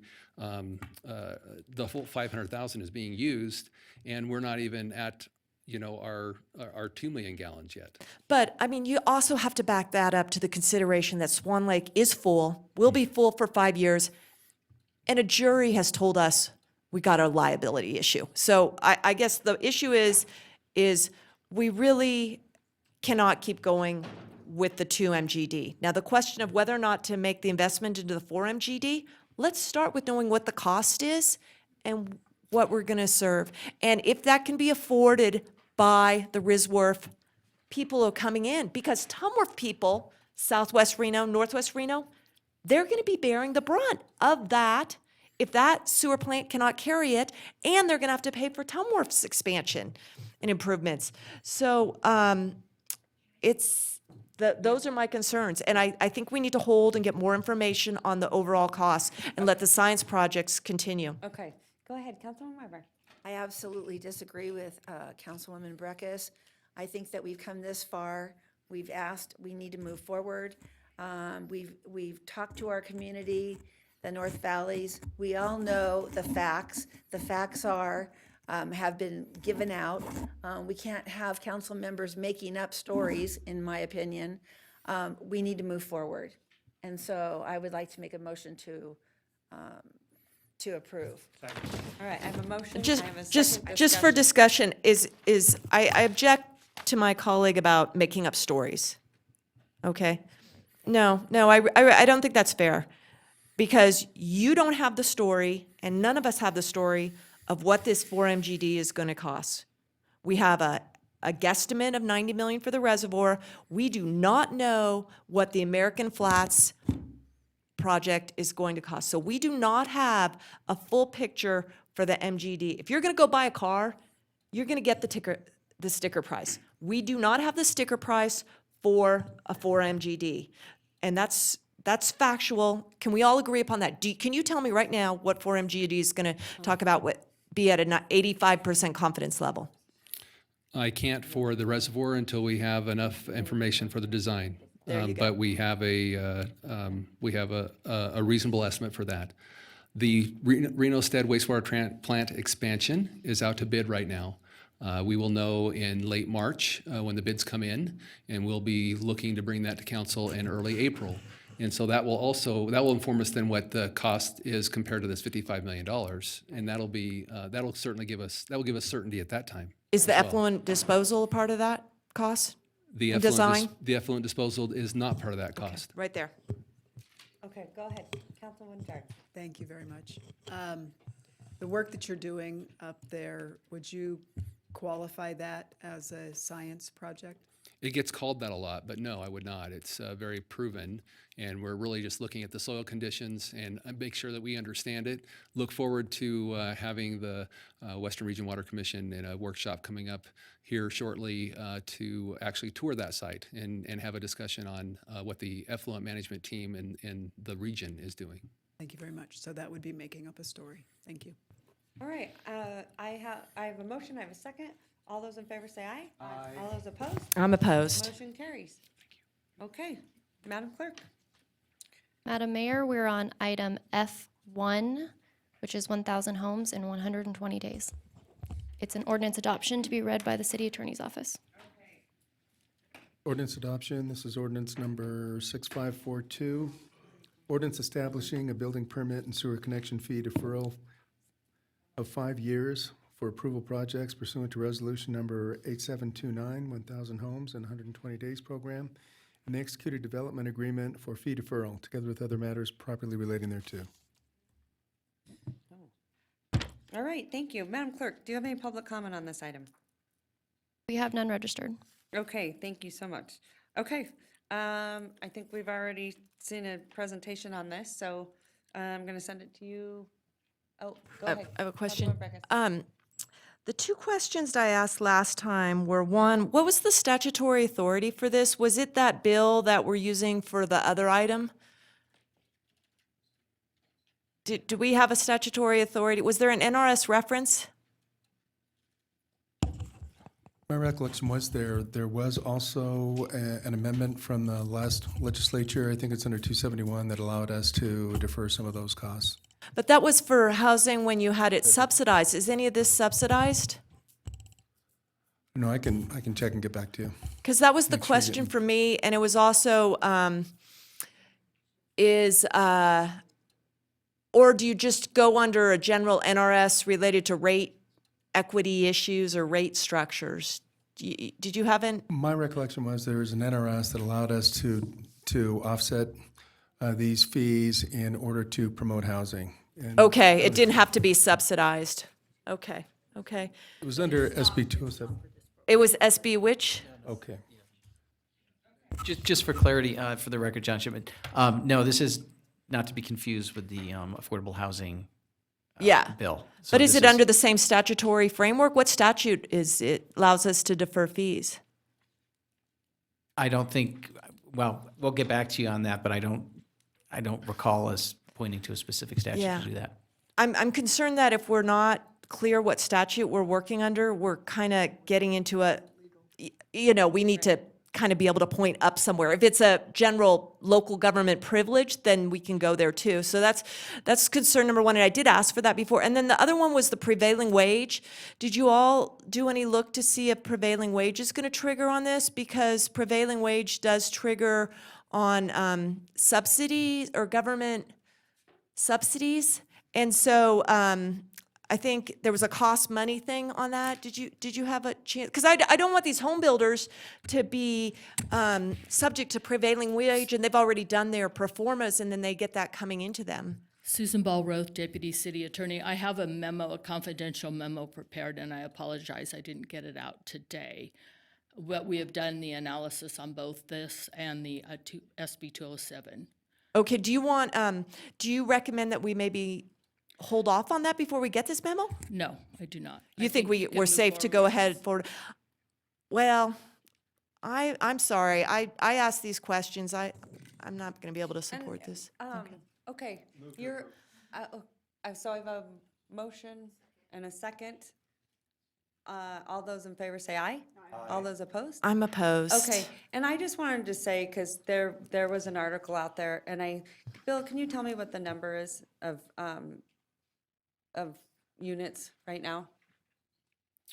What For is the it? record, Bill Thomas, Assistant City Manager. As of today, and after closing of the program, we're actually at about 4,000. Okay, and I know that there was some concern of some units being taken out, correct? And what I want to point out, Units being removed as a result of this, yes, there were a very small number. Yes, it was I a want to say small- like maybe potentially 8 homes, many of which are, I think, already vacant, and then Yes. one, somewhere 40 or less, maybe around 40 motel. right, So of the 4,000 units, yeah, they were really maybe in 20. bad shape. But I just wanted to kind of show the difference that some had to go away in order to bring in others.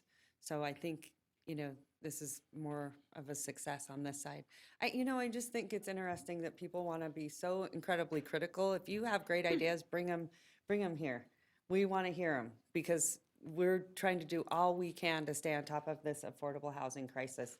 And I want to thank this council for really understanding this has been a huge challenge, but also, like I keep saying, if we stop trying, that's where we fail.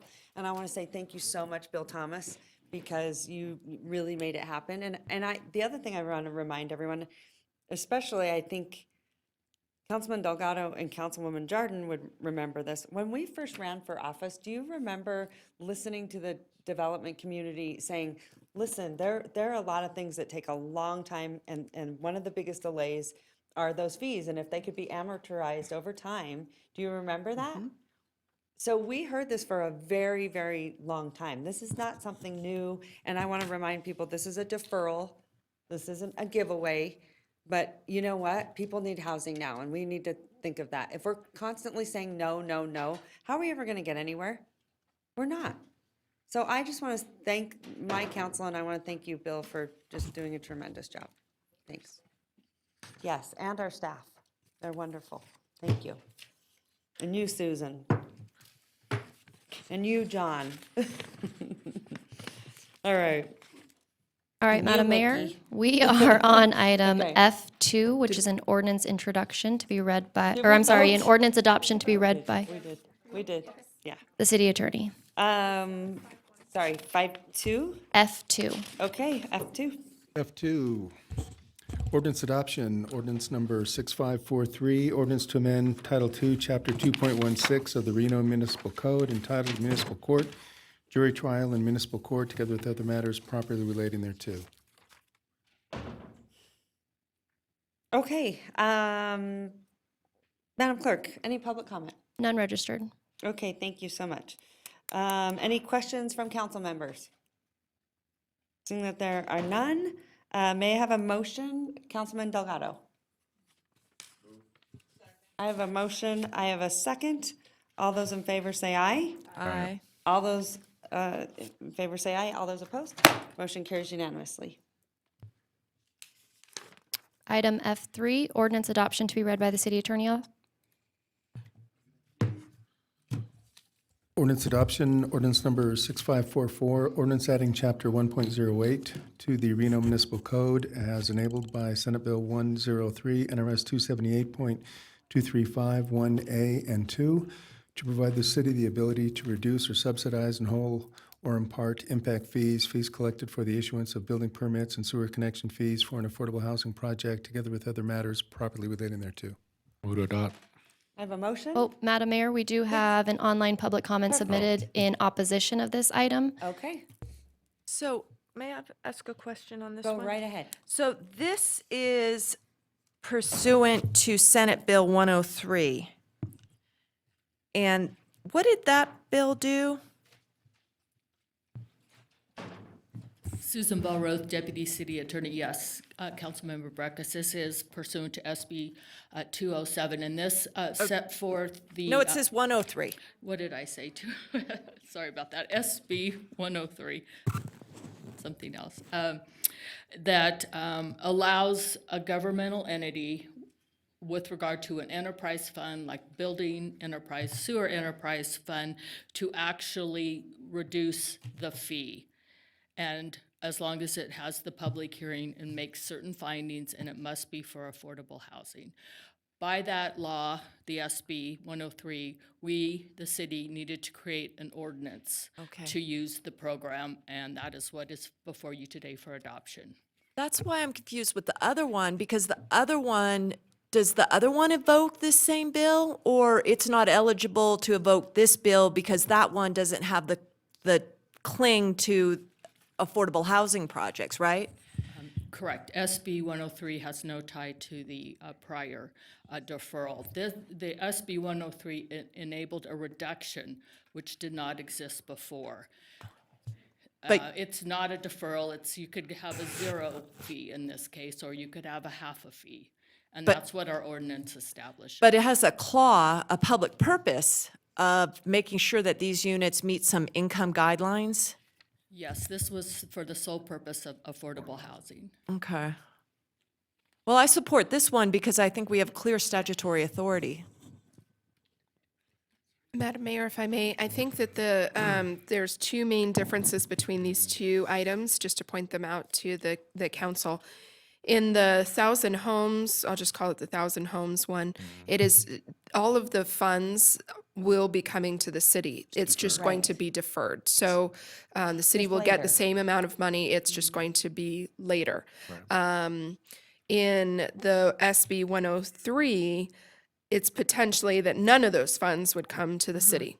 Or some amount would not come to the city, all, zero up to some portion. So it's not it's not a deferral, it's actually A subsidy. It a is a subsidy and subsidy. impact, yes. So- But it is for affordable housing, whereas the 1,000 homes could be affordable housing, could not be affordable housing, just depends. Got it. I hope Okay. that clarifies things. Yes, thank you. All right, so do I have a motion? Yeah, go ahead. yeah, I have a move to adopt. Thank you, And then Councilman. quick discussion, just for another just quick clarity piece, because I know I've been here a lot of ramblings in the community about the 1,000 homes piece. And again, to thank you for that clarity, Madam Manager. I think another piece to that is we're sent. I think I'm just repeating everything you're going to say, just because I feel like there's just so much confusion about what it is, and we're not, again, subsidizing. We're deferring. We're just collecting the money at the end versus at the beginning before it's COO, before it's occupied. Really, right? I mean, we've talked about that in terms of hoping to expedite or make efficient some development opportunities for more housing, especially within the urban core, which I think we've been talking about for years and years and years, and that's what the project, the program that the mayor's initiated is exactly doing that. What the other one is, which in different ways it's subsidizing, which in many different ways might harm us in different ways because now we're not getting any fees to put back into our pocket to deal with some of the other issues we're dealing with. And you could look at it from all different points, but I think both of them are tools that we need to use to deal with the housing issue that we have in front of us. So just wanted to kind of state those pieces because I know it's a lot of conversation with that. So fully support, and so thank you again, Madam Manager, for the clarification. Thank you, Councilman. All right, so I had a motion and a second, and then go ahead. Well, yeah, Councilwoman. no, I just wanted to ask, because the other one, like the manager said, it is a deferral, which is a time and money thing, but it's not a direct forgiveness. But on the other hand, because over on Tumwa, you have this whole theory or body of law of rate setting, and you can't be, to my understanding, differential in your rate setting. And this, where it had just opened to certain people where they were, and then it opened here, and then it closed, it's just not uniform among the rate class. And that's why I keep asking on the statutory authority, if it's not this 103, does it come out in general rate? Maybe it is just rate setting theory. You can have a lot of variance in your rate study, maybe. On the other one, I don't know. Madam Mayor, if I can, for the record, Bill Thomas, Assistant City Manager. This particular ordinance goes on into the future. So until the council repeals it, we will always have this tool available to provide for affordable housing by reducing the fees. The other program, 1,000 Homes, was based on a resolution of council saying we're in a crisis right now and we need more housing because of all the people we have here. That program ended, the participation ended as of the end of January. So it will not go forward unless the council takes another action. It was very much a crisis-oriented, one-time action to deal with a serious problem. Whereas this ordinance will be here in perpetuity until the council removes it. So I think that's an important distinction between the two. Okay, so I have a motion and a second. All those in favor say aye. Aye. All those opposed? Motion carries unanimously. So I just want to get this straight. You agree to give a subsidy, and then you vote against the 1,000 homes. Am I right? Thanks for asking. Okay. My understanding on this one is that we have clear statutory authority. We have a strong linkage to a public policy of subsidy housing. The other one is a time and money subsidy, so it is a subsidy, but the public purpose link to those individual projects, they could be, for all we know, very high-end, apartments or condos sold. And that money, that time money thing could not even go to the people who end up living there. It could, because there's no standard, it could just go to profit of the pro forma of the developer. All right, thank you so much. I just wanted to know, because I think honestly, you didn't want to support it because it was my initiative, so I appreciate that. Oh, Mayor, please, please, please, I'm please. just No, no, saying no. that Let because me, I think it's very interesting that one or the other, but I'm done, and we're No. gonna move on. Point of order. Could I- Point of order. Let's move on. Okay. All right, Madam here we Mayor, go. we are on item F. I'm happy to sit down and have coffee with you, Councilwoman Breckus. Item F4, an ordinance adoption to be read by the city attorney's office. Ordinance number 6545, ordinance amending Reno Municipal Code, Title 12, Public Works and Utilities, Chapter 12.16, Sewer Service, Article 2, Section 12.16.280, titled Connection Fee Payment, to provide for a reduction or subsidization of connection fees for affordable housing as enabled by NRS 278-235, together with other matters properly relating thereto. Second. All right, I have a motion and a second. All those in favor say aye. All those opposed? Motion carries unanimously. Madam Clerk. Madam Mayor, we're on item H1, city council comments. All right. Any comments from council members? Any public comment? No? Any comments from council members? Go right ahead. Councilman Weber.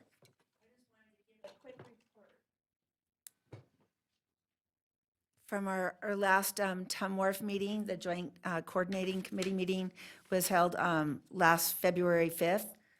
And I wanted to give you some good news. So nutrient loading of nitrogen, phosphorus, and total dissolved solids discharged at Tum Wharf for the year 2019 was well below the requirements of its permit. Even with a wet winter and unexpected high flow events that occurred in 2019, Tum Wharf finished the year with an average nitrogen loading of 429.2 pounds per day. For comparison, the discharge limit for nitrogen loading is 500 pounds per day.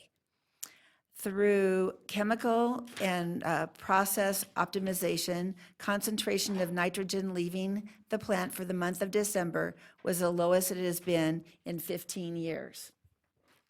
Comment. That was good stuff. I thought the joint coordinating committee in the first week in February was canceled because Canceled. I wanted to attend I that was in and, attendance. I okay. wanted to give my report, so thank Okay, you. I'll have to get with my liaison because he told me it was canceled and I thought we saw that. Okay, thank you. All right, any other comments from council? Go ahead. Councilwoman Jordan. Thank you very much. Just some quick updates on the RTC. Very excited that tomorrow we will be interviewing and selecting our next executive director of the RTC. We have some magnificent candidates, two of which are sitting right here in the room. Great individuals who have done great work, very, And look at them, they look I like know. happy friends I over know. there. I think they are. I mean, that's how it should work. So, as well as some other, there's a number of great candidates that we got. So I'm very excited for that tomorrow. RTC had a tremendous strategic planning session, which had a lot of turnout and participation from all the different stakeholders and public. We are very happy to say during that strategic planning meeting that some of our transit will be expanding, which might be in conflict to what some may be saying. We are actually expanding some of our transit routes. Very excited about that.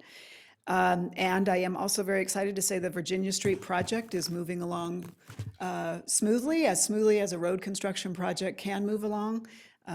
There's a campaign afoot to help the businesses in that region to make sure that they not only make it through the post-holiday tough construction time, but beyond. Very excited about that. And Madam Mayor, I'm excited to say the Virginia Street project is ahead of schedule. Nice. To hear. Okay, good. Now that can I'm glad. change. That's my asterisk. All right. That can change. Okay, and Madam Mayor, anyone else? yeah, I was just gonna, just one little piece to what Councilwoman Jordan has stated. Another exciting one that's not necessarily in the city of Reno, but really excited from RTC standpoint is the extension in Sun Valley. I've heard from many members in the community of Sun Valley with the new middle school that was built out, Sky Vista, that there was a loss in connection between the existing bus stop up to the middle school. And the reason why that's so important is that middle school is also now a community resource center. And so that extension is going to do that much more for the community to make sure that there's resources available to them to get them from that valuable resource in addition to the youth. So I thought that was a big one for us. Thank you. Anyone else? No? Okay, then we will reconvene. Am I right, Mickey, at 6 o'clock? That's right, Madam Mayor. We will recess now and reconvene for your public hearings at 6 p.m. Okay, awesome.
All right, Madam Clerk, I'd like to call the meeting back to order. How's everyone doing? Did you get a nice little break?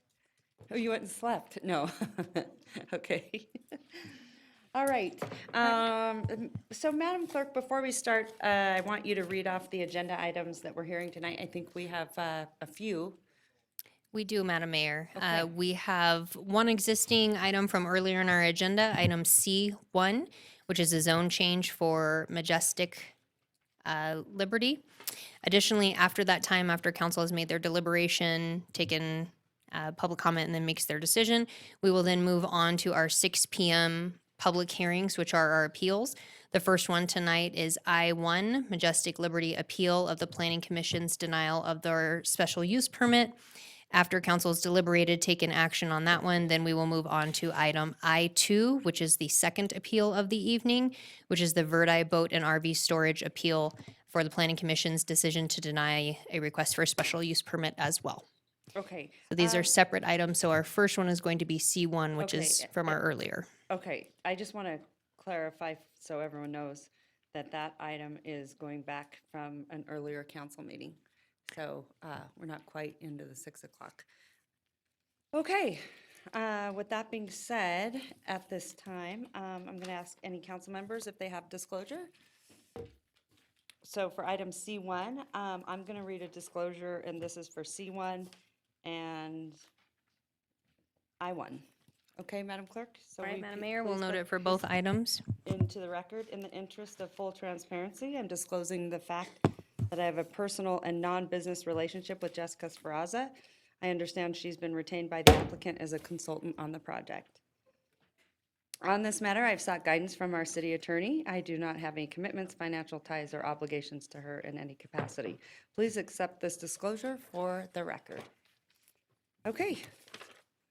Going to item C1, Madam Clerk, I'm going to have our city attorney read the ordinance, but at this time, I'm going to ask you, do you have any public comment? Madam Mayor, on item C1, we have public comment from Tammy Holt Still. Okay.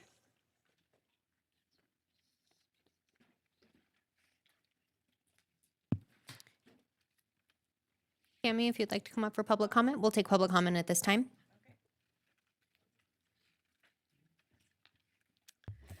Tammy Holt Still, Lemon Valley Swan Lake Recovery Committee for the record. Again, broken record, repeating myself I don't know how many times. First of all, we have enough warehousing, distribution in our neighborhoods. You're putting a warehouse right next to a residential. Of course, the residential property originally was against this. Now they have changed their minds. That's up to them. However, it comes back to safety, noise, flooding, sewer capacity. How many times do I need to say, until you fix the situation with Swan Lake and your stormwater runoff, there should be no more building being done. If they want to build, they need to help you find a solution to the issues. I find it kind of interesting how things have changed since the Planning Commission meeting, that the residents were one way about it and now they've changed their mind. There's just no way that I watched E. And one of your council members has it right. And the disrespect to her was unbelievable from what I saw on video. And I'm disappointed, especially after the conversations that were had earlier today about the previous mayor. Quit developing until you figure out how to fix Swan Lake. You don't put a commercial business right next to a bedroom community. It doesn't work. Doesn't. And it shouldn't be done. All right, thanks, Tammy. Madam All right, Mayor, any with that, more public comment? we have no further public comment signed in for item C1. All right, I'm going to send it to our city attorney, Carl Hall. This is ordinance introduction, Ordinance number 7127, case number LDC 20-00022, Majestic Liberty Zone Change, ordinance to amend Title 18, Chapter 18.08 of the Reno Municipal Code entitled Zoning, Rezoning, a plus or minus 34.98 acre site consisting of 3 parcels located south of North Virginia Street, plus or minus 1,100 feet northwest of the Lemon Drive, North Virginia Street intersection from mixed use, North Virginia Street Transit Corridor Overlay District to industrial commercial, together with other matters properly relating thereto. All right, thank you so much. At this time, Madam Clerk, let the record reflect that we are now opening the public hearing. Was proper notice given and any correspondence received? Madam Mayor, proper notice was given on this item. Correspondence was received, 1 letter in support, 1 letter in opposition. Both of those have been lodged into the record and have been submitted to council for review. Okay, thank you very much. At this time, I'm going to ask for staff presentation, and then I'm going to ask the applicant for their presentation, which they will have 10 minutes to do so. All right, go ahead, Angela. Good evening. For the record, Angela Foose, Planning Manager. The request before you is a zone change from the North Virginia Mixed Use Zoning District to the IC Zoning District. This is a 35-acre site comprised of 3 parcels. This does comply with the master plan designation of mixed employment, which again does allow zonings from industrial business, industrial commercial. So this is in compliance. Staff was able to make all the findings. Planning Commission actually voted on this twice. Planning Commission voted on this in December. We realized we had a noticing error, and so we had to bring it back to the Planning Commission. They voted again in January. Both times it was a unanimous vote of approval. If you have any questions, I'm available. All right, thank you so much. Appreciate it. Okay, at this time, applicant presentation. Hi, good evening. My name's Carrie Rohrmeyer. I'm here on behalf of Majestic Liberty for the zone change. I just want to reiterate what Angela said so eloquently. The project did receive approval twice at Planning Commission. We are looking for a zone change to go from mixed use North Virginia Transit Corridor to industrial commercial. Warehouse is actually allowed in both. The IC allows for a little bit more building orientation options. So that was the initial goal. In working with staff, we understand that this 35 acres at the corner of North Virginia and Seneca will be rezoned to IC. That was part of the master plan and part of the city's agenda. So we feel like we're just sort of expediting that process. And just to summarize, it does bring us into conformance with the master plan mixed employment designation. I'm here for questions as well as the Majestic Development team. Thank you. Okay, thank you very much. I appreciate it. All right, I'm going to bring it back to this body since there is no further public comment, correct, Madam Clerk? That is correct, Madam Mayor. And I'm going to open it up for questions. I'm going to start with you, Councilwoman Breckus. Yeah, I guess the question is, the reason we moved this to this evening is because this is in conjunction with the special use permit request that was appealed. That appeal is still pending, correct? That's correct. So the Planning Commission denied the project that came with this. And I guess my question to the applicant is, if the council upholds the Planning Commission denial, do they still want the zoning change to move forward? I mean, it may be a moot decision because we've got to read that twice and they can withdraw that, but I think that's the proper question to ask. And before the applicant responds, from a process point of view, these are 2 completely separate projects in terms of applications. The zone change should be reviewed on its own merit, not in conjunction with any specific project. Sure, and that's why, I have generally looked at it with the zoning transition one way, but because obviously someone moved them together at some point, which I think is a good thing, I just wanted to ask. And again, the timing that they're both at City Council today was not intended. The zone change application was submitted first. It went to Planning Commission. It was voted on, completely separate from the special use permit. Unfortunately, we noticed a noticing error, and so we actually had to take the zone change back to Planning Commission and have them vote on it again after it was noticed. Okay. So unfortunately, and that was on our error, that was not on the applicant's error. They have submitted these under 2 separate projects on completely separate timelines. Sure, but, going back to our zoning workshop yesterday, and how to, bundle projects, it gives best flexibility to them too. If they're coming in right on the tails of zone change for one project and that project is not approved, their land option or their deal may go and they may not want the zoning change. So, but they want to proceed. And I will let them Okay. answer that question. Okay. The answer is yes. We wish to proceed with the request for industrial commercial separate from the SUP. Okay. Okay, Councilman Delgado. Thank you, Madam Mayor. I believe Mrs. Foos, you just outlined, and again, just want to reiterate, what's tough for us this evening is we're seeing two items before us, one right after the other, and knowing that they're two separate items. We've been in this position before on several different occasions where we're dealing with a zoning matter, which should be looked at totally separate from what the project is presented before us. Well, what we're going to decide on in the next item in terms of I-1 could be totally separate, and it could be a different project. And that's what we've got to come to is a clarity about. Right now, we're looking at zoning. The project can change. We can't assume. We've got to deal with item C1 at the moment, which is a zoning change, which from my understanding, looking at the notes and looking at the previous planning commission, was approved unanimously and staff recommendation. So just want to make sure there's no gray. It's black and white. We're looking at zoning. We're not looking at the project. That's something separate that we'll deal with after this vote. All right, thank you, Councilman. Any further questions from this body? Madam Mayor, if I could just Please chime in do. and correct the record, I just wanted to note that we received 2 letters in opposition and 1 in support, just to clarify the record. Okay, thank you very much. Thank you. All right, then I'm going to send it to you, Councilwoman Weber. It's your ward. Thank you, Madam Mayor. I'm prepared to make a motion. And as we know, this is the zoning part of for C1, C1. So we're talking zoning.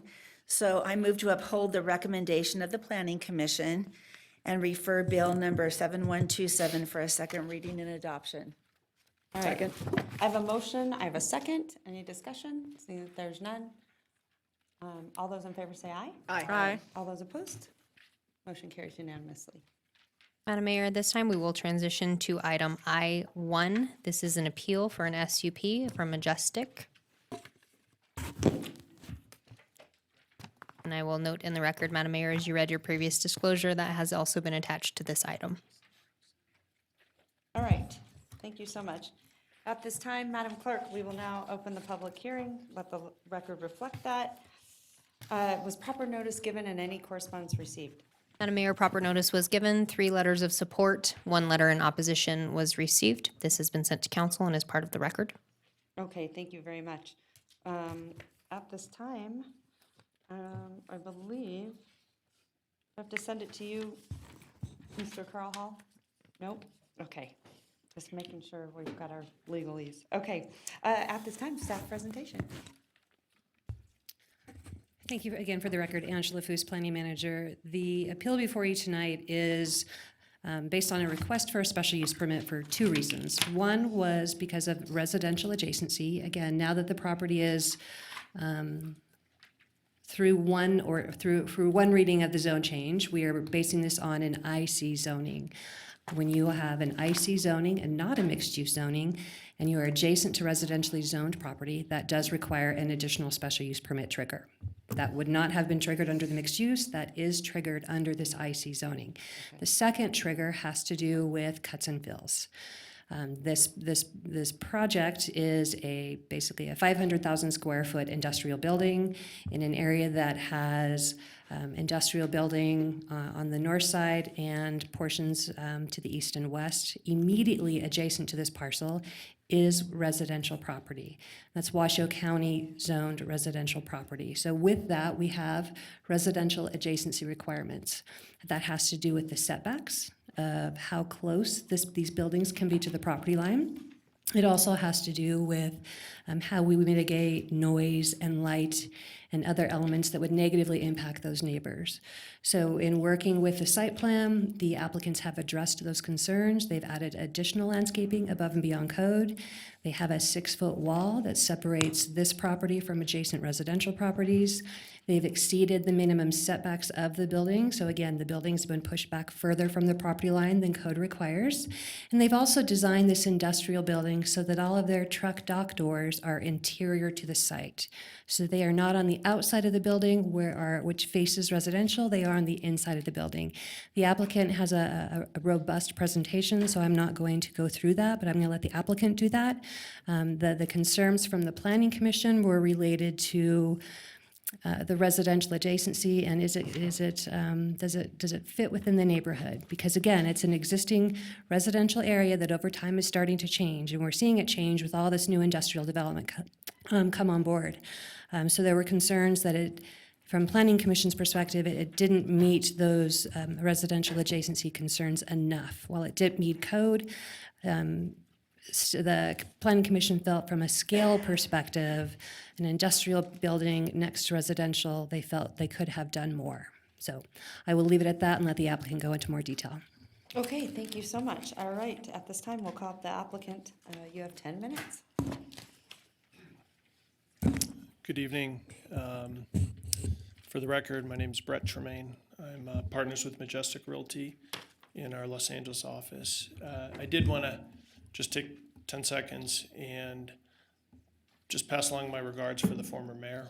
I was here for a lot of those heartfelt comments this morning, and it's nice to have a leader in the city like that, and I'm sure you're all going to miss him. So I'm going to just spend just a very short moment to introduce our company.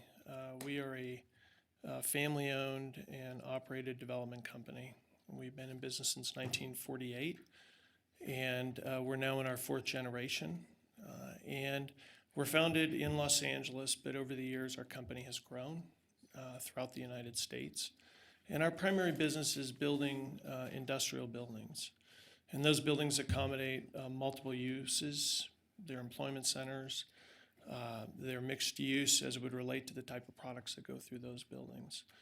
And they're also very low on intensity to the community, in that very light on fire services, police services, very light on sewer outfall.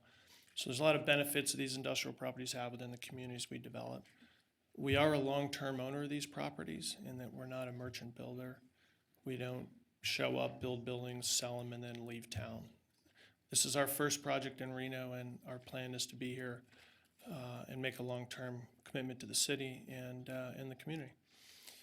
With that, I wanted to take just a brief moment and just sort of recap for a minute the planning hearing. Obviously, I'm new to the city. It was the first time I went through a planning hearing in Reno. And I'm sure a lot of you looked at the live feeds and looked at the minutes from the meeting. And I wanted just to reiterate that we've designed the project very closely with staff. We've taken into consideration additional setbacks, additional landscaping. We took the time to centralize the trucking operations that will minimize any noise. We've designed it to get all the freight movement off the public streets into the center of the project to minimize impacts to traffic and the Virginia Avenue out front. When we went through the planning hearing, we had a lot of nice comments from the Planning Commission, and they said, you know, Majestic, as an applicant, you've done everything right. You've worked closely with staff. Angela's been great. She kind of helped us know where the issues were we had to solve in advance. We addressed that. And I think the Planning Commission, many of them said, look, applicant, you've really met and exceeded the code.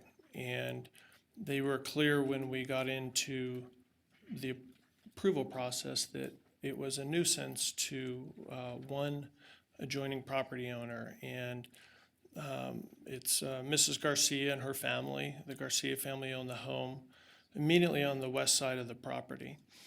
And Ms. Garcia was at the podium, and she shared her thoughts and her comments about our project. And, I got to tell you, I felt for her. I mean, she was up here and she shed a few tears, and she had her sons come up and speak. And I didn't want to be viewed as a developer, a big developer coming in from out of town and not be thoughtful to the community and what's happening around the project.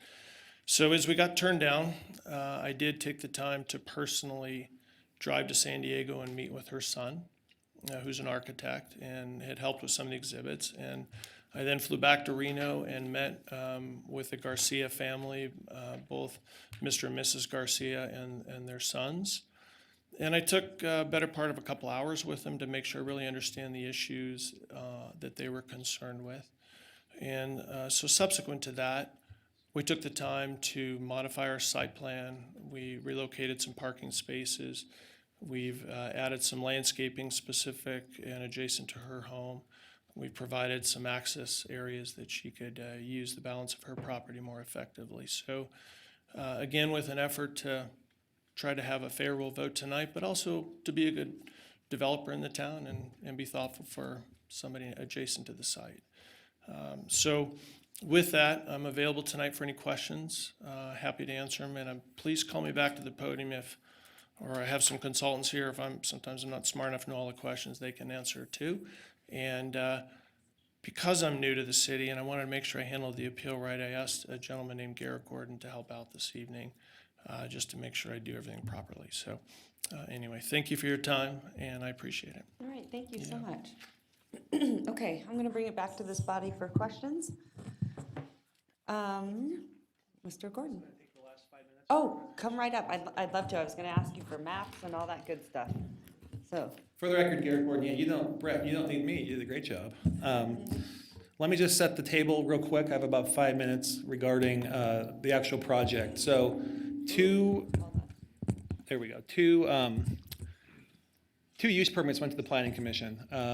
The cut and fills, really not a lot of discussion, but the denial was based on the residential adjacency and two findings related to the residential adjacency. And specifically to the Garcia family who came and testified and had concerns. So I'm going to walk through where they're located, what we've done to mitigate their concerns. And I actually earlier today put on the record with the city clerk a letter with them withdrawing their opposition. So we think we worked out a favorable outcome with them, and the project's ready to move forward.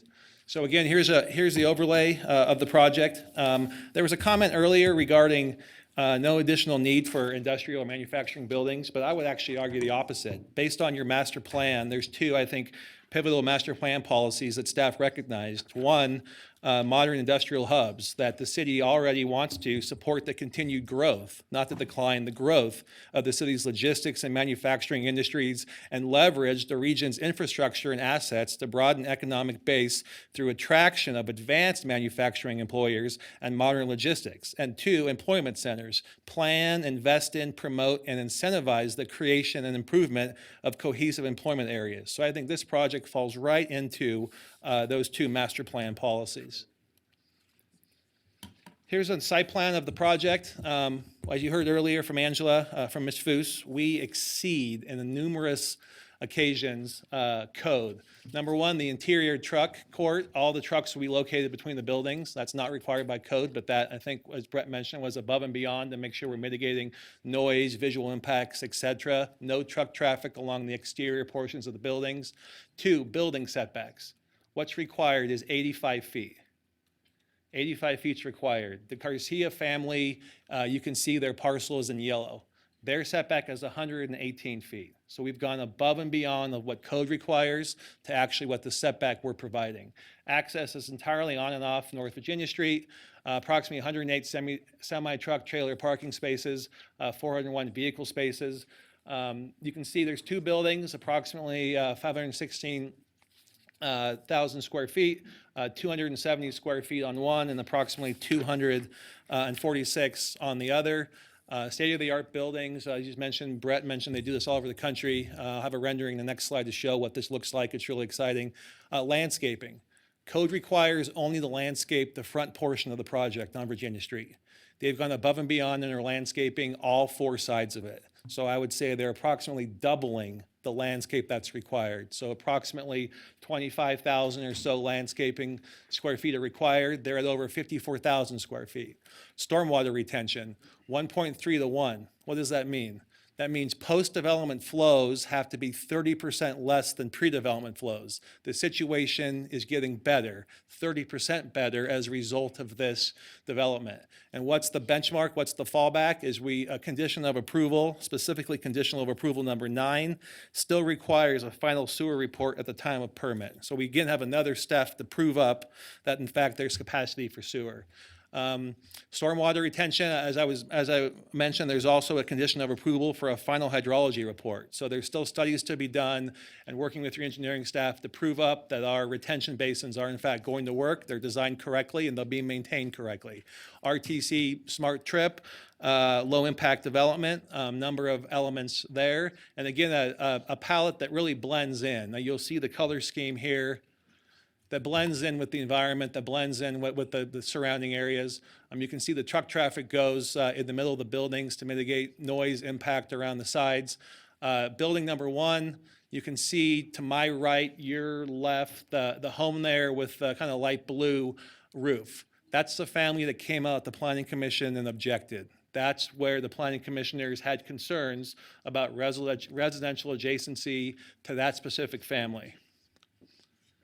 So we worked, as Brett said, he went to San Diego, he met with the family up here in Reno, and you can see now they're gonna have a very robust buffer, far exceeds what code requires. Trees, first layer, first row of trees, 10, 12 feet. Then we could have just put one 6-foot wall, and that would have been it. But now we're doing a row of trees, then there's a rock wall, it's terraced, additional landscaping, then you have your 6-foot screen, and then you can see there the purple colored tree, another layer of trees along the parking lot on the property. In addition, there used to be a row of cars that would have been parked along that border. That now has been removed. There's no cars parked along that property line anymore. You can see here, again, we've been focused on the Garcia family because they came out and opposed pretty vigorously the the application of Planning Commission. You can see again the buffering, the berm, the trees. Another visual aid. So I mentioned a letter that was submitted. I added a cover letter on top of it, but the letter was submitted. Again, this is on the record. Again, by that family. We were focused on that family because that's where the Planning Commission denied the application based on residential adjacency for that family. Exhibit A to my letter, the very last paragraph, very last sentence says, "Thus, we have come to an agreement with Majestic and we no longer oppose the project." So I think this is certainly a win-win. I'm excited about the project. I know Brett is excited to be here in town, and we're happy to answer any questions, Madam Mayor and Council. Thank you. All right, thank you very much. I'm going to bring it back to this body for any questions. Councilwoman Breckus. Yeah, engineering staff, I have a few questions about the hillside treatments and also the retention basins. I guess my concern, I have like a macro concern that I've carried through for quite a while, and that is increasing effluent through these large impermeable, transition of land down into Swan Lake. And so that's just been pretty consistent. Tried to get a development moratorium on there until we could really get a handle on how to relieve Swan Lake. Fortunately, we're having a dry winter. But the micro concern on this one is because it seems like the sites are getting tighter and tighter, smaller sites, and the coverage is getting greater. How is the hillside slopes being, because there was cuts and fill slopes, how are the hillsides being treated? And then where's the retention basins? Well, there's Mike Michelle, engineering manager for the record. I believe the site has at least 2 basins, maybe 3. They're based primarily along North Virginia. The subject site will mitigate its increased flow. It is at 1.3 to 1. We will true that up at final design. Okay, and then this has been an area that's I've always just had so much affection for it because you have Horizon Hills, which has always been a kind of detached subdivision. And then the other one is, I think, Black Terrace, Grandview Terrace, Black Springs. Isn't that what that other property is? Or maybe someone from planning staff knows. And then as it crosses Virginia, does it just ditch flow then on the back of that other subdivision? Is that where that goes? This subject site will intercept the off-site flow and convey it through its site, and it will discharge into existing natural drainage courses. Natural drainage courses, yeah, which is just basically runoff through unrip-wrapped or piped sort of conveyances, then under the freeway, right? Yes. Okay, did you go out and look, or did your staff go out and look at that conveyance next to Grandview? Grandview Terrace is the one kind of kitty corner from this one on between the freeway and Virginia? Did you go, do you know where it goes from there? I did not follow it downstream, no. Okay. I'm I just visit- trying to wonder how good, what the system is to get it to, down to the lake. Well, I will say that the peak flow discharge from the site will be less than it will be no more than what it is today, and the total volumetric runoff from the site will be less than what it is today. Okay, but, But I did not follow Okay. it down to the lake, no. okay, because it goes from City of Reno through Grandview Terrace, which is unincorporated, and that channel, I think, is eroded the backside of that subdivision essentially. And then the other question, I guess, is for planning staff. Is this 24-hour operation requested too? 24-hour operation is permitted by right in the zoning district. We have conditioned that the semi-trucks are limited to just the 6 to 11 p.m. So any outdoor activity is limited. Any indoor activity can be 24 hours. Okay. That's a tough one for me. And I guess the planning commission, they turned down the special use permit on residential adjacency, correct? Correct. So that's, yeah, okay.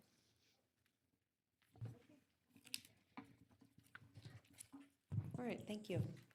All right, any more questions from council? Seeing that there are none, I'm going to send it to Councilwoman Weber. Would you like to take public comment Oh, at I this would, time, I'm Madam Mayor? sorry. We would. Sorry. Okay. Love Tammy to. Holtz still is not present. With that, Madam Mayor, we will move to our next public commenter, Jerry Castro Cayetano, followed by J. Matt Wiegand. Jerry Castro? Yep. This is not the project you want to talk about. Okay, that's all right. We'll hold you to the next one. J. Matt Wiegand.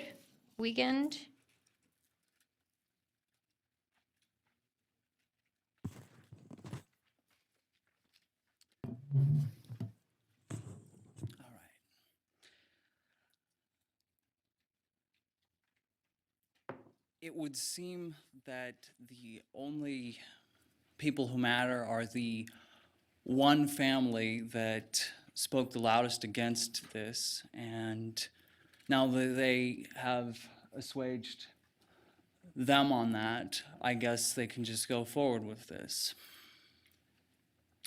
There is a very old story.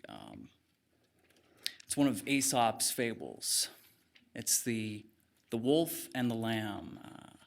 The wolf wants to eat the lamb, but has to come up with excuses, justifications for doing it, because otherwise maybe the wolf would feel bad for what it does.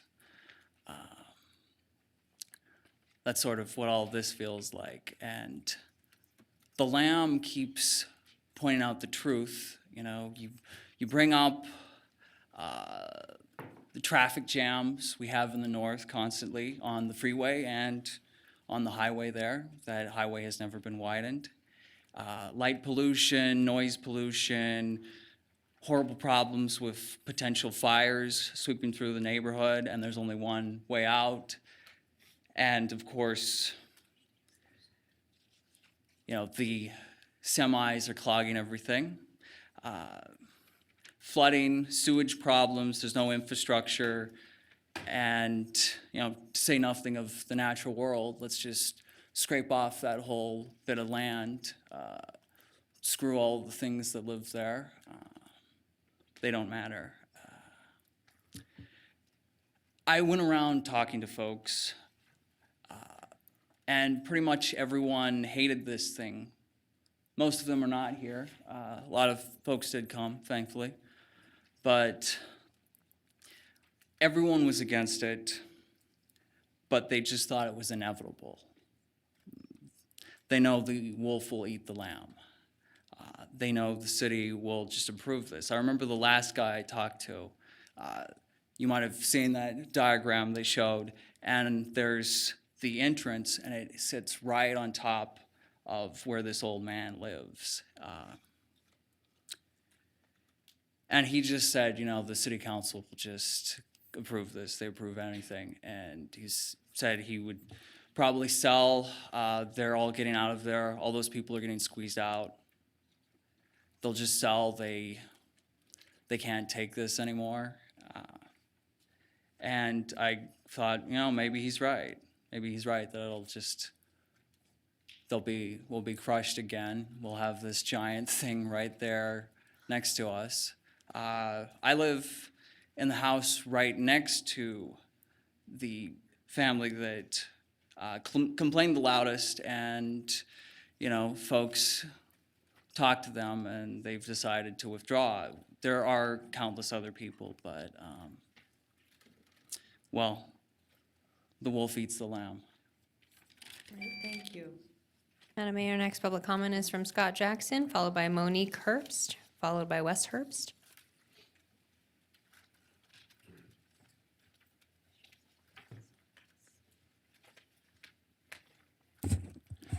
Hi. I live in the neighborhood in Horizon Hills, about 4 houses to the west. I came to Horizon Hills about 3 years ago. I worked in Yosemite National Park for 25 years, and I came to Horizon Hills because it's adjacent to the Forest Service, and there was lots of open land. And it was our ability to afford to buy a house in that area was good. My big concern, I'm against the zoning and the development for a couple of reasons. One is the congestion on that Virginia there. If it snows and I'm leaving the house, I'm stuck because 395 gets stuck. Everybody goes on to Virginia, and then I'm trapped. And so a lot of mornings, I head to work. I work for Humboldt-Toyabe National Forest. I can't get out of there. I got to go home. I just don't think that facility is capable of supporting the infrastructure in that area, and it's too close to the neighborhood. We like to walk. We love the green space. We love the nice sky. We love all those things. We've already been bombarded by thousands of square feet of warehouse to the north and to the west. That was shocking. But this one right now is unbelievable. And I hope if they are going to do it, we can see some recreational parks going in or some other things to mitigate, you know, our living space on this piece of land where we live. It's a special place. Thank you very much. Thank you. Monique Herbst, followed by Wes Herbst.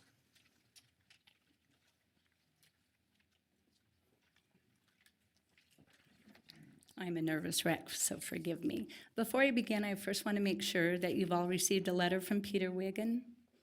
Okay, thank you. My name's Monique Herbst, and I live in Horizon Hills. We are a Nevada-born family. My father, Art Shipley, along with Steve Pellegrini, spent 15 years traveling to and from Washington with the Nevada senators to finally have 49,000 acres of land in Nevada protected and preserved for generations to come. It is known as the Wovoka Wilderness. I was raised to love, respect, and appreciate all Nevada and its wilderness and its beauty. This is why we moved to Horizon Hills almost 30 years ago. Peavine Mountain is known to have archaeological resources and critical wildlife habitat.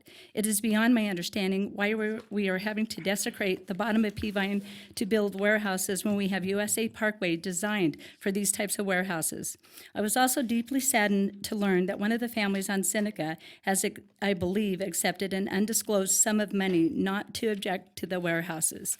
These warehouses have a negative impact on all of our lives as we know it, from the visual and the environmental impacts to the traffic, noise, and light pollution that has been causing havoc not only on us but our wildlife. Our son has had 4 unsuccessful brain surgeries for life-threatening seizures. Sleep is crucial for him. The noise and the light pollution have already had a negative impact on him alone. I don't think that we have had enough studies done on their fires, the floods, and the other natural disasters, along with the impacts of climate change with the amount of warehouses already here. For traffic alone, there are over 7 warehouses already located on 395 North Virginia. Each warehouse has approximately 400 spaces. That is 2,800 predicted more vehicles, not to mention the semi-trucks. The traffic department told us that they put 2 new stoplights in. How does that help us with the wear and tear on the roads with almost 3,000 more vehicles? A few years ago, I could make it to and from work in 12 minutes. It now takes me almost an hour to get to work. How is this progress? I really feel that we are being set up to become the next Paradise Fire disaster. We have 1 entrance and 1 exit out of Horizon Hills, and that goes to Old North Virginia. Peavine Mountain catches on fire several times a year. The most recent fire was 11 days ago. It burned 65 acres. We've had to be evacuated from fires in the past. Occasionally, we have liquefied petroleum rail cars that are parked behind our houses. The sheer winds that come off of Peavine Mountain are so strong. Just a few years ago, it picked up a trampoline in our backyard, carried it across the street, and it landed in our neighbor's roof. 3 weeks ago, the winds were so strong that on our street sign, it ripped the stop sign off of the metal post. Fires on Peavines with winds like this have always been a concern with us. With the amount of traffic and the warehouses trying to box us in, we are all being set up for a deadly disaster. With the information you've received from Peter Wiggin and what you hear today, I want to know if all of you are willing to accept the liability for the safety and well-being of our lives in the North Valleys. Thank you. Wes Herbst. This is an appropriate time to remind all of those in our audience of the decorum expectation while in these chambers. Please withhold your applause, cheering, stamping, yelling, continued behavior. You may be asked to leave. Wes My name's Herbst. Wes Herbst. I think this is a classic example of corporate ignorance, corporate greed. I also believe the council's incompetence. I don't think you're considering a lot of the safety issues. I understand there's no state fire marshal at the present time. I don't know if there's been a fire study done. The way they've built all of the buildings surrounding Horizon Hills, it's basically boxed in. They have the 6-foot walls. There's no exit for these people if there's a fire above the railroad tracks. They'd have to head right back into the fire. I mean, it's strong winds. You only have a matter of minutes. And there's also consideration of drought conditions. If the ponds have no water in them, a lot of the fire crews use the ponds to fight fires. During drought conditions, I mean, luckily we've been in a flood situation for several years, but in drought situations, the ponds dry up. There's habitat issues. I just don't believe that. And another thing is the people of the community are never involved in the master plan or the zoning changes. And I don't understand how these zoning changes are allowed to go through like they are. So that's all I have to say. Sheila Lamberti, speaking on herself as well as the Higgins family.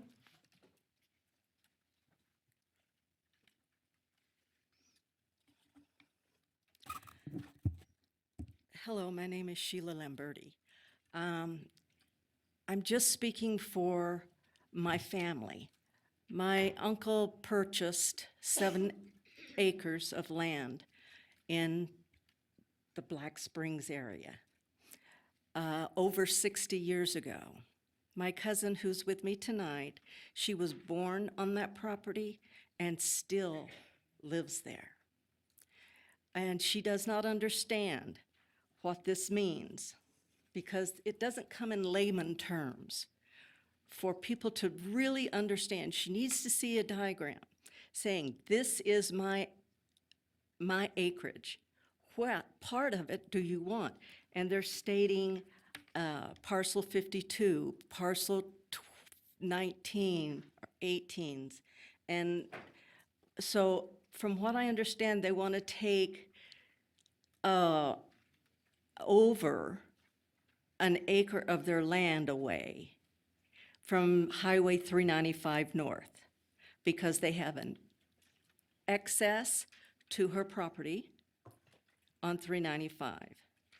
Okay, she comes in on that end and can go out on to Kennedy Drive, which is in the center, which is behind there's a church right there on Kennedy Drive.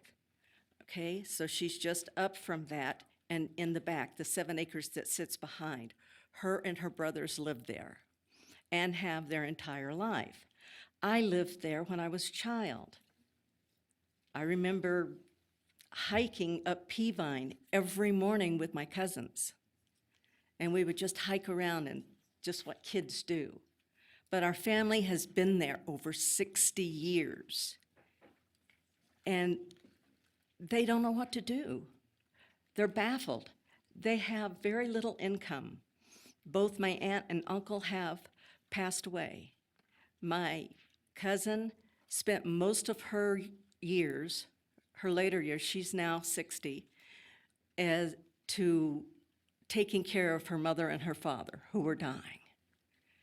And now she's left taking care of her brothers. And so they don't know what to do. They need to know more. They need more information, more direct information as to what they need to do. They don't know if they have to leave their home, their property, or what. They do not understand. So they need to. Thank you for your time. Thank you very much.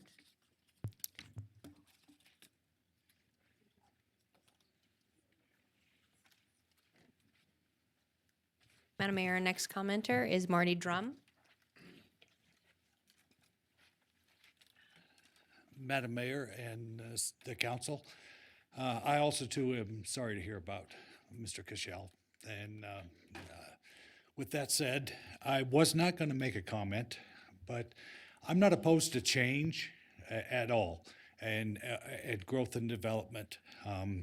What I will say is the gentleman cited one family in particular, and I will not make accusations, but I feel very strongly that if they were very much opposed, and the next thing we know, they are not opposed and in agreement, and myself and my family and friends personally spoke to the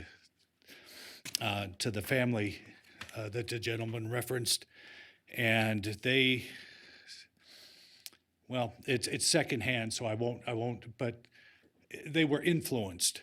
And that strip of land back there is, even though we're going to put a wall and trees, it's still, we're not looking at North Virginia. If you've been there lately, it's a 2-lane road, and with all of the truck traffic from Lemon Drive west has not been touched, and we still have these massive warehouses there. And I'm concerned about the drainage and runoff and these ponds. I do not see 3 ponds where we're putting all of this asphalt and concrete. Where is that water going to go? So that's a huge concern for me.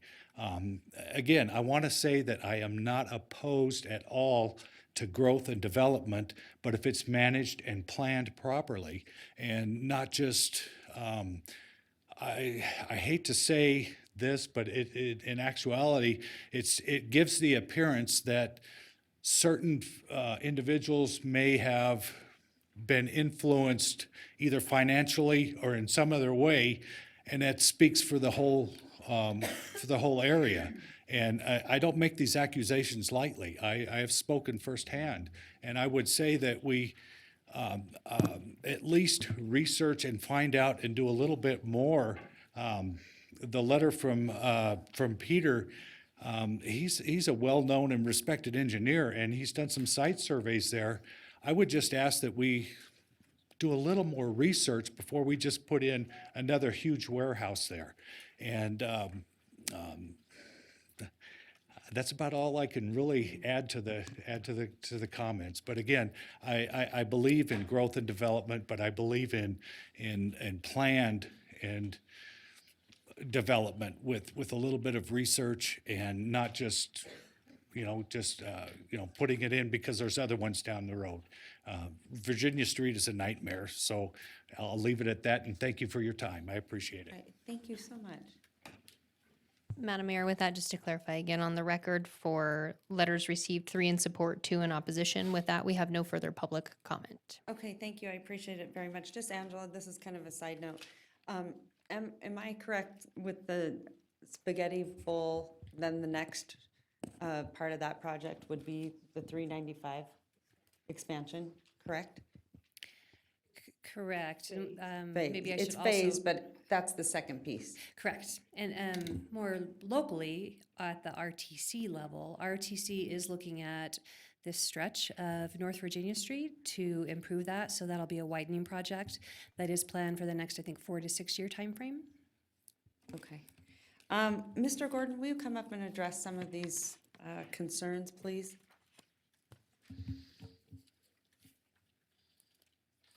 Sure. Thank you, Madam Mayor. For the record, Garrett Gordon. Let me just first touch on the traffic concern. Paul Salegi here, a traffic engineer, can certainly answer any specific questions. But number one, the parking, the traffic trips didn't rise to a level of even a traffic study being required. But we went above and beyond and did one anyway. And what did it show? It showed level of service C is the current standard. With this project, it remains at level of service C. So it's not going down a level of service due to this project. Number two, what you Do were. you have that traffic study? It's part of the record, yes. Okay, I want to make sure that we see that. Yeah, it's definitely part of the record, Madam Mayor, thanks. And then two, what Angela was just focusing on to your question, here's from page 10 of the staff report that RTC approved an amendment to the Regional Transportation Plan for improvements to North Virginia Street on August 17th, 2018. The amendment identifies North Virginia Street from Stead Boulevard to Panther Drive will be widened in 2022 to 2026 timeframe. The applicant, so us, are going to be required to coordinate to install public improvements and set aside dedicate right-of-way. So we'll be participating in that widening with dedicating right-of-way for it. And of course, complying with all regional road impact fee programs for impacts, et cetera. And condition number 13 requires that we implement a rideshare program. So that's not a promise, that's a condition in order to pull a building permit and to operate with a business license on a year-to-year basis, that we're implementing and complying with a rideshare program consistent with RTC's Smart Trips program to help mitigate vehicular impact, environmental impacts of this employment area. So that is my comments on the traffic. Let me say, as far as visual impacts, we did a photometric plan. And part of our conditions in here are to make sure we maintain the North Valley's dark skies program.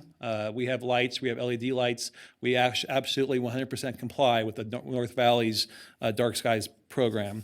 And three, regarding, can we go to my presentation real quick, Madam Clerk? The Planning Commission denied the use permit for residential adjacency. So obviously, the use, there's many use permits out there for height, for setbacks, but this was residential adjacency. And you can see clearly here, the family in yellow is adjacent to the property. So it was imperative, we took it as a burden on us to go sit down and work with them to make sure that them being residentially adjacent, we were mitigating their impact. So you saw the landscaping and you saw the additional terrace. But let me add one other thing and that we were agreed to do. And I thought this was pretty neat. You can see how long that parcel is. And really, there's not a lot of access to get to the bottom half of their parcel. There's really none. That they would have to somehow go through the fence and carve in a road. So what we've offered is an easement on our property that would run along the northern boundary of their house, come along the west side of our property, and connect to the bottom of their property. I mean, that is, I thought, thinking outside the box, providing value to their property, giving them our land and easement and perpetuity that runs with the land in order for them to get a better use of their property and a more beneficial use. So we thought we'd be very creative. We appreciate them sitting down with us and coming up to a resolution. And I do think at the end of the day, with all of this additional landscaping and terracing and buffering, that it is a win-win for the area. So I think How many homes are on that property? there's one on the Garcia property. One, oh, all right. It just looked like more. I don't know, it's kind of, There, maybe that's the best one. okay. No, go back to the other one. Okay. All right. Okay, And I think I covered it, but I'm happy to answer any other questions, Madam Mayor or Council. all right.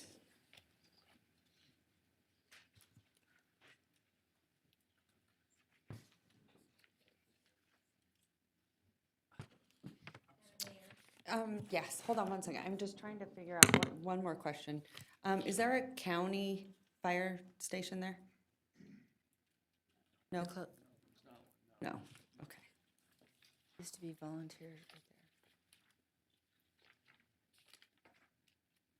there. All right.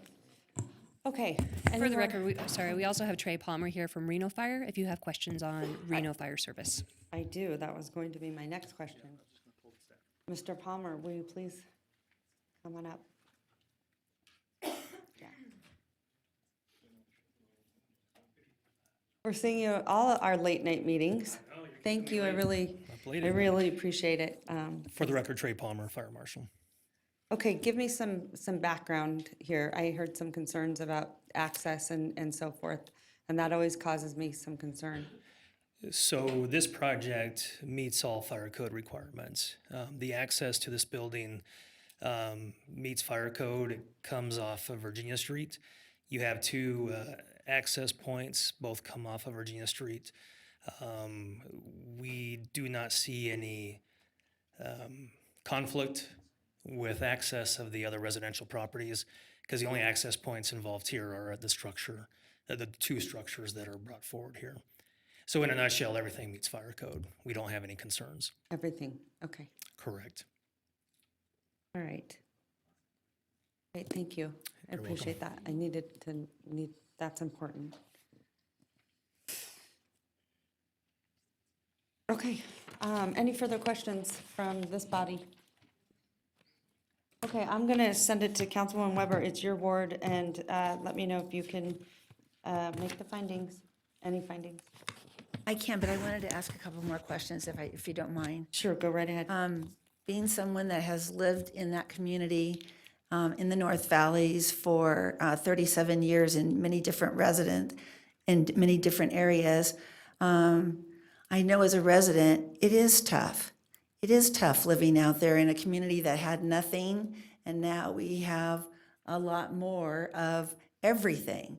And so I'm hoping that somewhere along the line, and I don't know if someone can address the other residents' questions, the other folks' questions that they asked. I know we're talking about, what we've done with this Mrs. Garcia's and her family with their property, but there's been some other questions of some other residents. Could you Garrett? I think there is a woman that's sitting behind you, and that really concerned me.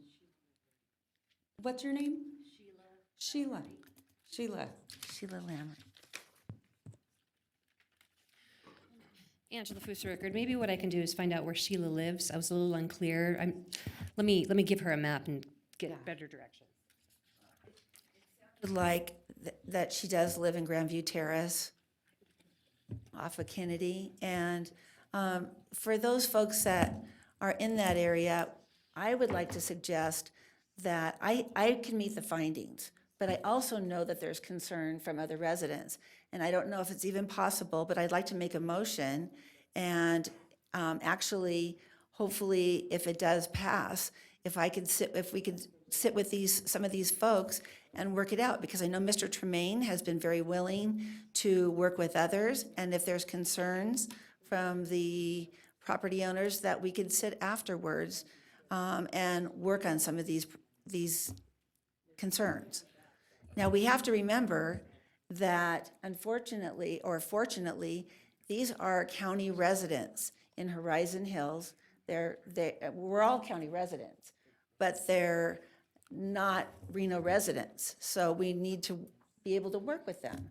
And that's always been an issue with county and city. And I think it's really important that if we can address those answers right now, I'd be happy. But I don't know if we could move forward and possibly be able to work with them after, if the motion passes. So.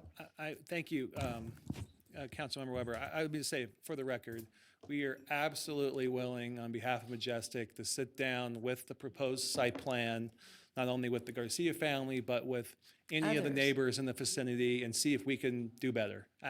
Absolutely, you name the time, place, and location if you want to be present. If not, we'll try to get names and addresses and do it on our own. But I can just attest to Majestic and their willingness to be a good neighbor. We're happy to do that, absolutely. Well, and I would like to make the motion, and I think it's positive because I can meet the findings, but I do want to recognize the folks that came tonight. And I think that was unbeknownst to many of us because I don't know that they were at the other meetings. But I can meet the findings, and I think it's important to be able to move forward. But I know that you're very willing to meet with the folks, and if there's things that we can work on together, that's the best. So I am willing to, if that's okay, and we can ask these people and we can get their. Councilwoman, was this brought to your NAB as well? Pardon? Was this also brought to your NAB? I'm not certain if it was Okay. brought to the NAB. Okay, Does anyone know that? Where's Ms. Foos? it was. Oh, in December because of. Oh, that's right. Thank Okay, you. thank you very much. I appreciate it. So I am ready to make a motion, if that would be okay. All right. I will accept your motion at this time. As I mentioned, I can meet the findings, and I'd like to say that I would like to move forward with, in regards to the appeal of Majestic Liberty, based on the council's review of the staff report, the record on appeal, and information presented at the public hearing, and based on my ability to make the required findings, I move to reverse the denial of the special use permit by the Planning Commission and directly approve the special use permit, subject to the conditions stated in the staff report. And the city clerk is instructed to prepare and file an order, and I would like to also add with some meetings to work with the other community members to see how we can move forward. We're gonna move forward, but I know that you will do this, and I would like to be there. And I would say that's mandatory. Yeah, thank you. Thank you, Madam Mayor. All right, thank you, I appreciate that. So I have a motion from Councilwoman Weber. Second. I have a second from Dis- Councilwoman Jordan. I'm gonna dis- send it to discussion. Yeah, I'm not going to support the motion. I think the Planning Commission got this one right. I think that we're in, I've expressed my concern about the general Swan Lake hydro basin, but on the site specifics of the special use permit, I think this is really an error. We're in between two very old established neighborhoods, Grandview Terrace and Horizon Hills. And this area has always been looked at as with a lot of sensitivity from the city. I did some of the early planning up here, and the decision was made to not annex it, to leave it as the county area, but we were always going to treat it sensitively, and I think this takes it in the wrong direction. We, with the industrial lands up there, as we get more and more of those, they're going on smaller and smaller sites. We had that discussion earlier today, and here they're sandwiched in between two neighborhoods with unrestrained channels going down past some people's houses, driveways across other people, 24-hour operation.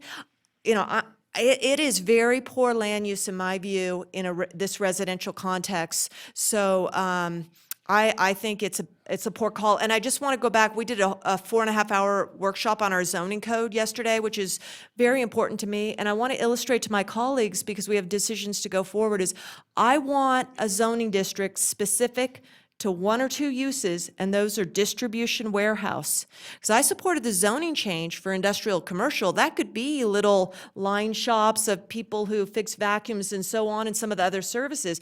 But it can also be these massive things like this, which is half the size of Meadowood Mall roof area, only it's going to be truck traffic on a far smaller footprint in between two neighborhoods. It's not good land use. I'm sorry, welcome to Reno, but you're coming in on a boom, and I think you're coming into an environment that is not holding on protecting our neighborhoods for this land demand. So I think the Planning Commission got it right. I won't be supporting the motion. Thank you. Thank you.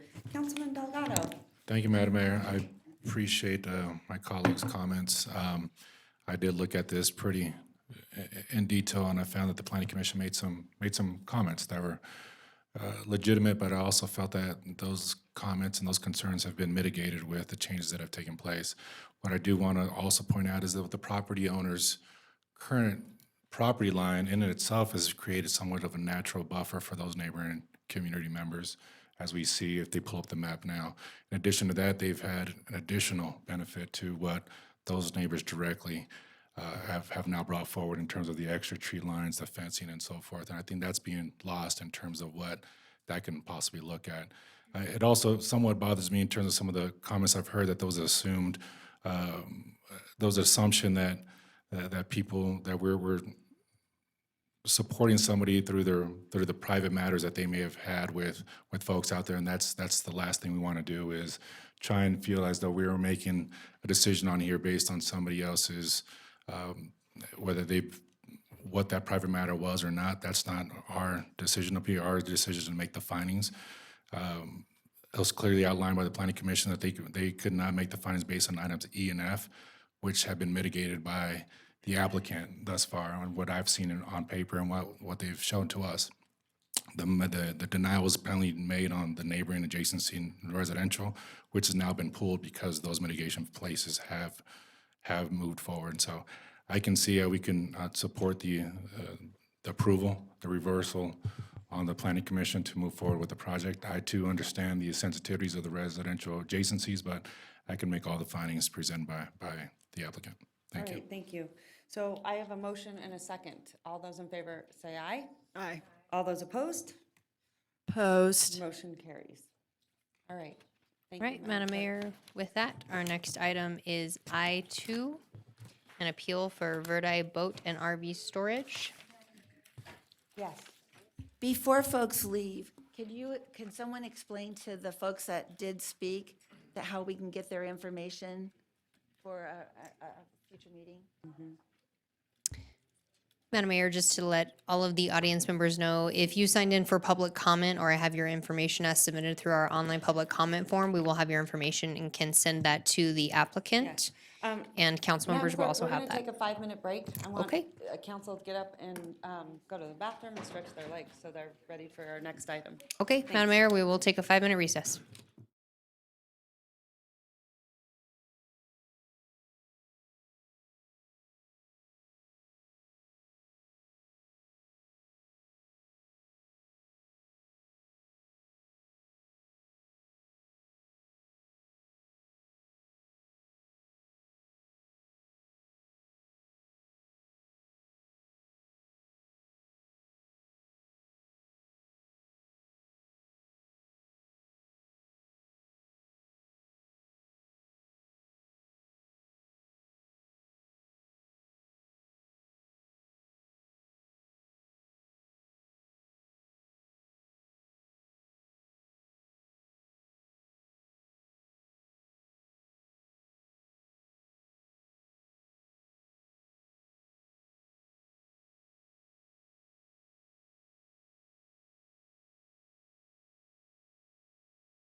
Thank you very much. At this time, I will now open the public hearing. Please let the record reflect, Madam Clerk, that we are opening the public hearing. Was proper notice given and any correspondence received? Madam Mayor, proper notice was given, and we received 1 letter of concern and 13 letters opposed. Additionally, I do have public comment after council has heard the presentations tonight. Okay, that's fantastic. I actually think it might be better to take public comment first, then see presentation. Okay. What would you like to do? Also, I'm going to ask council members, do you have any disclosures at this time? Any disclosures from council members? And I don't have any either, Madam Clerk. Okay. So nothing for your record. All right, thank you for that. Actually, why don't we'll take presentation first, and then that way the public can weigh in on your presentation.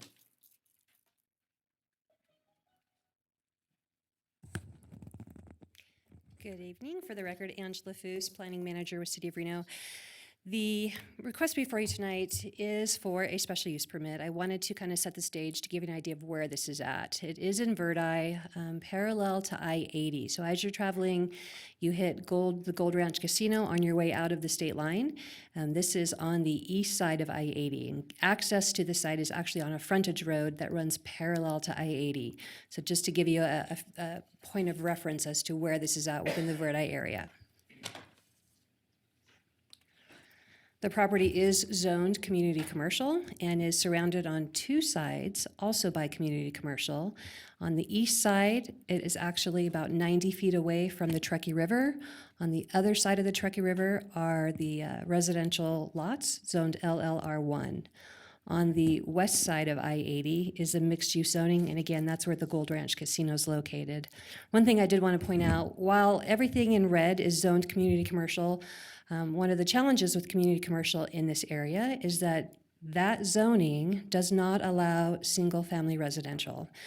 We have a lot of single-family residential in those areas, but they are considered non-conforming. They were built a long time ago, probably before the city actually annexed those properties, so they are legally non-conforming. They're allowed to stay there. Any new use that comes in, however, has to conform to today's zoning code.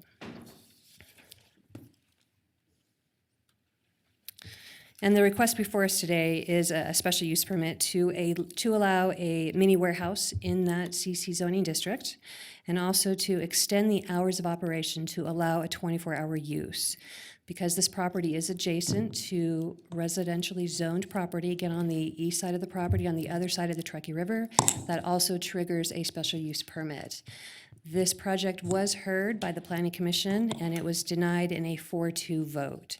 Some of the reasons the Planning Commission denied it was concerns over access.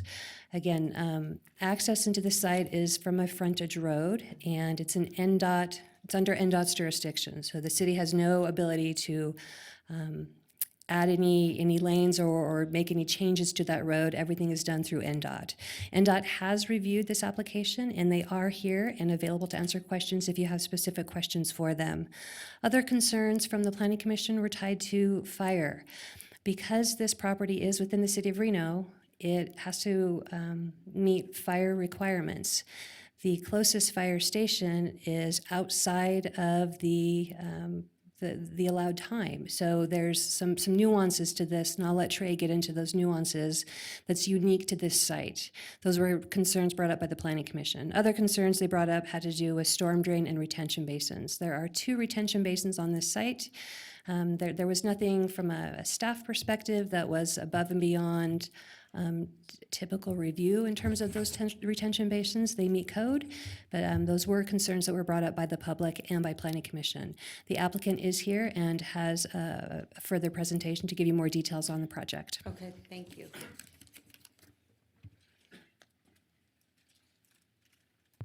Madam Mayor, at this time we will transition to the applicant's presentation.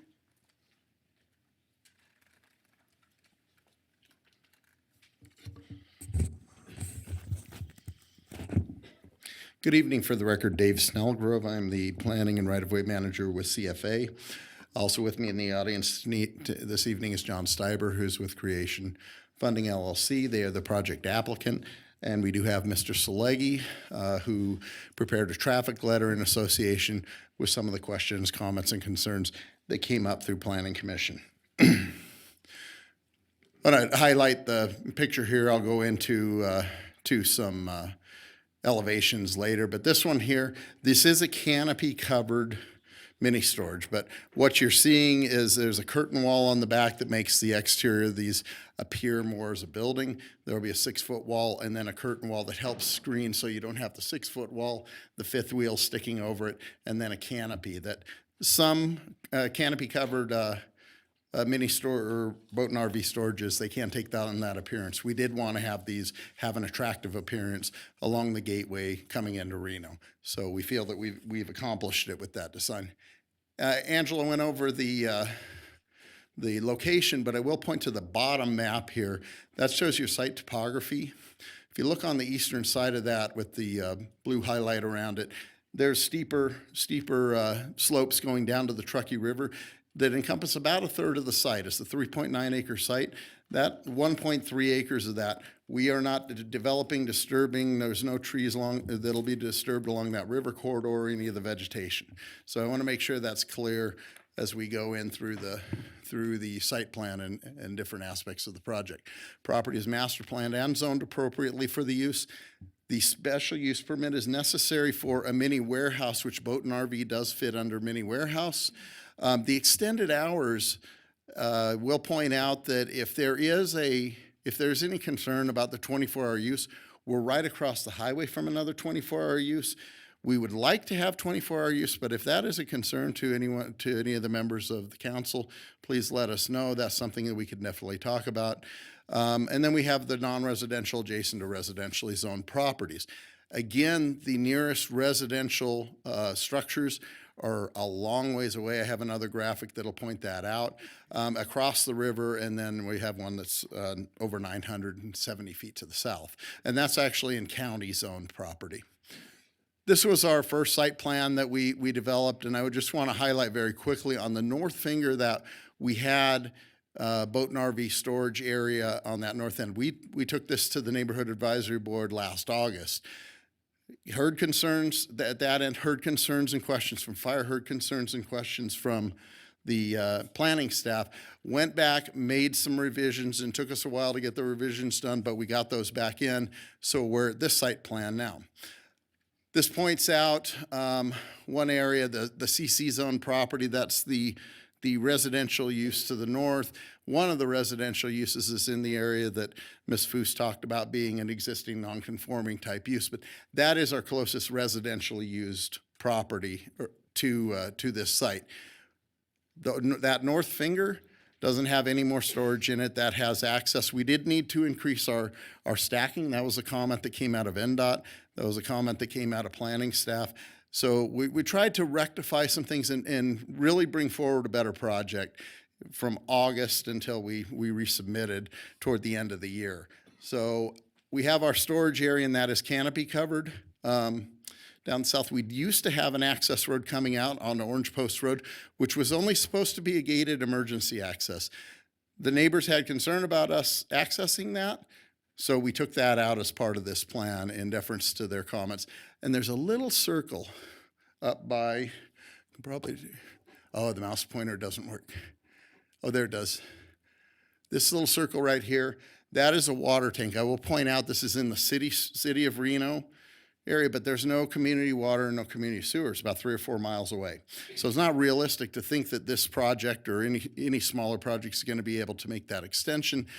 There is no water service out here, but we will have this in necessity to meet the fire requirements. We dealt with Trey Palmer quite a bit on, but it'll also be available to Truckee Meadows Fire or Reno Fire if there's something that happens in or around the area.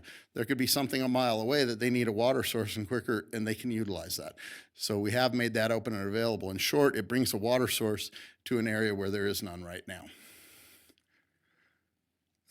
We did work through some site plan changes. NDOT had a request to do a type 4 or type 5 approach. So we actually do have a tapering that goes in our driveway areas. As I mentioned, Angela mentioned, there's someone here from NDOT that can cover any of their review or comments on the site. There are elevations it shows and highlights the curtain wall. So it is a canopy with a curtain wall coming down. It'll be open on 3 sides, so both ends will be open, and then obviously the front will be open, trying to keep the screening positive from the public rights-of-way. Okay, on the big finding that was felt they couldn't make was the traffic finding, which identifies that you have to adequately mitigate traffic impacts. I'll point out that this project presents by ITE standards and measures. It has 77 boat and RV storage spaces, 14 average daily trips. 14 average daily trips equates to about 1.5 single-family houses, so it's a very low traffic generator. NDOT encroachment permit will be required, and they're going to be the measure for meeting the AASHTO requirements on this project. There are signs, advisory signs when you get off of the freeway here. Where you branch off on the off-ramp is about 1/4 mile from where our access point is, where our egress point would be. I went up on Saturday and took a couple pictures, and these are the signs that you see. There's advisory of 20 miles per hour coming off. You're going to hear people don't go 20 miles per hour. That's really an enforcement issue, more so than it is a project issue, although we have to design appropriately, and we will do that with NDOT's help in going through the NDOT encroachment permit. You have clear and unobstructed view really for quite a distance. From this point, it's approximately 1/4 mile to the site, so where I am, there's actually a car parked out there. I apologize, the signs or the picture's so small, but you have clear and unobstructed view of anything that would be coming off or coming out of our site, or from the site, you'd be able to see somebody coming off of the freeway. Once you get onto the frontage road, it is posted for 35 miles per hour. Again, you'll hear people drive faster than that. I understand that. There are things that we can do, and I'm sure that NDOT will take a look at that.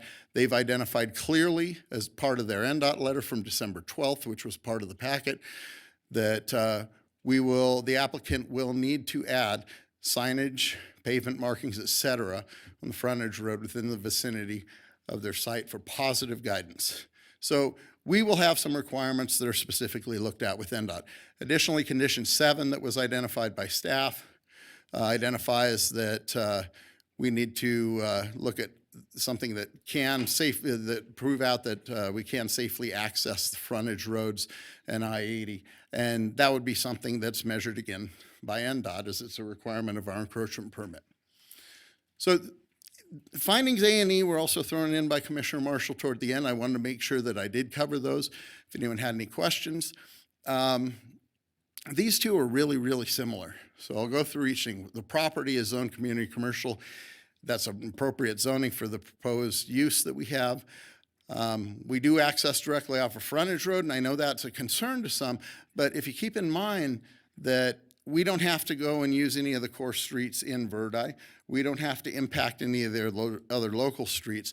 And if people are coming and dropping off or picking up their boat or RV, and they're doing it on the way out of town and going up to Boca, Stampede, Tahoe, Donner, anywhere else to go camping, fishing, boating, water skiing, that's a pretty logical and good location for it. And that's the way we felt coming in with the project.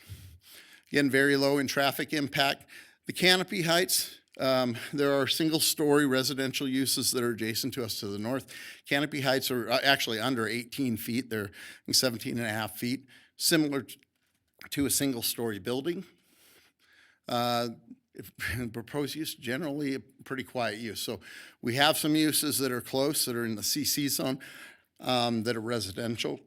We don't foresee having any big noise, even at night. I mean, it's more, if it were in the middle of the night and somebody gets in late from camping, we'd like to have it as a convenience, but we're definitely willing to talk about that. Lights will be on sensors, and they'll shut off when not in use. This meets dark skies lighting requirements.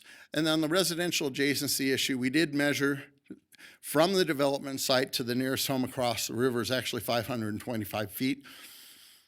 If you notice, there's on the map to the right, the red area, there's a home on that red area. That is actually general commercial zone property. There is a home on that, but the nearest home on county residentially zoned property is over 970 feet away. The other uses that could go on this site in community commercial, again, we got 14 average daily trips, really low, but you could have auto repair, retail, bakery, call center, commercial cleaners, drive-through facilities. If something like that were to go on the site, you'd have vastly more impact and vastly more traffic coming out. So if the traffic from this is not acceptable, you're basically saying that there's nothing that could go there because they'll never be able to access reasonably. We feel that this is a low-impact project. The site's ideally located. A third of the site is not going to be developed down by the Truckee River. We have very sensitive to the dark skies lighting issue coming into town, and we feel that we've presented a good architectural thematic. We feel that we agree with the staff's recommendation that they brought forward to Planning Commission, and they did recommend approval, and we believe all the legal findings can be made, and we would request that you overturn the Planning Commission's decision from the 15th of January. Available for any questions you may have. Okay, thank you so much. All right, at this time, I'm going to send it back to you, Madam Clerk. Madam Mayor, at this time, we will transition to our public comment period. I would like to note as a reminder to all of the public commenters in the audience, there is an expectation of decorum while you're in this room. Applauding, yelling, stomping, clapping, or otherwise disruptive behavior will not be permitted. You'll be given a warning. If you continue with this behavior, you may be asked to leave the chambers. Please address the council as a whole when you're speaking to them. You will be afforded 3 minutes for your public comment. I would like to also note at this time, we have over an hour of public comment ahead of us with 23 people signed in for public comment. If at any time you wish to change your mind and no longer speak, please come over and let me know so I can take you out of the queue. First to speak is Christine Hummel, followed by Aaron Steiber, followed by Lupe Paleto. Okay. Good evening. I attended the last Planning Commission meeting regarding the proposal to build an RV boat storage structure and was really disappointed with the decision that was made since I was planning on renting from this development. From my point of view, many of the comments from the opposition were unfounded, repetitive, and taken to an ultimate extreme that put them in the category of being unrealistic. As a future renter, I wanted to address the concern that seemed to surface the most, the concern about the speed in which people are exiting the highway onto the off-ramp. According to some of the homeowners, it appears that people can drive literally whatever speed they want, including up to 70 miles per hour in a 20-mile zone, which is what the speed limit for that particular off-ramp is. While none of us wants to see an accident happen anywhere, we cannot deny projects because of the risk of speeding, which exists everywhere. Car accidents are unfortunately universal. Speeding could apply to 100% of any proposed project. People speed through school zones. That doesn't mean that we don't build schools. We cannot and should not make excuses for those who choose not to follow the law or try to justify why people do not follow the speed limit posted. The fact is that a sign has been posted for the recommended speed limit exiting the highway, and it is every citizen's duty to follow that law and up to the police to enforce it. We pay taxes to fund police, highway patrol, and NDOT programs, which help to keep our roads safe. Next, Reno is growing and will continue to grow. It is growing in a westerly direction. There are many beautiful homes being built there, expensive homes. I would imagine that some of the future homeowners who purchase these homes may have RVs or boats. There is nothing available in the direction to house these toys or to accommodate these types of needs for the homeowner. It would be a great convenience and perk to these new homeowners to be able to offer them a place to store their boat or RV that is close to them. And it benefits the residents who are already here as well. We need to meet the growing demands that face Reno. That is another reason why the approval of this project is so important. And finally, this property is zoned as a community commercial development. As previously stated, there could be a convenience store built here. There could be a bakery. There could be a gas station, as well as other building possibilities. All of these potential structures would incur more noise and more traffic than the proposed storage units that are on the table tonight. The problem is Reno doesn't need another convenience store. Reno doesn't need another gas station or a bakery. What Reno does need is a storage facility so people have a place to store the toys they own so they can enjoy what Reno has to offer: camping, boating, water skiing, etc. This proposed RV boat facility is the least intrusive, least objectionable structure that could possibly be built on this property. I also appreciate the fact that this is a low-impact development. As many trees as possible were saved and more will be planted. It is my hope that you, the City Council members, will recognize these assets and the needs of our growing community and approve this RV boat building proposal, which would ultimately improve and enhance the quality of living here in Reno for everyone. Thank you. All right, thank you so much. Aaron Staber, followed by Lupe Polito, followed by Megan Evans. Hi, my name is Erin Stieber, and I'm here because I'm in favor of this project. My boyfriend and I are tired of driving to Sparks instead to get our trailer. There's no trailer storage in Reno, and all the lots are full. This location is perfect since it is right off the freeway and next to a gas station, so we can pick up fuel and snacks on the way. We're also tired of having to tow our trailer through the whole city in Spaghetti Bowl, which is also dangerous. It would be so much safer if we could pick it up and drop it off outside of town. We all know there are a lot of bad drivers and aggressive drivers on the road, but we cannot control other people's driving behaviors. People speed on every road, not just this road. People run red lights in heavy traffic. People text and use social media while driving. These are the realities that we live. And speaking for myself, my boyfriend and I consider this when we are towing our trailer. We don't make the same types of turns we would in our car. We allow extra space and drive conservatively. If a car is approaching and we cannot be 110% certain it is safe to make a turn, we don't. We let the car go by whether it is traveling at 10 miles per hour or 100 miles per hour. Maybe one day we will all have self-driving cars, but until then, every road, not just this road, is subject to posted speed limits and the human element. I'm in favor of this project. Thank you. Lupe Polito, followed by Megan Evans, followed by Aaron Evans.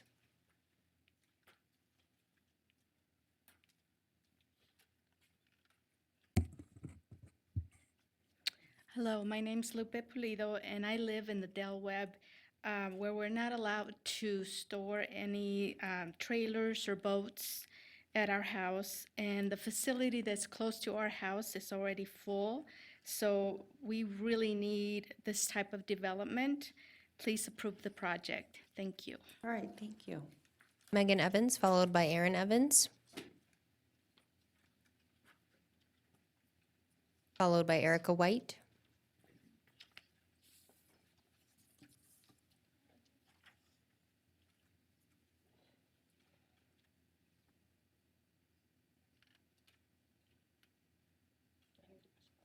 We'll zoom out. If you just leave it face up, we'll take care of it. So I am the property. Taken off. Oh, that is true. They It's did not her reset. time, it's the previous time. Don't worry, I'll Send my take care of it. Okay, thank you. Hi, Madam Mayor and council members. My name is Megan Evans. I'm a current educator in the area. I own the property with my husband at 355 and 365 Interstate 80 West. It's been in my family since 1977. My grandparents owned it, my parents owned it, my mother passed away, and now it's mine. And so it was shocking to hear about the kind of the community commercial, because I remember when we were annexed and we were promised some things like water and sewer, and that never happened. So I know I'm a little disappointed in that we're taking the consequences for the zoning, but didn't reap any of the benefit that we were told when the annex occurred. Because, you know, we were looking at an opportunity of living out there at some point. So my major concerns, and with all this going on, I've now had to become in contact with lawyers who are specialists in this area so I can better understand what's going on. We have we have one easement that goes all the way around. I'm gonna point it out here. It gets us, this lot is landlocked, so it gets us to the road and also back to Orange Post Road so we can get deliveries, safety if there's fires and we cannot get a fire truck in that area the correct way. All sorts of reasons that this easement is important and has been in our deeds for 60 years since that used to all be one lot, and it's now been cut apart. It would also, their plan would destroy our ability to get to Orange Post Road, the other easement is not being respected, and that they're expecting now people living in that home to go through a stacking method behind RVs and trailers crossing that road, which, yeah, I get it. The posted speed limit's 35. I was 16 and driving out there. If you don't pull out on that road and stick your foot in it, you're gonna get rear-ended. And so, yeah, it'd be great if people behaved, but they don't, and it's dangerous. So looking at the other meeting, the proposed use is not compatible with the surrounding area. I get what it's zoned. That must have been when the annex occurred, but there's homes down the hill. There's my home next door, there's homes right by there, and there's homes across the way. It's not compatible with that side of the freeway. Granted, yes, the old Prospector, which is now Gold Ranch, is there. And there used to be a gas station right down the road next to where they're proposed to build. I don't know that we are against things being built there, but we're against an unmanned situation where people can bring in their RVs anytime, any hour, with no dumping facility, no bathrooms, no real water situation, and that then drains in and affects our property, which my husband will go over. So yeah, I am definitely against this because of those reasons and because of the ignoring of what has been there for our safety and our way to get to Old Highway 40 and back. So thank you. Aaron Evans, followed by Erica White, followed by Brian White. I'll just throw this one on top. Good evening. My name is Aaron Evans. My wife and I own these two properties to the north. In this picture, you'll see the W's. Those are our wells for both of those lots, for this lot and this lot.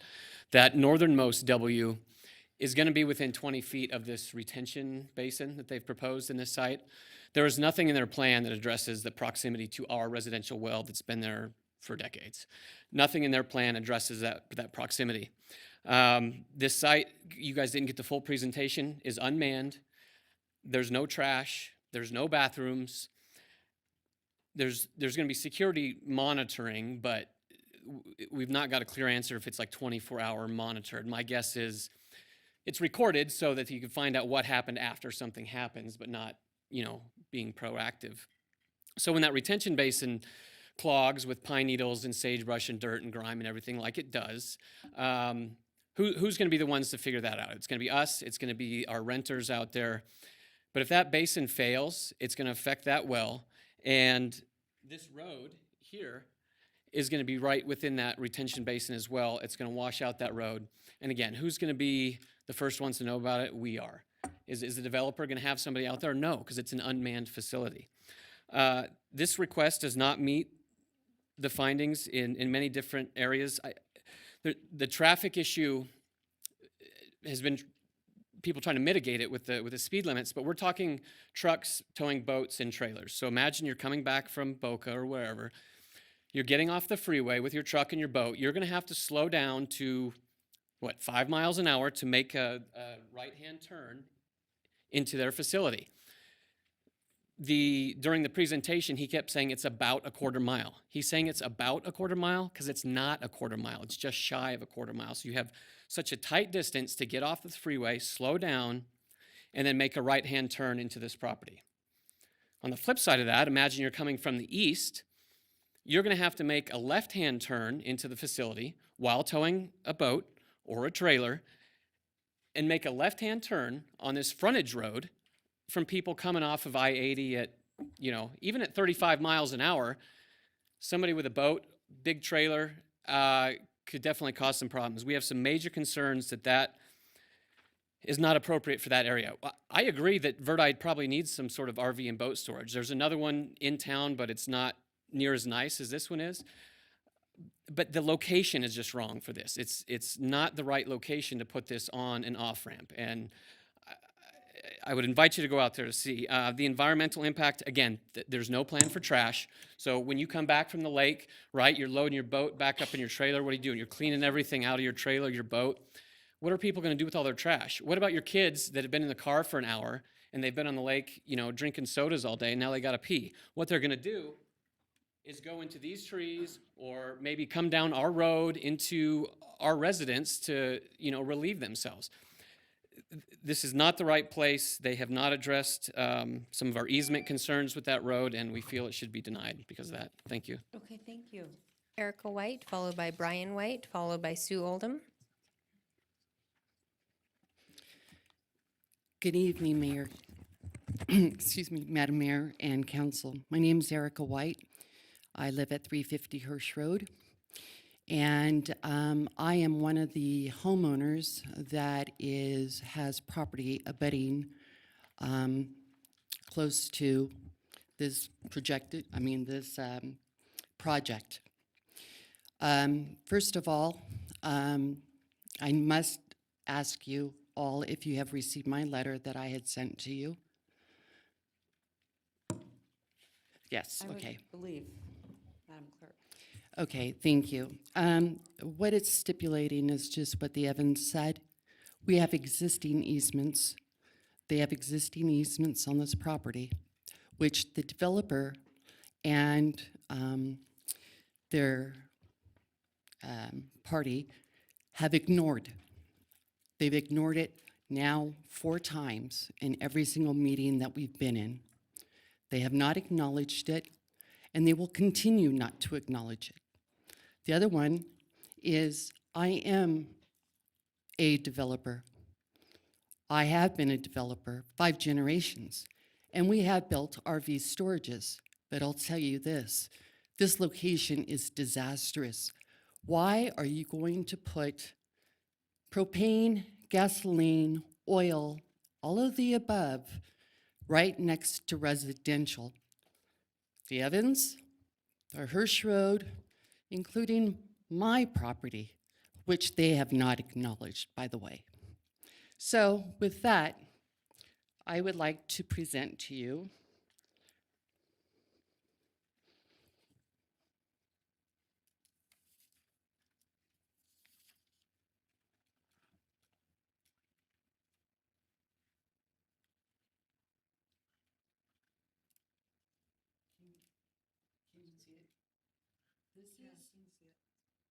This is what happens to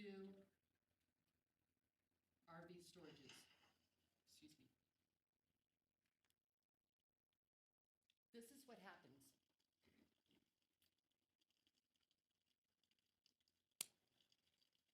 It doesn't matter when, where, we have fire, we have wind, we have collisions, we have accidents. We don't have a fire department close enough. Well, we do with Tomwa, but good luck. We don't have water on this property, and we don't have sewer on this property, and this is what's going to happen right next door to us. I ask you, as a developer, as an owner, as a neighbor, as a citizen, please do not allow this to happen next door to us. I beg of you, because it will be a disaster waiting to happen. Thank you so much. Madam Mayor, our next comment is from Brian White, followed by Sue Oldham, followed by Stephen Oldham. Good evening, Madam Mayor and Council. My name is Brian White. I live at 350 Hirsch Road. We are directly adjacent. We did receive at the first, I believe, NAB, a yellow card that says we're within 500 feet of this planned construction. Like my wife, I'll kind of finish off where she just left. There is no fire suppression system planned for this area. It has been approved by Reno Fire Marshal. We do live in a high fire district. It's one of the highest areas around. So we feel that a fire suppression system, a heat sensing alarm system should be put in for early warning of some sort. The applicant should be required to resubmit a plan that honors the deeded easements surrounding property owners, including the Evans' current access from Highway 40 directly to their property, and a secondary access, which is ours, Orange Post Road. Orange Post Road right now currently is approximately 12 feet wide. As of right now, it's okay. But if this project is built, we're being told that it has to be paved 20 feet. We're not building this project. Why should we have to pay to rebuild our road? It should be their responsibility. As far as the easement goes, it's been brought up at the NAB, it's been brought up at the planning. We've discussed it, but we haven't heard the developer or the planning department discuss this one at all. It is never mentioned in anything they talk about. The developer said he couldn't find it. I'm not a genius when it comes to this, and I found it right away. It's there, it exists. Applicant, already got, proper, plans should be redrawn to, of course, honor our Orange Post Road easement. There is no garbage. We do get bears up there. They should have to have proper garbage dumpsters for bears. Provisions should be made for bathrooms, septic. There is none at this time. And as the Evans have mentioned, the retention ponds, they're well within by their wells. They're not going to be maintained, you know, as Mr. Evans said, you know, who's going to be in charge of keeping them clean? There's nobody at this site. You know, they want to do 24-hour with no person on duty at any time. I feel it'll be up to us to let somebody know that there's a problem. So I feel the hours should be standard operating hours. I believe it's 5 to 10. Also, I feel that the speed on the coming off the freeway, it is a problem. And I do agree, you know. You can't have an NDOT out there, or I'm sorry, state trooper out there writing tickets all day, every day. But it's there, it's happening, it happens every day. We all know, we wait. An RV, they get stacked up, there is gonna be an accident. And, you know, it's, as other people have said, this is just not the right project for this location. Thank you.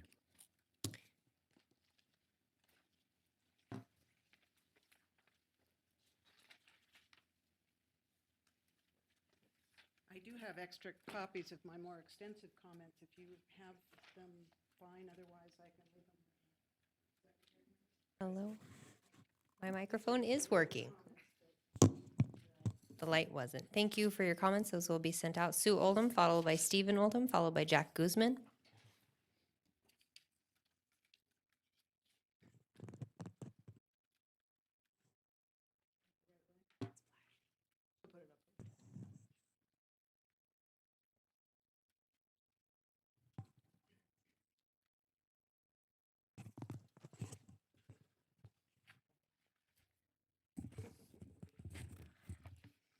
Mayor Shivi, members of the City Council, my name's Susan Oldham, and I live at 45 Hirsch Road in Verdi, Nevada.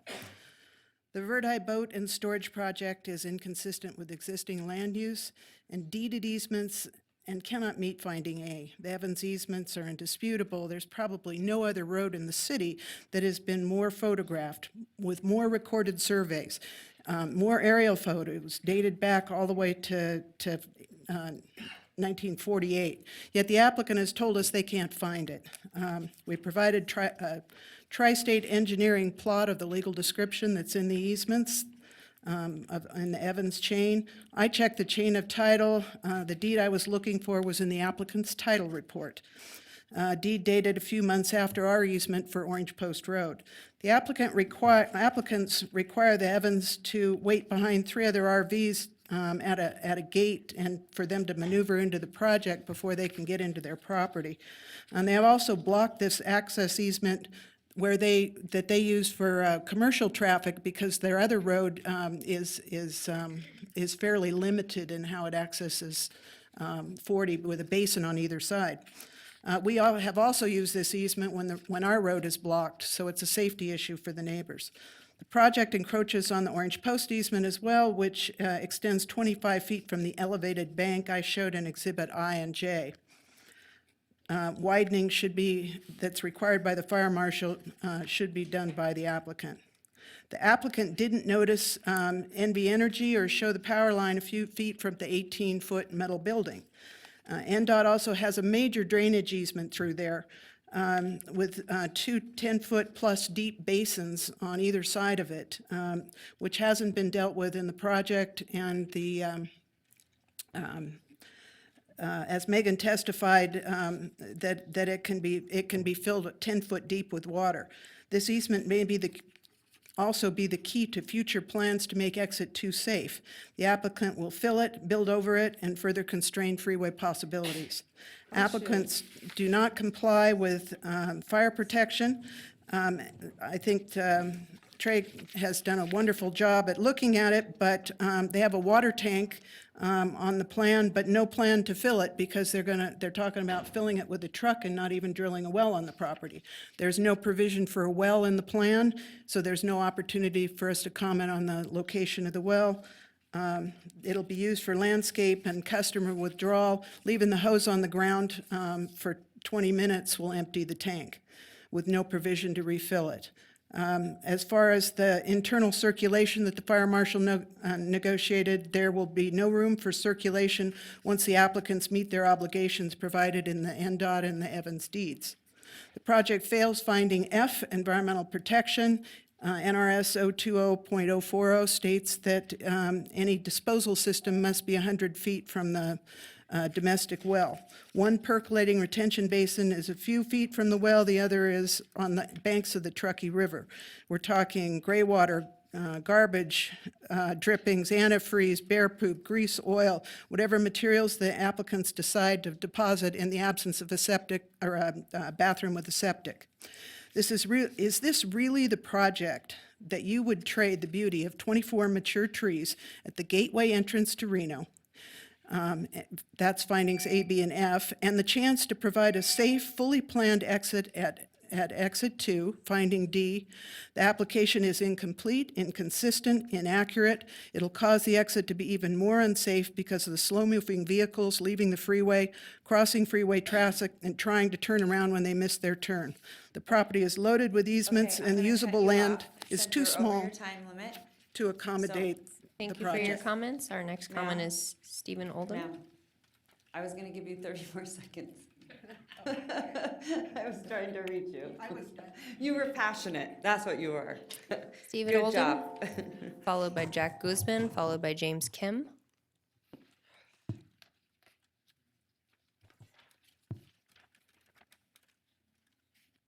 Mine won't turn off. Don't want to start till, there we go. You won't be. My name is Steve Oldham. My address is 45 Hirsch Road, Verdi, Nevada. I'm president of Verdi Glen Homeowners Association. We have 8 homes that are impacted by the proposed Verdi Boat and RV storage project. One of our members discovered the project was on the NAB agenda last August. Their property abuts the proposed project parcel and were required to be notified, but sponsors failed to do so. When we showed up at the meeting, we discovered the proposed project had incorporated on Porsche Road, our exclusive right-of-way into the project. We also discovered that other existing easements were being ignored. We informed the project sponsors in August of the existence of the easements and right-of-ways. Subsequent to the NAB following our own extensive research using project sponsors' title report, we documented the easements and right-of-ways, hired engineers to overlay them on top of the proposed project, yet project sponsors continued to ignore our valid legal claims. This project should not be approved until project sponsors have addressed our legal rights. We should not be forced to incur expensive legal costs when it is project sponsors' obligation to accommodate existing property rights. We did not hear from the project sponsors again until they contacted me in early December, but would not agree to a meeting until shortly before the January NAB, followed 4 days later by the Reno Planning Commission. At the NAB and the Planning Commission meetings, it was clear that the changes for the project were not vastly superior, they're vastly inferior to the original project that we had seen. Last week, I laid out my concerns and written comments at the council. I hope you had a chance to review them. I'll summarize those comments quickly here. We're concerned for the dangers of locating the boat and RV storage facility along Verdi Exit 2. It's a deceleration ramp. We call it an access road, but it's a deceleration ramp coming off the freeway. We're concerned about the easily predictable environmental impacts of a 77-stall facility which has no restroom facilities for the customers. The facility will be unmanned and not actively monitored, meaning they can only find environmental problems after the fact, providing no way to prevent adverse environmental incidents. I have owned a home in Verdi for almost 25 years. When we first moved there, Exit 2 was very lightly used. However, with the enormous expansion in Somerset, now in Verdi, Exit 2 is the preferred exit for thousands of new homes coming in from the west, from California. And so the amount of traffic on there has greatly expanded in the last 25 years. Finally, the proposed project, like our homes, is in a delayed response zone for fire responders, allowing this project to proceed at this time when the likelihood of a devastating traffic accident or even a fire in a delayed response area area would be irresponsible. Allowing for a project like this proposed to be built without sanitary facilities for their customers' personal needs and no provision for taking care of common pollutants in a boat and RV storage facility like used oil, winterizing fluids, gray water, black water would be irresponsible. Allowing a project like this to proceed without active fire suppression in the delayed response zone would be irresponsible. We were all required to put in sprinklers in our houses when we build them just down Hirsch Road at the bottom, a few hundred yards from their houses. And yet these guys have no active fire suppression in the plan whatsoever. Whether it's required or not, it should be there. It was required for us. And finally, just one thing on amount of traffic. The concurrency of use on a facility like this, people are going to all leave on Fridays, the 3-day weekends, whatever else. This thing they're calling 1.4 houses is ridiculous. The concurrency of use is going to have this traffic very high on certain times of the week and the month. Thank you. Thank you.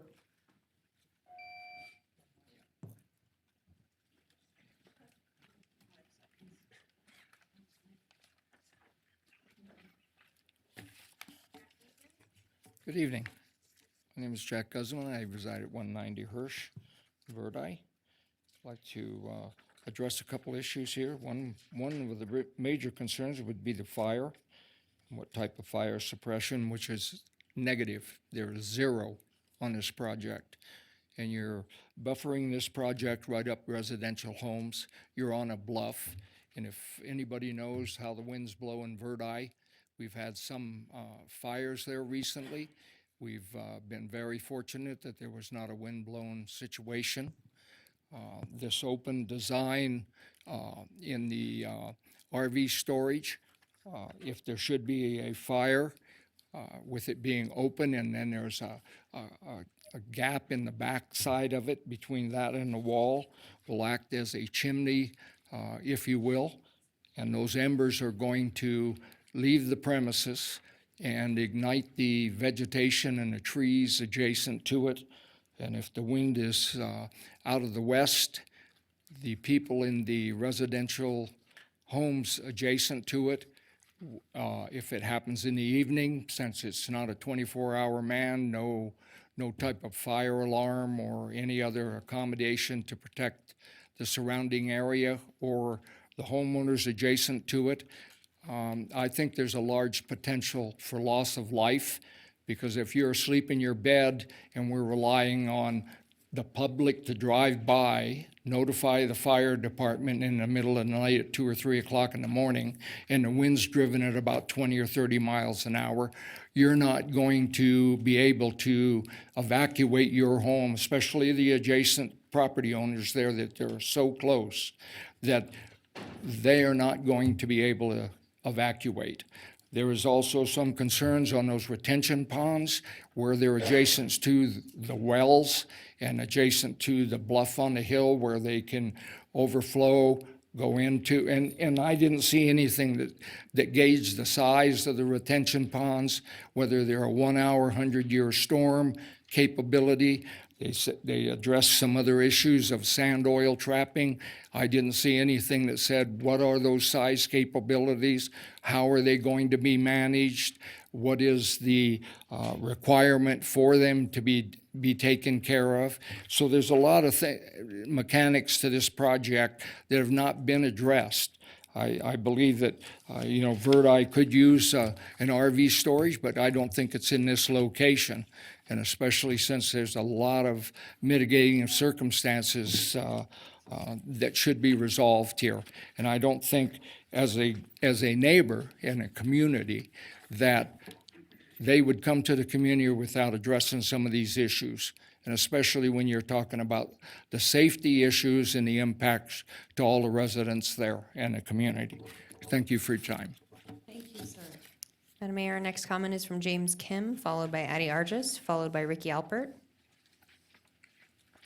Hi. I currently live in Somerset, which is in Ward 5, and I am currently a boat owner where majority of Somerset does not allow any RV or boat storage within the community, which is 100 homes, several hundred homes. So I think this project is a good development within the area to allow the majority of these residents to store things like this. I am supportive of this project, and I would like you to move forward with this. Thank you. Thank you.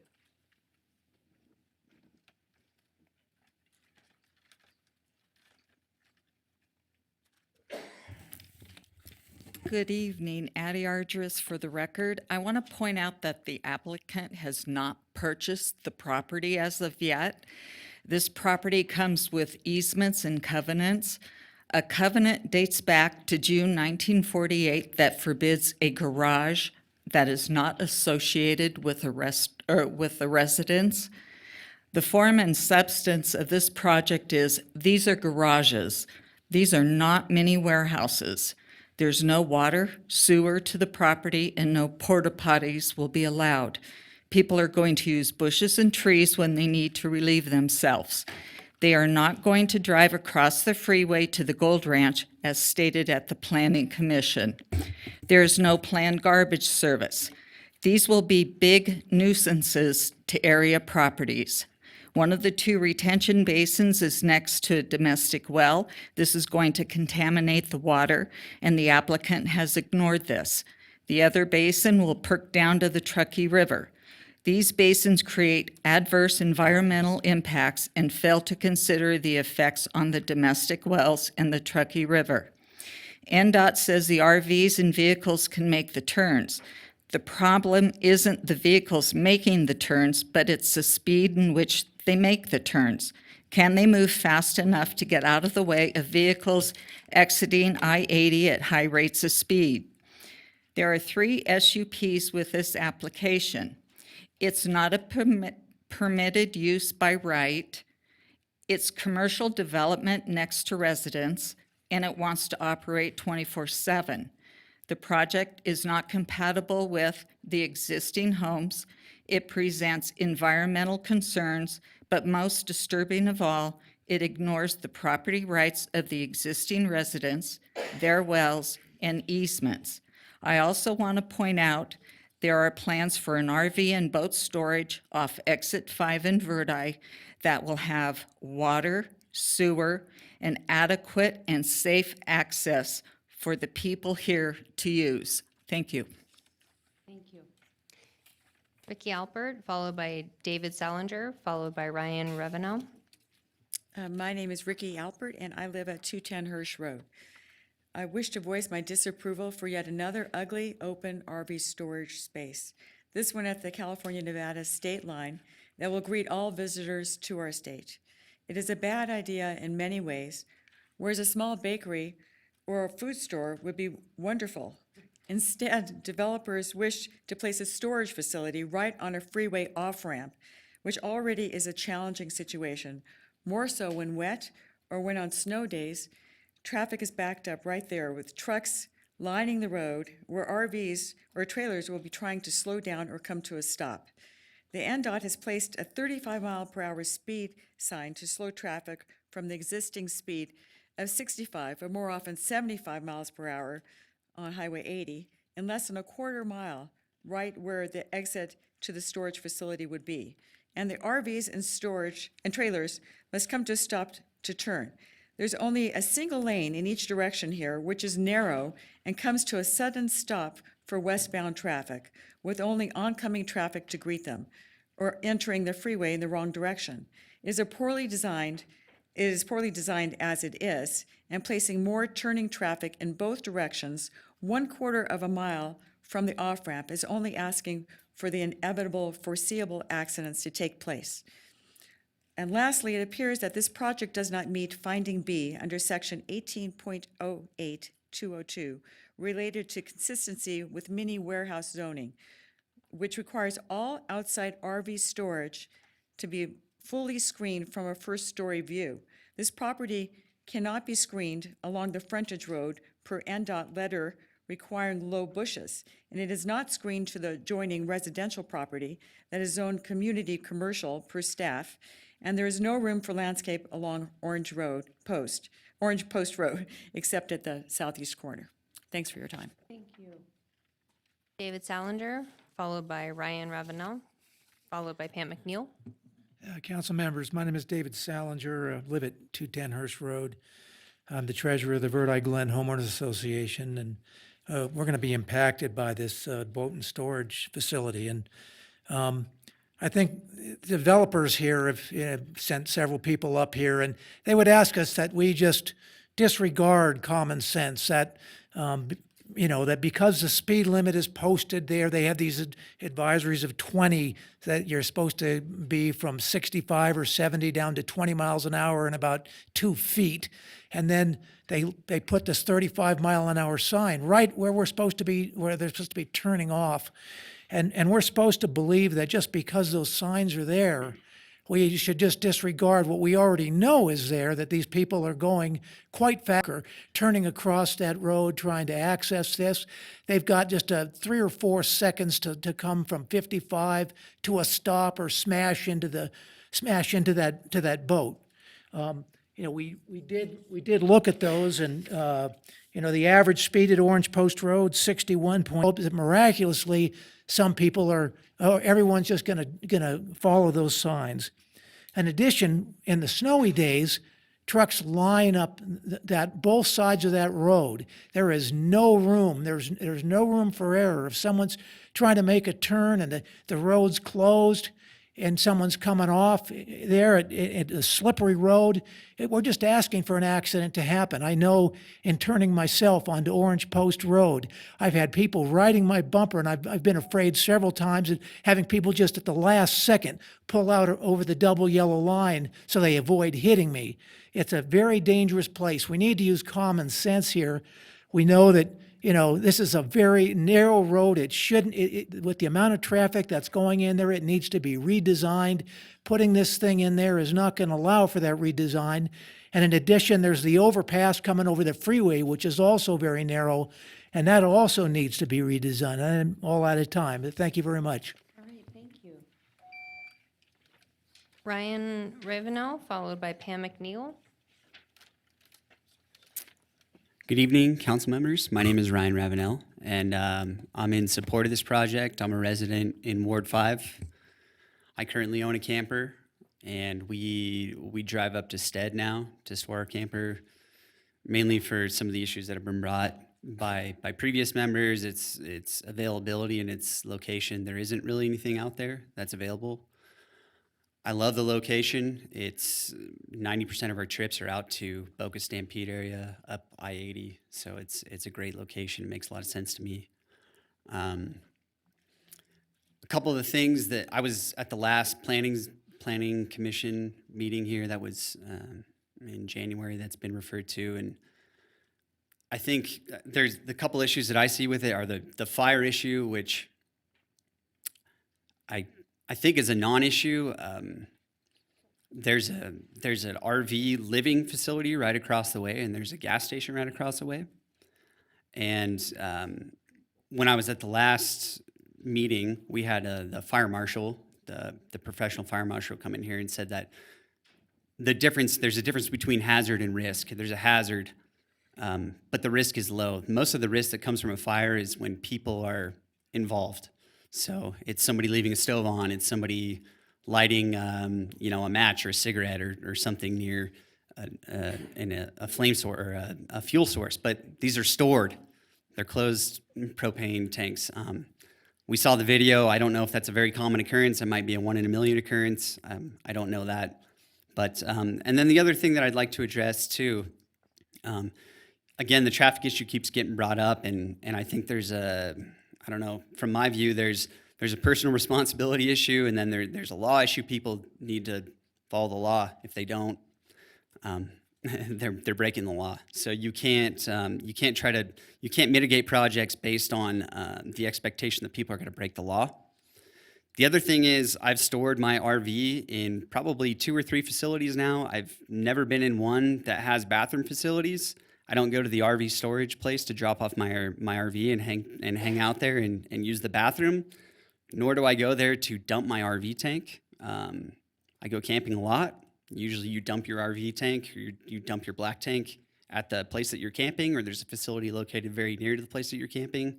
That's where you dump, that's where you clean up, that's where you prep your RV to go to a storage facility. So I feel like that's a non-issue. Is there going to be somebody that dumps a black tank in a parking lot? Maybe. If they do that there in the Verdi space, they're going to do it anywhere on the planet. They're going to do it in a gas station. So I feel like that is a very improbable thing. And again, most places I've stored don't have bathrooms, don't have dump tanks, and everybody's acted pretty responsibly. So again, I'm in support of this project. I love the location. It's great for me. It saves us actually a lot of risk driving out to Stead, which again, the access to that is on a 50-mile-per-hour road, but we're able to pull out safely every time that we go there. So thank you very much. All right, thank you. Pam McNeil, followed by Brian Elder, followed by David Hubert. Good evening, Madam Mayor and Council. Pam McNeil. Just a couple of quick things. As Addie alluded to, there is a new facility going in there in Del Webb. Was in front of the Architecture Review Committee, so it will be soon. It might not come before the Planning Commission. It might just be a site review, but it is in the works. One of the things that Mr. Snellgrove alluded to during the Planning Commission meeting was the basin and the percolation, and I didn't hear that mentioned tonight. But that soil, they don't know, haven't done a soil report on it yet because of the expense, but will it percolate?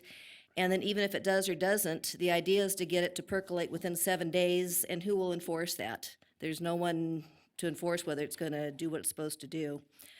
As far as the average daily trips, those might be correct in Southern California where you can go boating every day or whatever, but here we only go boating for a short time, so those average daily trips are going to be condensed. Fire, I think Fire Marshal Trey Palmer will discuss some of the things with you, but during the Planning Commission, he very plainly said, there's no water there, there's no hydrants, there's no even county trucks that will be available to come out when there's a fire. And of course, if there's people there and vehicles there, they are going to be a bigger risk for fire. And I'd like to close with a quote that Peter Gower gave at the Planning Commission meeting, and can't imagine I'm not quite as cute as he is, but he says it so eloquently. But he says on that traffic thing, the distances are short, and he says, are we, as a city, doing our part with the design of this project to mitigate what we know is the reality? So I think as a city, we do have the responsibility. Thank you. Okay, I'm going to tell him you said that. I did. Brian Elder, followed by David Hebner. Good afternoon, Brian Elder. I live just above the university, and I just wanted to come and voice my support for the project. I don't want to be a broken record. Just kind of want to relay what everybody else has said in support as far as location. I think it's a great spot. You got a gas station right across the street to fuel up. It's right off the freeway. A lot of the trips that I take are to the Boca Stampede area, so it's just that much less towing of the boat. So I'm in favor, and I'd like to voice my support. Thank you. All right, thank you. David Hebner.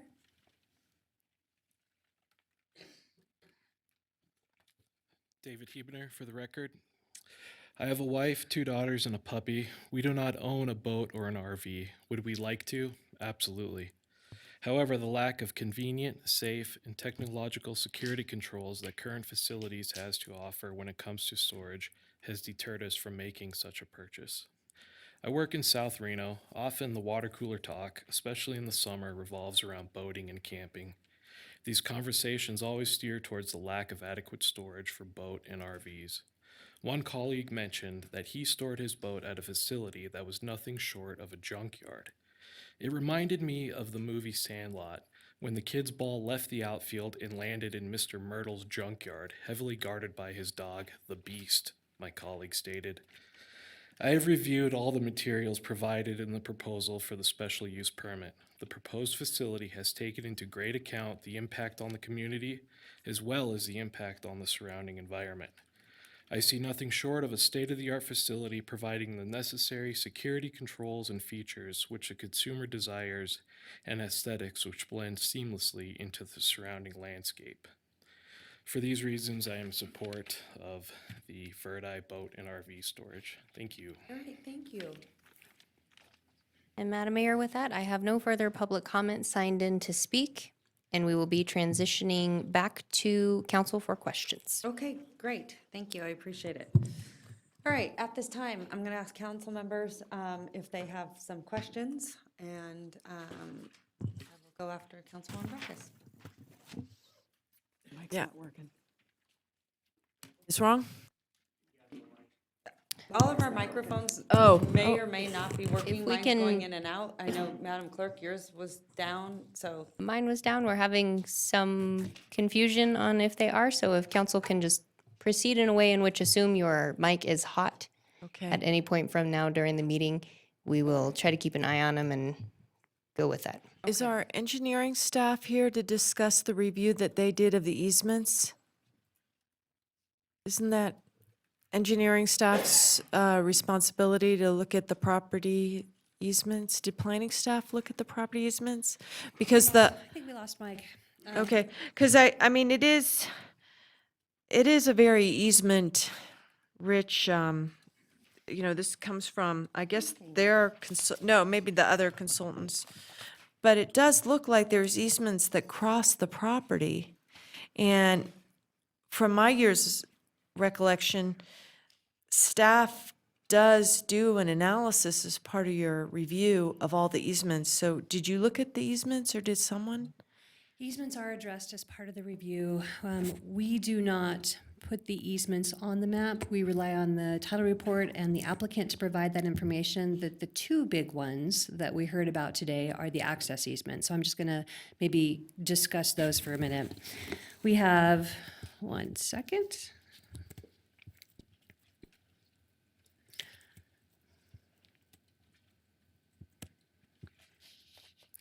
Orange Post Road, which is this road here.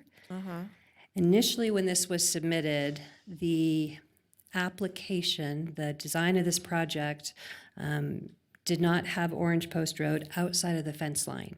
So this now provides that the development is here, there's a fence line here, Orange Post Road is here, and so all of those existing homes further to the south here, to the south here, will still be able to maintain their access. That access has not changed, so that will remain in place.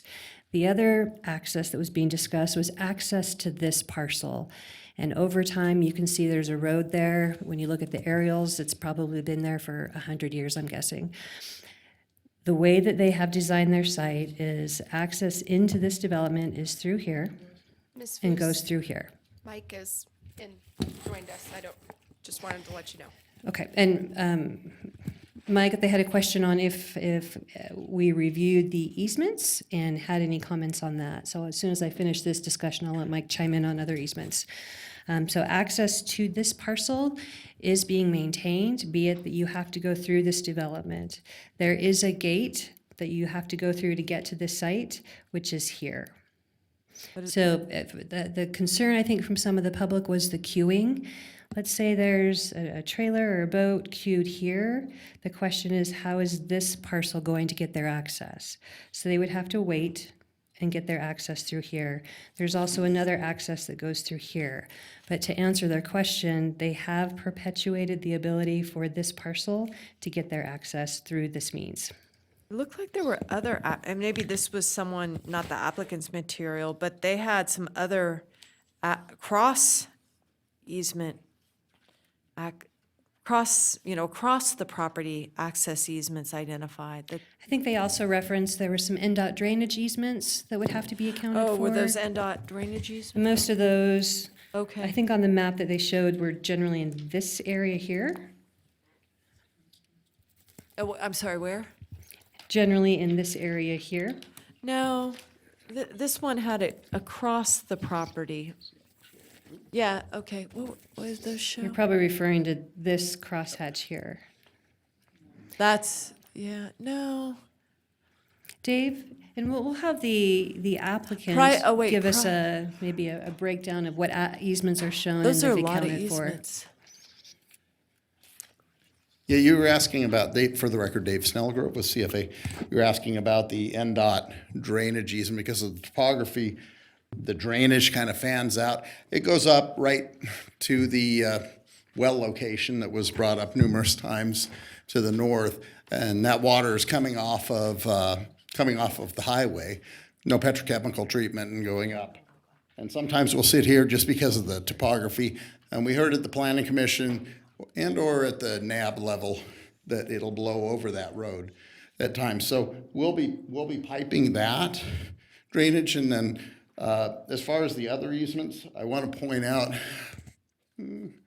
see, Yeah, that one. on the south it's- side here, Yeah. well, Orange Post Road comes through here. I don't think this has all of them on there, but Orange Post Road comes across here. We're not changing or affecting Orange Post Road. When we came in initially, we had a connection into Orange Post Road. We were told very vociferously we weren't allowed to connect to Orange Post Road. That was their road. So we're not connecting to Orange Post Road. And this property here, it was stated during the testimony earlier that they need to be able to get down to Orange Post Road. No, really, they have an easement that they have to be able to get access out to the highway, which they do have access. We're perpetuating access out to the highway. But, you know, we're not affecting Orange Post Road or the access. We've actually said, okay, this is your road. You guys can have that road. We won't make access to it. And we are perpetuating access here, and you have common ownership on the property to the north, so they have every ability to get access out through the other property that they own to the north. Okay, And thank grant you. themselves an easement. Well, You're actually, 2 minutes over, so I'm gonna go to Councilwoman Jordan since we have someone else waiting in the queue. Go ahead. Thank you very much. I know we'll likely come around to another round of questions, but I did have a question as it related to the trash receptacles. Can you talk to me about trash receptacles and the frequency of emptying those? Yeah, and in trash receptacles, I had another project. We actually submitted 2 storage projects at the same time back in July of last year. This one, and we had the Gray Goose self-storage, which was up in the North Valleys area. You know, in having a trash receptacle up there is basically an invite for everyone to dump things. This will probably be a situation where you wouldn't have big items, but you could have big items go into it. Really, they sign lease agreements and they'll understand, you know, you pack in, you pack out. If you have something, if people have garbage coming out of their boat or their RV or whatever, they're fully capable to put it in the back of their truck, in the back of their car, and take it home. We have a place up in Graygle that we have to bring it back and dump it in our own trash. Yeah, it's what you have to do, and that'll be part of the lease agreement and understanding. You know, this property, in terms of the bathroom facilities, the property's in the city of Reno. It's not in Sphere, it's in the city of Reno, but there's no community water or sewer, and that was brought up by the neighboring property owners that what they thought was gonna happen hasn't happened. We're dealing with a low-impact site. If we put a manager's quarters or we put a bathroom facility in that all of a sudden you need a leach field, you need a septic tank. We're trying to keep it low impact. You've already heard concerns about storm drain water that'll have petrochemical treatments going into a retention basin. Now you got to deal with the leach field too. Hopefully at some point, community water and sewer will get there. That's not up for us to decide. But No, and maybe my question is more geared towards staff, is to better understand, is it common practice for a storage unit facility to not have bathrooms and large, and I get the rationale, because I think you could talk to any apartment complex, convenience store that says if you don't secure your trash bin, people will bring all their stuff and dump it in it. So I kind of get it. I'm just trying to understand what standard practice is. Standard practice for most mini storage facilities is to have a manager on site, and so that does require a bathroom facility and trash facility. This one's unique because they don't have a manager on site. They do have a 24-hour camera system, so they're going a different direction through their security. And so our typical project has a manager on site that would provide bathrooms and trash locations. Okay, but this is not because they don't have a manager. Correct. But that's not totally unique either. No, and I will say too, one of the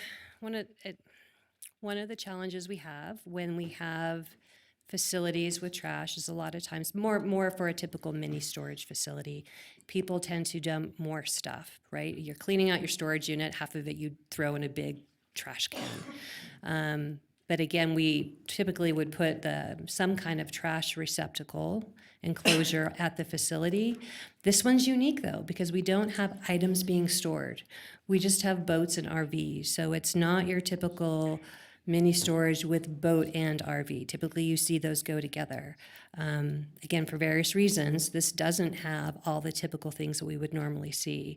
So from a staff perspective, we were comfortable not requiring a trash enclosure because it doesn't fit what the typical model is and doesn't require what the typical needs are.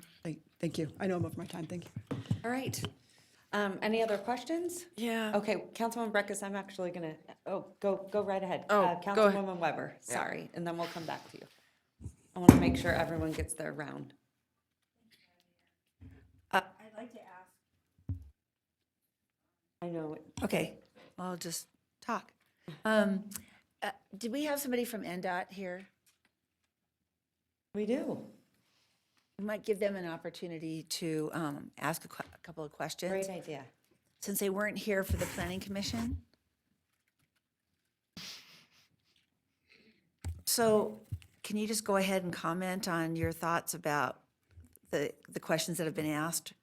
Of course. Good evening. My name's Tara Smaltz, for the record, SMALTZ with NDOT District 2 Engineering Services. So as stated, this development is proposed to have 14 daily trips. That does not trigger a traffic impact study according to NDOT standards. In working through the permit process, which, and getting access to the frontage road, they would be obligated to, we would work with the permittee to come up with a design for access. And it would be a modified design to prevent wrong-way drivers and to improve site circulation and also account for all the truck turning templates.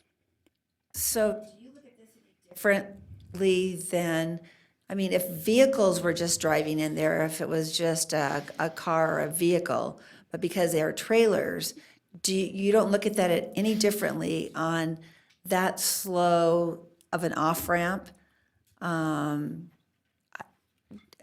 Because you're towing a vehicle, you're towing something, and does NDOT not look at that as when they're exiting, when they're going east on 80, right? Mm-hmm. Is that not an issue because you have boats or trailers towing? When it comes to land use, the department can't comment on that. But as it relates to the access itself, we would definitely consider the design vehicle for the design of the access for coming into the site and exiting the site. That is something that we would work with the applicant. Okay. Anyone else have any other questions? Yeah, I do. Curious, okay, you're saying you will work with the applicant. You do that on the back end, sounds like, not on the front end? We coordinate with the city of Reno, but as they go through their approval process, when it comes to fruition, they can do it concurrently. We've had initial discussions, but as the site, we don't have an applicant. They haven't submitted an encroachment permit application with us at this point. So just preliminary comments as it's related. That's what I'm curious about, because usually our staff goes sort of hand in hand to get you through that process. So I'm a little, I would think at that time they would have brought you in and then your comments would have been in here. And we have provided comments. I believe you have a copy from a December, there was a December letter essentially that they would work through us through the encroachment permit and they would, they would mitigate proportionate to their impact. Okay, sorry, I didn't see them. So, okay, interesting. All right, thank you. Any other questions for her? Thank you for being Oh, here. Councilwoman Breckus? No, not for. I do. Okay. Oh, Councilwoman Jordan. Thank you very much. Hold on, we'll try to get through you first. Thanks. Thank you very much. Work with NDOT with great regularity, with RTC and the city as well. My question is this, and this is the issue of getting people, particularly when they're coming off an off-ramp, into neighborhoods. Always, whether it's, we're dealing with issues with Southeast Connector and the expansion of developments that will come off of it. This is something that I hear with some regularity. Is there an application or an approach that NDOT deploys? I know that you guys are now doing the wrong way rumble strips to get people to not enter an on-ramp as an off-ramp and go the wrong direction. Is there anything else that can slow people down more, that gives more level of protection than just a speed limit sign? Is there anything else that you guys suggest or do? We do have other countermeasures, as grand as just completely modifying the road geometrics to other alternatives. You had mentioned the transverse rumble strips when you're approaching a stop sign to alert the driver that there's going to be a change coming. And of course, regulatory speeds, which was mentioned here today. There are other countermeasures and positive guidance to encourage that and try to change or inform the driver. And those would be evaluated on this project? Yes. Okay, thank you. I think you make a really good point, especially out there. That has been one of my biggest concerns, not just on this project for sure, but, we're seeing a lot more bird eye action now that, the economy and, we're out of the recession. People are, buying land and, being extremely active. So we're seeing a lot of that in the bird eye area, and, it is a really, really big concern. So I guess the other piece of that is, do you think, in your expert opinion, from when you get off the freeway to that location, do you think that that is enough time for people to brake from when you get off the freeway? In your Considering that there's advisory speed and the regulatory speed limit, vehicles should be decelerating. And I mean, we can't dictate land use, and so it is But is that more of possible. okay, Yes, okay, it is possible. yes. And then my other concern would be if it's, if they're heavy boats with a lot of, my bigger issue is they're heavy boats with a lot of weight. Doesn't that take longer to stop? That is true. Larger vehicles do take longer to decelerate. Again, that would be, driver behavior and gearing up for expectations. Yeah. As mentioned, we have advanced warning signs out there and regulatory speed signs to warn the driver that you are exiting the freeway and going on to a lower classification roadway. And I think we're just trying to be even that much more critical out there, because I do think, that's an area where a lot of people are recreating and they're bicycling, and, there's just kind of a lot of people outside walking, animals and things like that. So I think we get really critical when it comes to, some of the roads out there especially. So I would hope you guys do too, correct?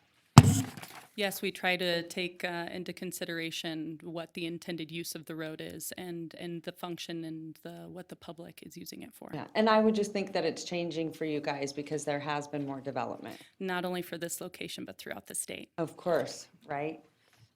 Okay, thank you, I really appreciate it. Hopefully we won't have to call you back up. I'm gonna send it to Councilwoman Breckus, and then I'm actually gonna bring up our fire expert, Trey. Okay, go ahead, Councilwoman Breckus. When I did my review before the meeting, my big concern was the distance to the sanitary sewer and not having that because we're on the river, and it's just so infrequent. I mean, when I first got on the council and saw an instance of not having sewer and developing property in the city of Reno, it just kind of intensified property. It took me to, well, wow. I've only seen that in rural communities. And I continue to be amazed that we've got some far reaches where we're willing to do that. And so it's always that the far edges for me is commercial development away from the sanitary sewer collection system. And on the river in particular. But why, having said that, I am not a fan of septics. I don't really even feel we should be developing homes in Reno on septics. And you can argue, have we annexed to places we shouldn't, which is probably a fair argument. But why wasn't a septic system at minimally required for this? Because I presume that's what everyone else is using, at least the houses. So tell me this.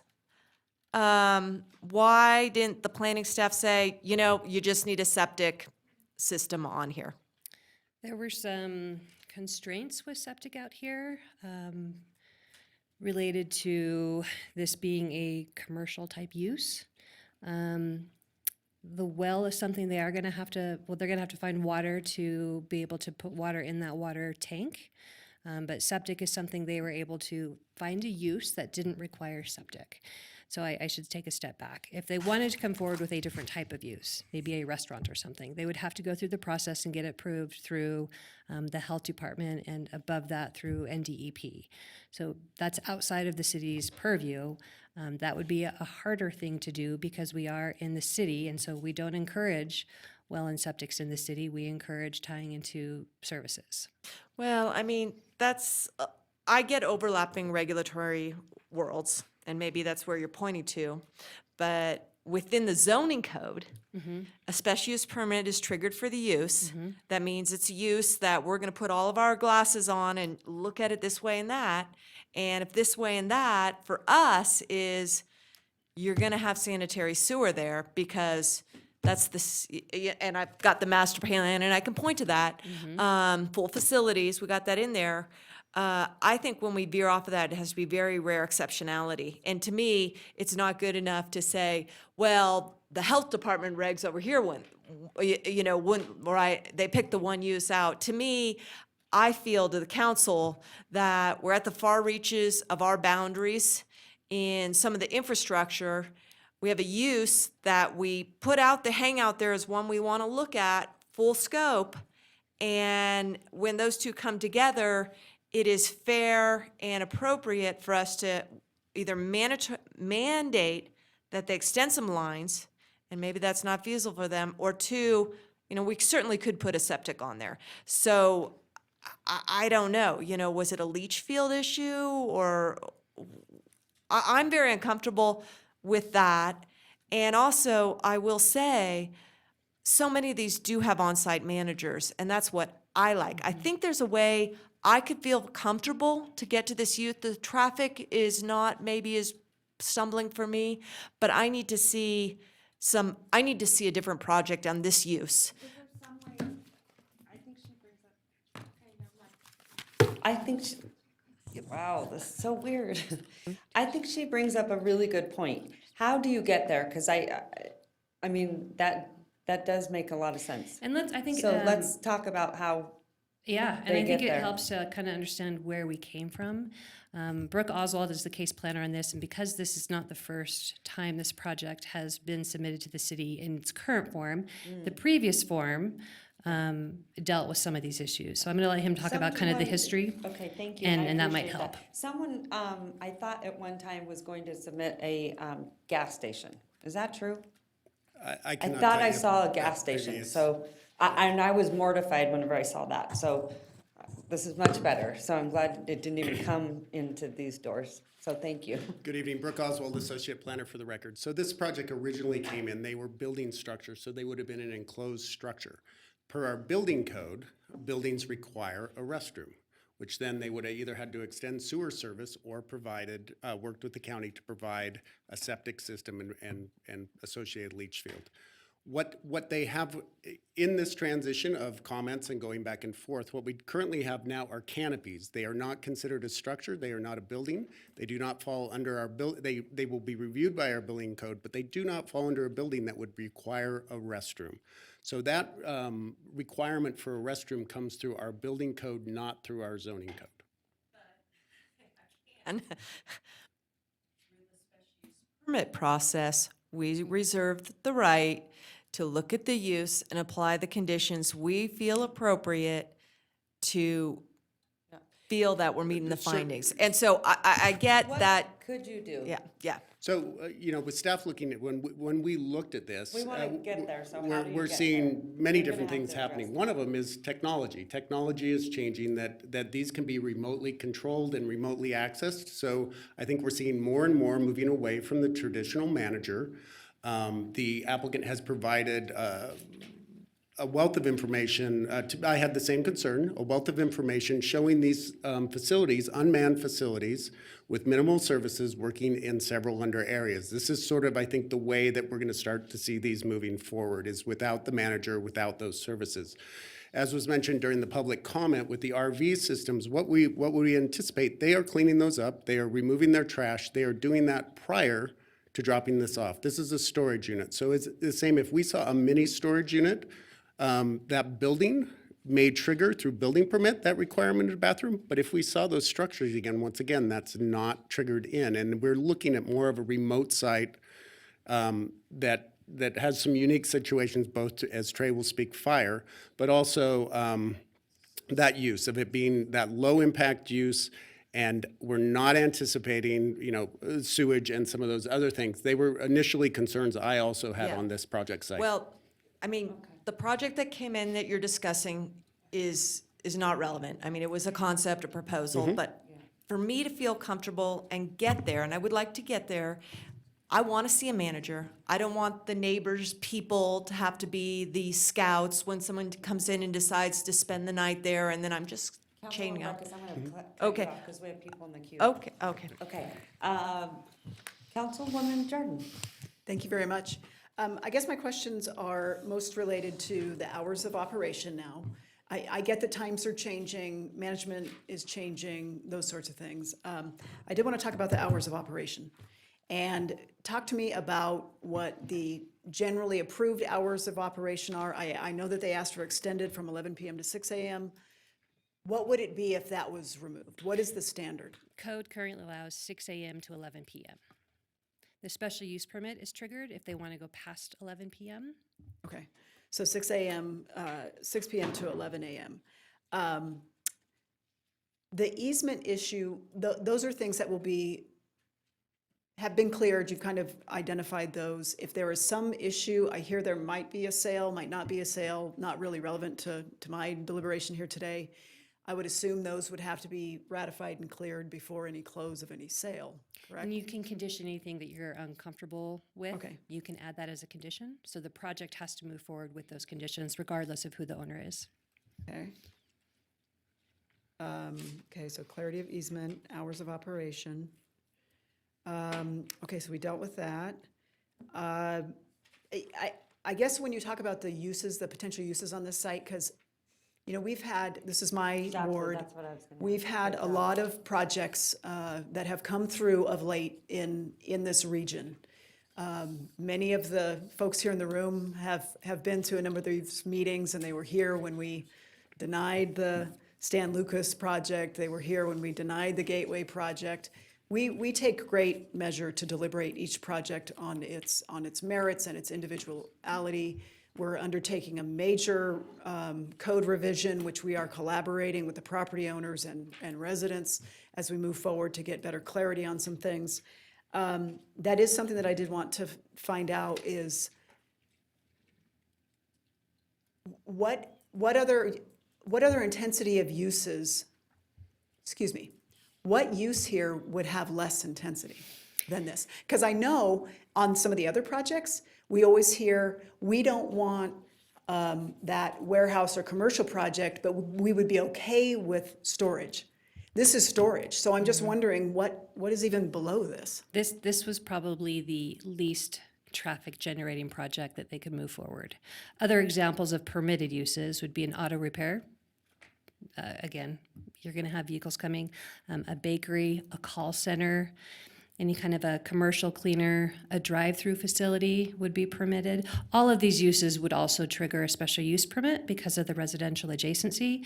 But other than that issue, they would be uses that are permitted by right. Restaurants are permitted on this site. Gas stations are permitted. Yeah, I saw one come in.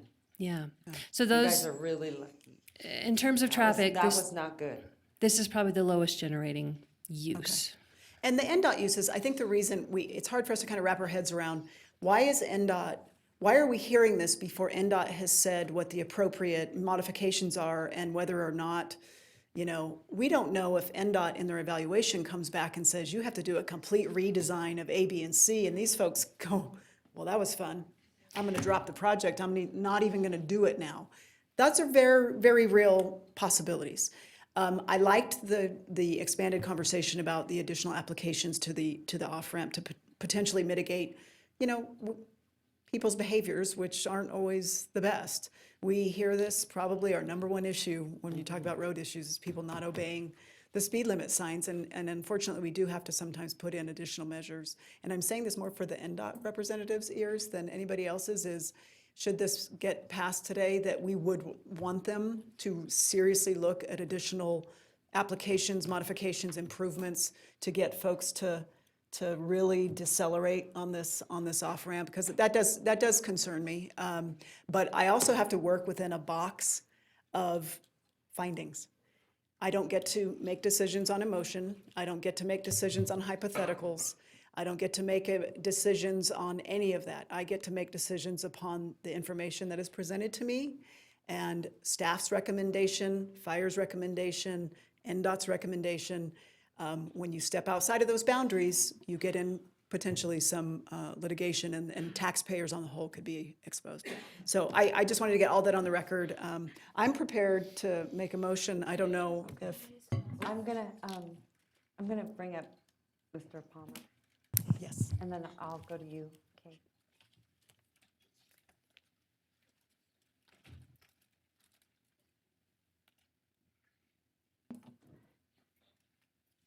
All right, thank you so much.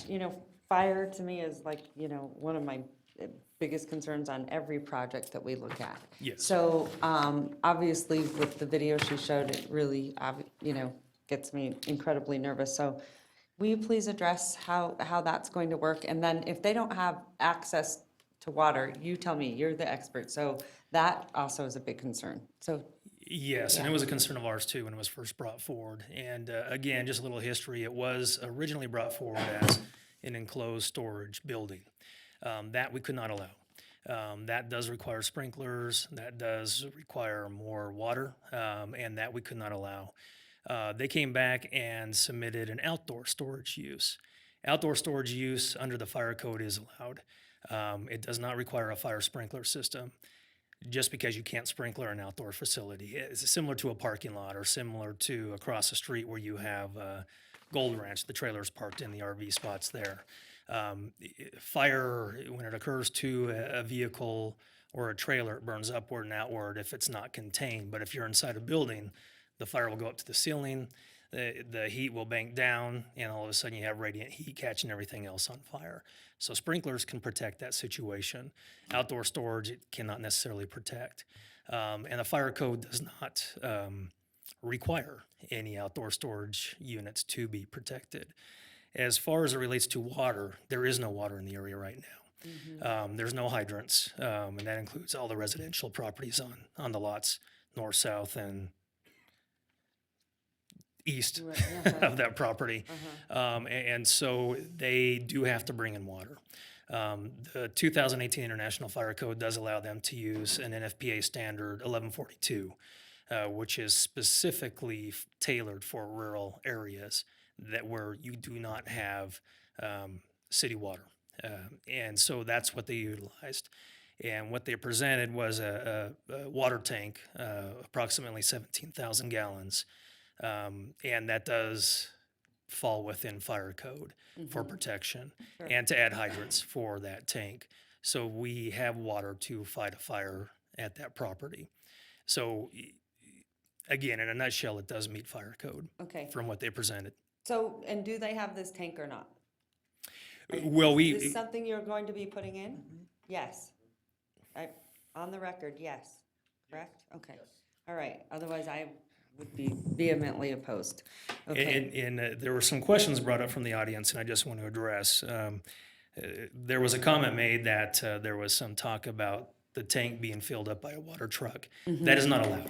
A well does have to be in place. Yeah. Water has to be on site to fill up the tank. I thought so. There was another comment on the access inside the facility that does meet fire code, a single access point that loops around. So, Okay, good. I appreciate the clarity. sure. Go ahead, Councilman Weber. Of him on this subject. What about the canopy that they're planning to use? Is that not an issue with fire, with that canopy and catches on fire and blows off or whatever? Yeah, so the canopy is not an issue for fire in the sense that it doesn't, by definition, it doesn't make it a building. If it had 3 sides or possibly 2 sides in an open structure, it may fall within that parameter, but as what's proposed, it is not a building. The steel canopy, it's non-combustible construction, and it's a canopy only. So, and we did talk and during their planning process, we actually separated the canopies. I don't know if you can switch this on real quick and I can kind of show you. Ashley, thank you.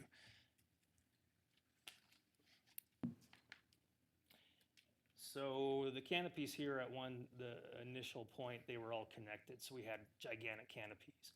What they did was give separation between the canopies, which allows for airflow so if we did have a fire, you would have that vertical heat rise to buy us more time before it spread to another trailer, if that makes sense. So the design was there to minimize damage in the sense of a fire. Same thing with the cinder block walls to contain it from the roadways and the brush on the outside. Yeah. Go ahead, Councilman Breckus. You said that you are able to read the standards of something because you're deeming this a rural area. That is correct. That- Go ahead. That makes me nervous. Sure. Because it's not a rural nature, and I don't know your code, you're the expert, but I just want to kind of help you understand what I'm concerned about is one, where is the boundaries of this rural area for you, the fire department, to be uniform in deeming this area a rural environment? Because if you're looking at Gold Ranch across the way or down the block and saying, we're not reading it a rural area, I hope you're consistent in the area. And if the reading is it's a rural area because we don't have the infrastructure, that could maybe be one determination, but it really could be a rural area because we just didn't do our job and get the infrastructure there. So it looks like a rural area, but it's really a suburban or urbanizing area. So help me with that thought. So the answer to that question is it is by definition a suburban and rural area, which by code 1142 is allowed to be used under what we adopted on the 2018 International Fire Code. What it does is it does reduce the water supply. So the water supply in this area is reduced from what we would have in the same kind of facility downtown. So all I can tell you is it is allowed, but it is a reduced water supply. That's fine. I just don't want the next use, a community commercial use, or the apartments along the way.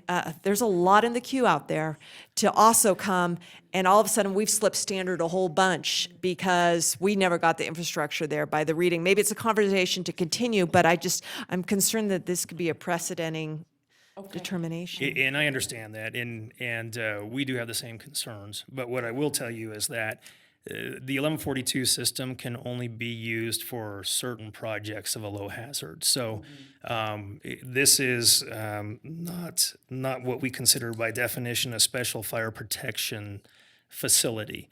If it was a building, we could not use it. If it was a smaller building or even an outdoor storage facility that contained hazardous materials, as defined in the fire code, we would not be able to use it. So this standard can only be used for very low hazard projects. Trey, in 2018, those standards really went up quite a bit. Am I right in that code? Yes, they did. For the most part, they became a little more strict. Yeah, they became more strict. Correct. Yeah, they're actually really good. Yes. Yeah, they're pretty stringent.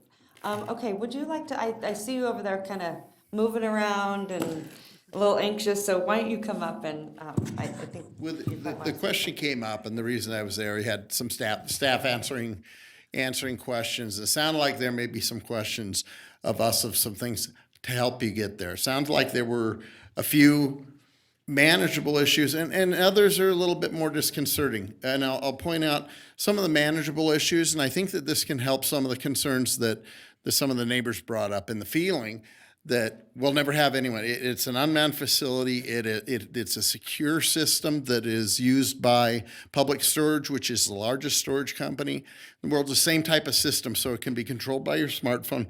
But there's a concern that we won't have anyone ever coming there. So we can put, there was stuff in the testimony and written information I read through from the neighbors about a bear-proof trash can. We can do that.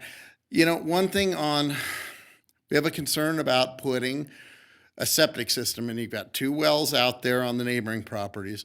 There's a distance separation that we'll need to have. I did talk to the health department about how far we need to be. They told me, Will Mountjoy told me that 25 feet was the distance. So you have to be far enough away from, you have a 100-foot separation from a septic system, and that starts to create some conflicts with wells.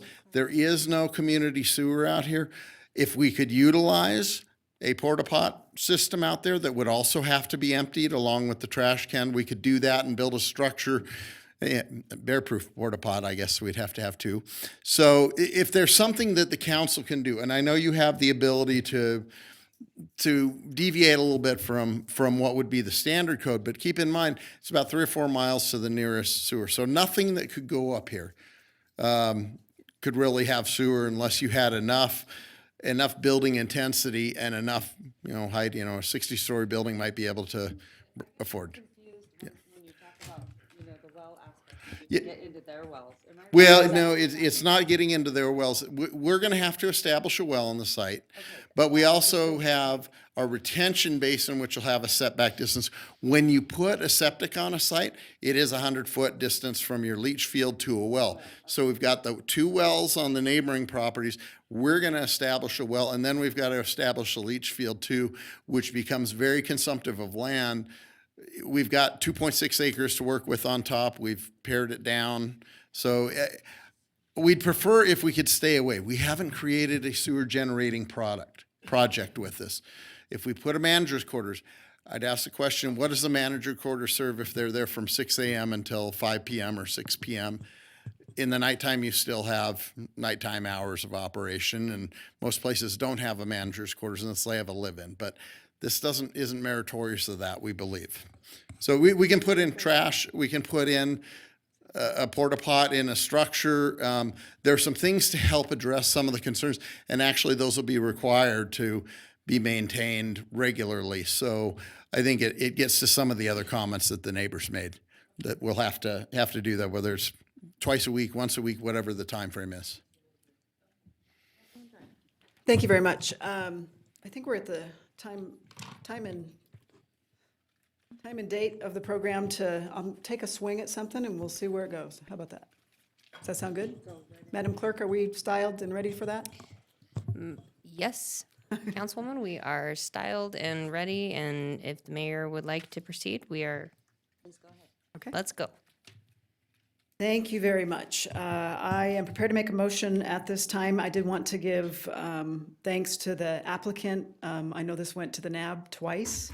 I know, unlike some other developers that we have dealt with of late, you put a lot of effort in to make some modifications on this. So I want to thank you. Whatever happens here today, I want to thank you for your efforts because they are recognized. Madam Mayor, I make a motion to reverse the Planning Commission decision. And in regards to the appeal of LDC 20-00002, Verdi Boat and RV Storage, based on this council's review of the staff's report, the record on appeal, and the information presented at the public hearing, I move to reverse the denial of the special use permit by the Planning Commission and to directly approve the special use permit, subject to the conditions as identified as, and city attorney and staff make sure that I word this correctly, to include trash receptacles and portable restroom facilities, 6 a.m. to 11 a.m. hours, so no extension of hours for overnight. And a condition to get clarification on both the property owner and access easements. And that's why I'm looking at you. I want to make sure that I word that correctly. Apologize, say that one more time. The easement issue. I want to make sure that we get, so maybe I'm asking of you what proper wording of the easement issue to encompass for the property owners and the access easements. So you would like documentation, you would like a recorded easement, access easement, to provide, and we can be specific, access to parcel 038 230 10. And the Orange Post Road is already an existing easement, so that one doesn't need additional language. Okay. Okay, and then there was also the easement clarification of the Evans family? And I believe, so the Evans family, and I'm going to look to them real quick, they own the Truckee River Ridge LLC. Is that correct, your parcel? So that is the parcel that I referenced. Okay. Okay. Let me, were there other, that was the only parcel you don't currently have access to, correct?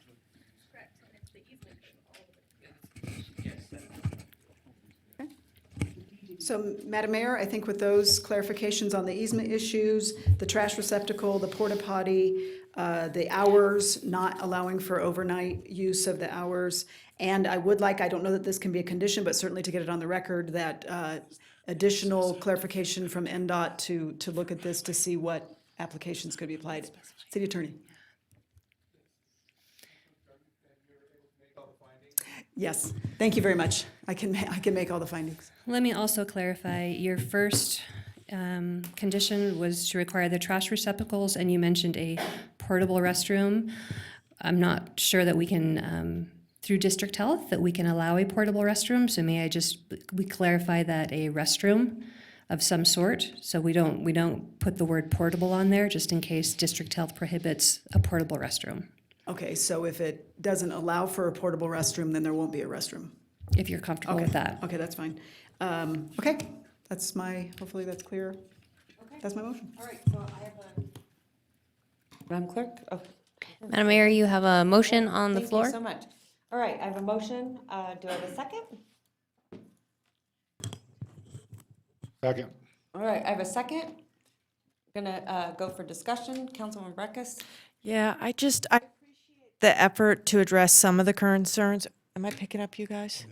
But I just can't get there. I have a lot of experience with these warehouse facilities, and I know they pivoted off the building for various issues and limitations of the environment, but for me, getting on the residential adjacency component is giving that residential setting the contact of an overnight manager, caretaker's quarters, I think the code calls them, is very important. I think that's a standard feature of these uses, and I think in this setting, that's required to make the finding for the residential adjacency.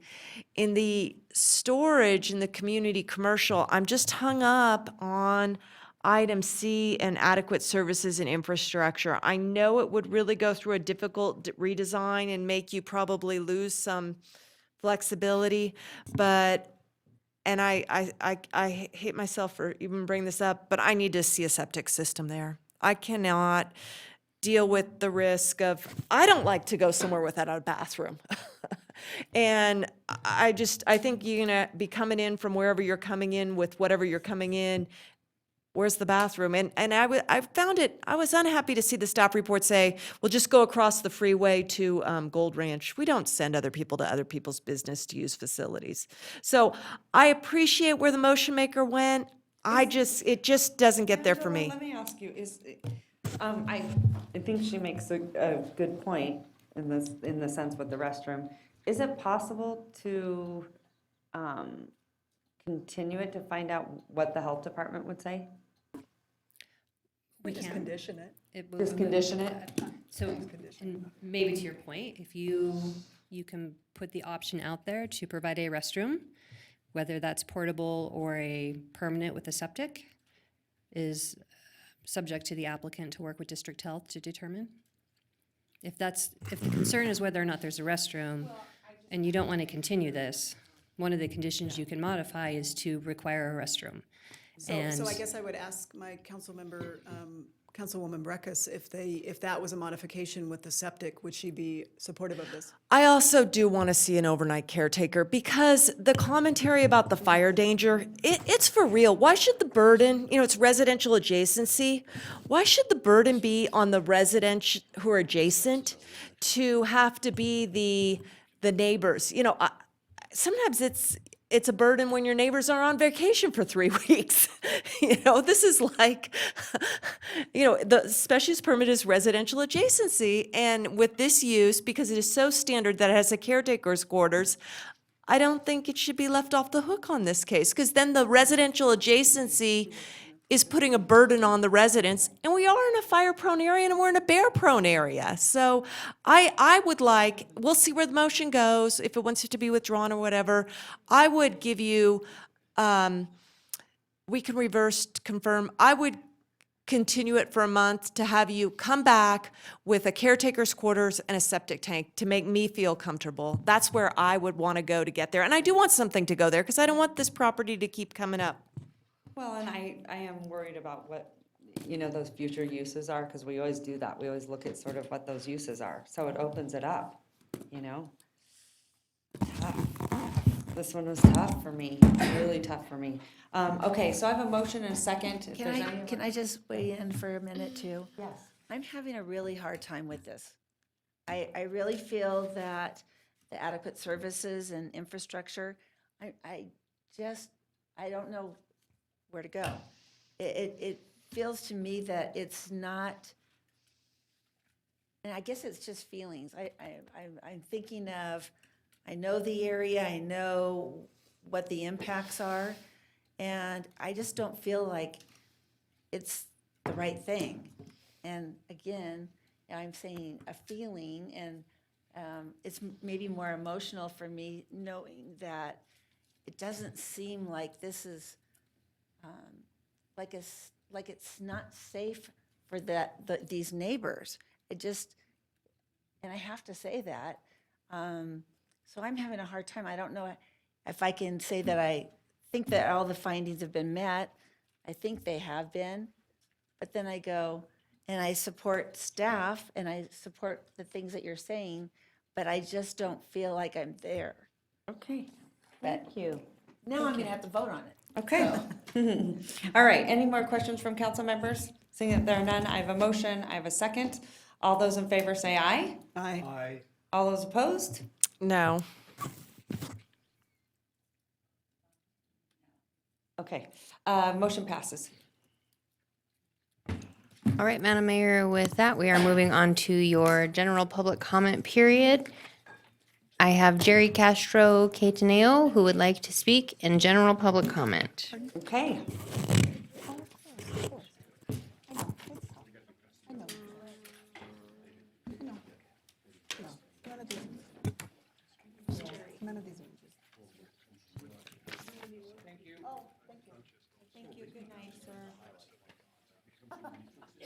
Poor kids.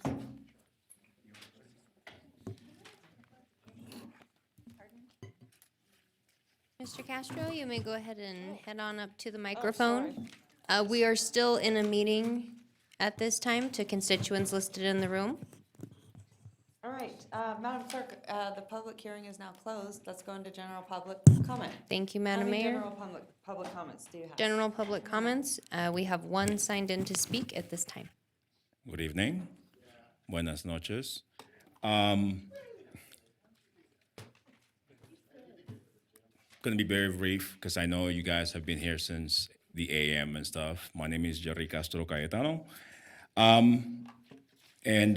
Basically what I wanted to ask was, I am a member of the local Latin Caribbean community. As many of you know, There is a large population of Caribbean folks in the city of Reno in northern Nevada. And, and over the last couple of months, we had been planning to do a celebratory type of event.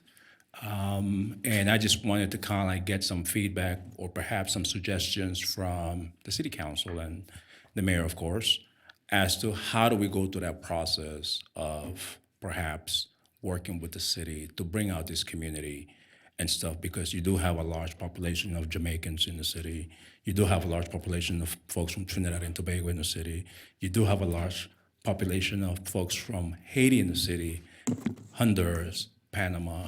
And if you have not seen them, most of us pretty much work on hospitality and casino areas and all that good stuff. And pretty much we all meet during the weekends and stuff. So I just want to kind of like put that out there. Perhaps maybe I can come back with a formal type of proposal instead of sitting for the last couple of hours, to which I learned a lot, right? I was gonna say, I bet you learned a lot. What ward do you live in, sir? I'm sorry? So weird. What ward do you live in? Do you know? 1155 Shoshone Drive. I don't know what ward that is. 89512, I believe you are in Ward 3, depending on the side of the street. Rancho, Driver, movie theater. Oh, Yeah. Is Ward 3. Sparks Reno right there. It's Reno. like right in the, Yeah, so it'd be Reno. mine. okay. He should talk to our special events committee. So there's a couple of different avenues. Councilman Delgado's ward, and he's got a neighborhood advisory board. He's got a lot going on that he puts together in his own ward. And then we also have different boards and commissions that you could sit on. So if you're, passionate about parks, or you're passionate about other, maybe it's finance you're passionate about, there's other boards to serve on. And then also you can reach out to all of us individually, and we're happy to give you that contact information. And then we also have a special events department too. If you're gonna put on a special event, would be a great way to go. There's just several different avenues. But we always welcome you to come to city council and tell us what you've got going on. I think it's a great way for the community to get familiar with your event. And plus, a lot of people watch it on TV, and then we have people that sit here that get really engaged, and so that's always a great way too. So there's a lot of different avenues, but Councilman Delgado, he's in the loop and in the know. He's got all the hip stuff going on. Yeah. Madam Mayor, sorry, go ahead. Yeah. I had the opportunity to speak with Jerry briefly a little bit earlier, so look forward to sitting down with him and learn a little bit more. I know he does have an event planned for August 15th. August 15? And so I think we all need to show up with our dancing shoes, because he's gonna have a lot of entertainment, food, and music and everything else. So I'm gonna just tell you this. While I was sitting down there, I was thinking about a stir-fried salmon with stir-fry with coconut milk with ginger. But with that, I'll just let that sit out there. And I'll certainly come back and talk to you guys about, what we have coming on, and all that good stuff. And have you come over and dance some punta, bachata, and soca. beautiful. Love it. All right? Look forward to it. Thank you, guys. Have a great night. How do you like it here? Oh, yeah. I used to be in the neighborhood advisory board in New York. I am okay. a New Yorker. Oh, in so- New York. Oh, Yes, then ma'am. You're gonna be fine here. New York's really cold. It was. It is. Sorry. It is, yeah. Yeah. All right. Thank you, guys. Get home safe Thank and you so enjoy it, okay? Thanks, Jerry. Yeah, just stop. I know almost. We'll talk soon. Madam Mayor, Steve Oldham, we have some more public comment. Just a real quick, when I gotten up and spoke before, I had said that I felt the clarity of the easements has not been brought forth, and it still hasn't, and I feel a lot of you were, can you turn this on real quick, it'd be easier, I can point real quick. That's fine. Just put your paper down, face up, and we'll take care of the rest.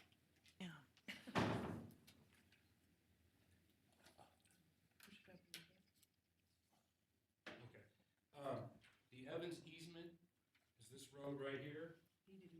Deeded easement. And I think the misconception is that it ends like somewhere right here, and then Orange Post comes up and goes here. Is what isn't being clarified is that the Evans easement comes all the way over and cuts through their proposed project.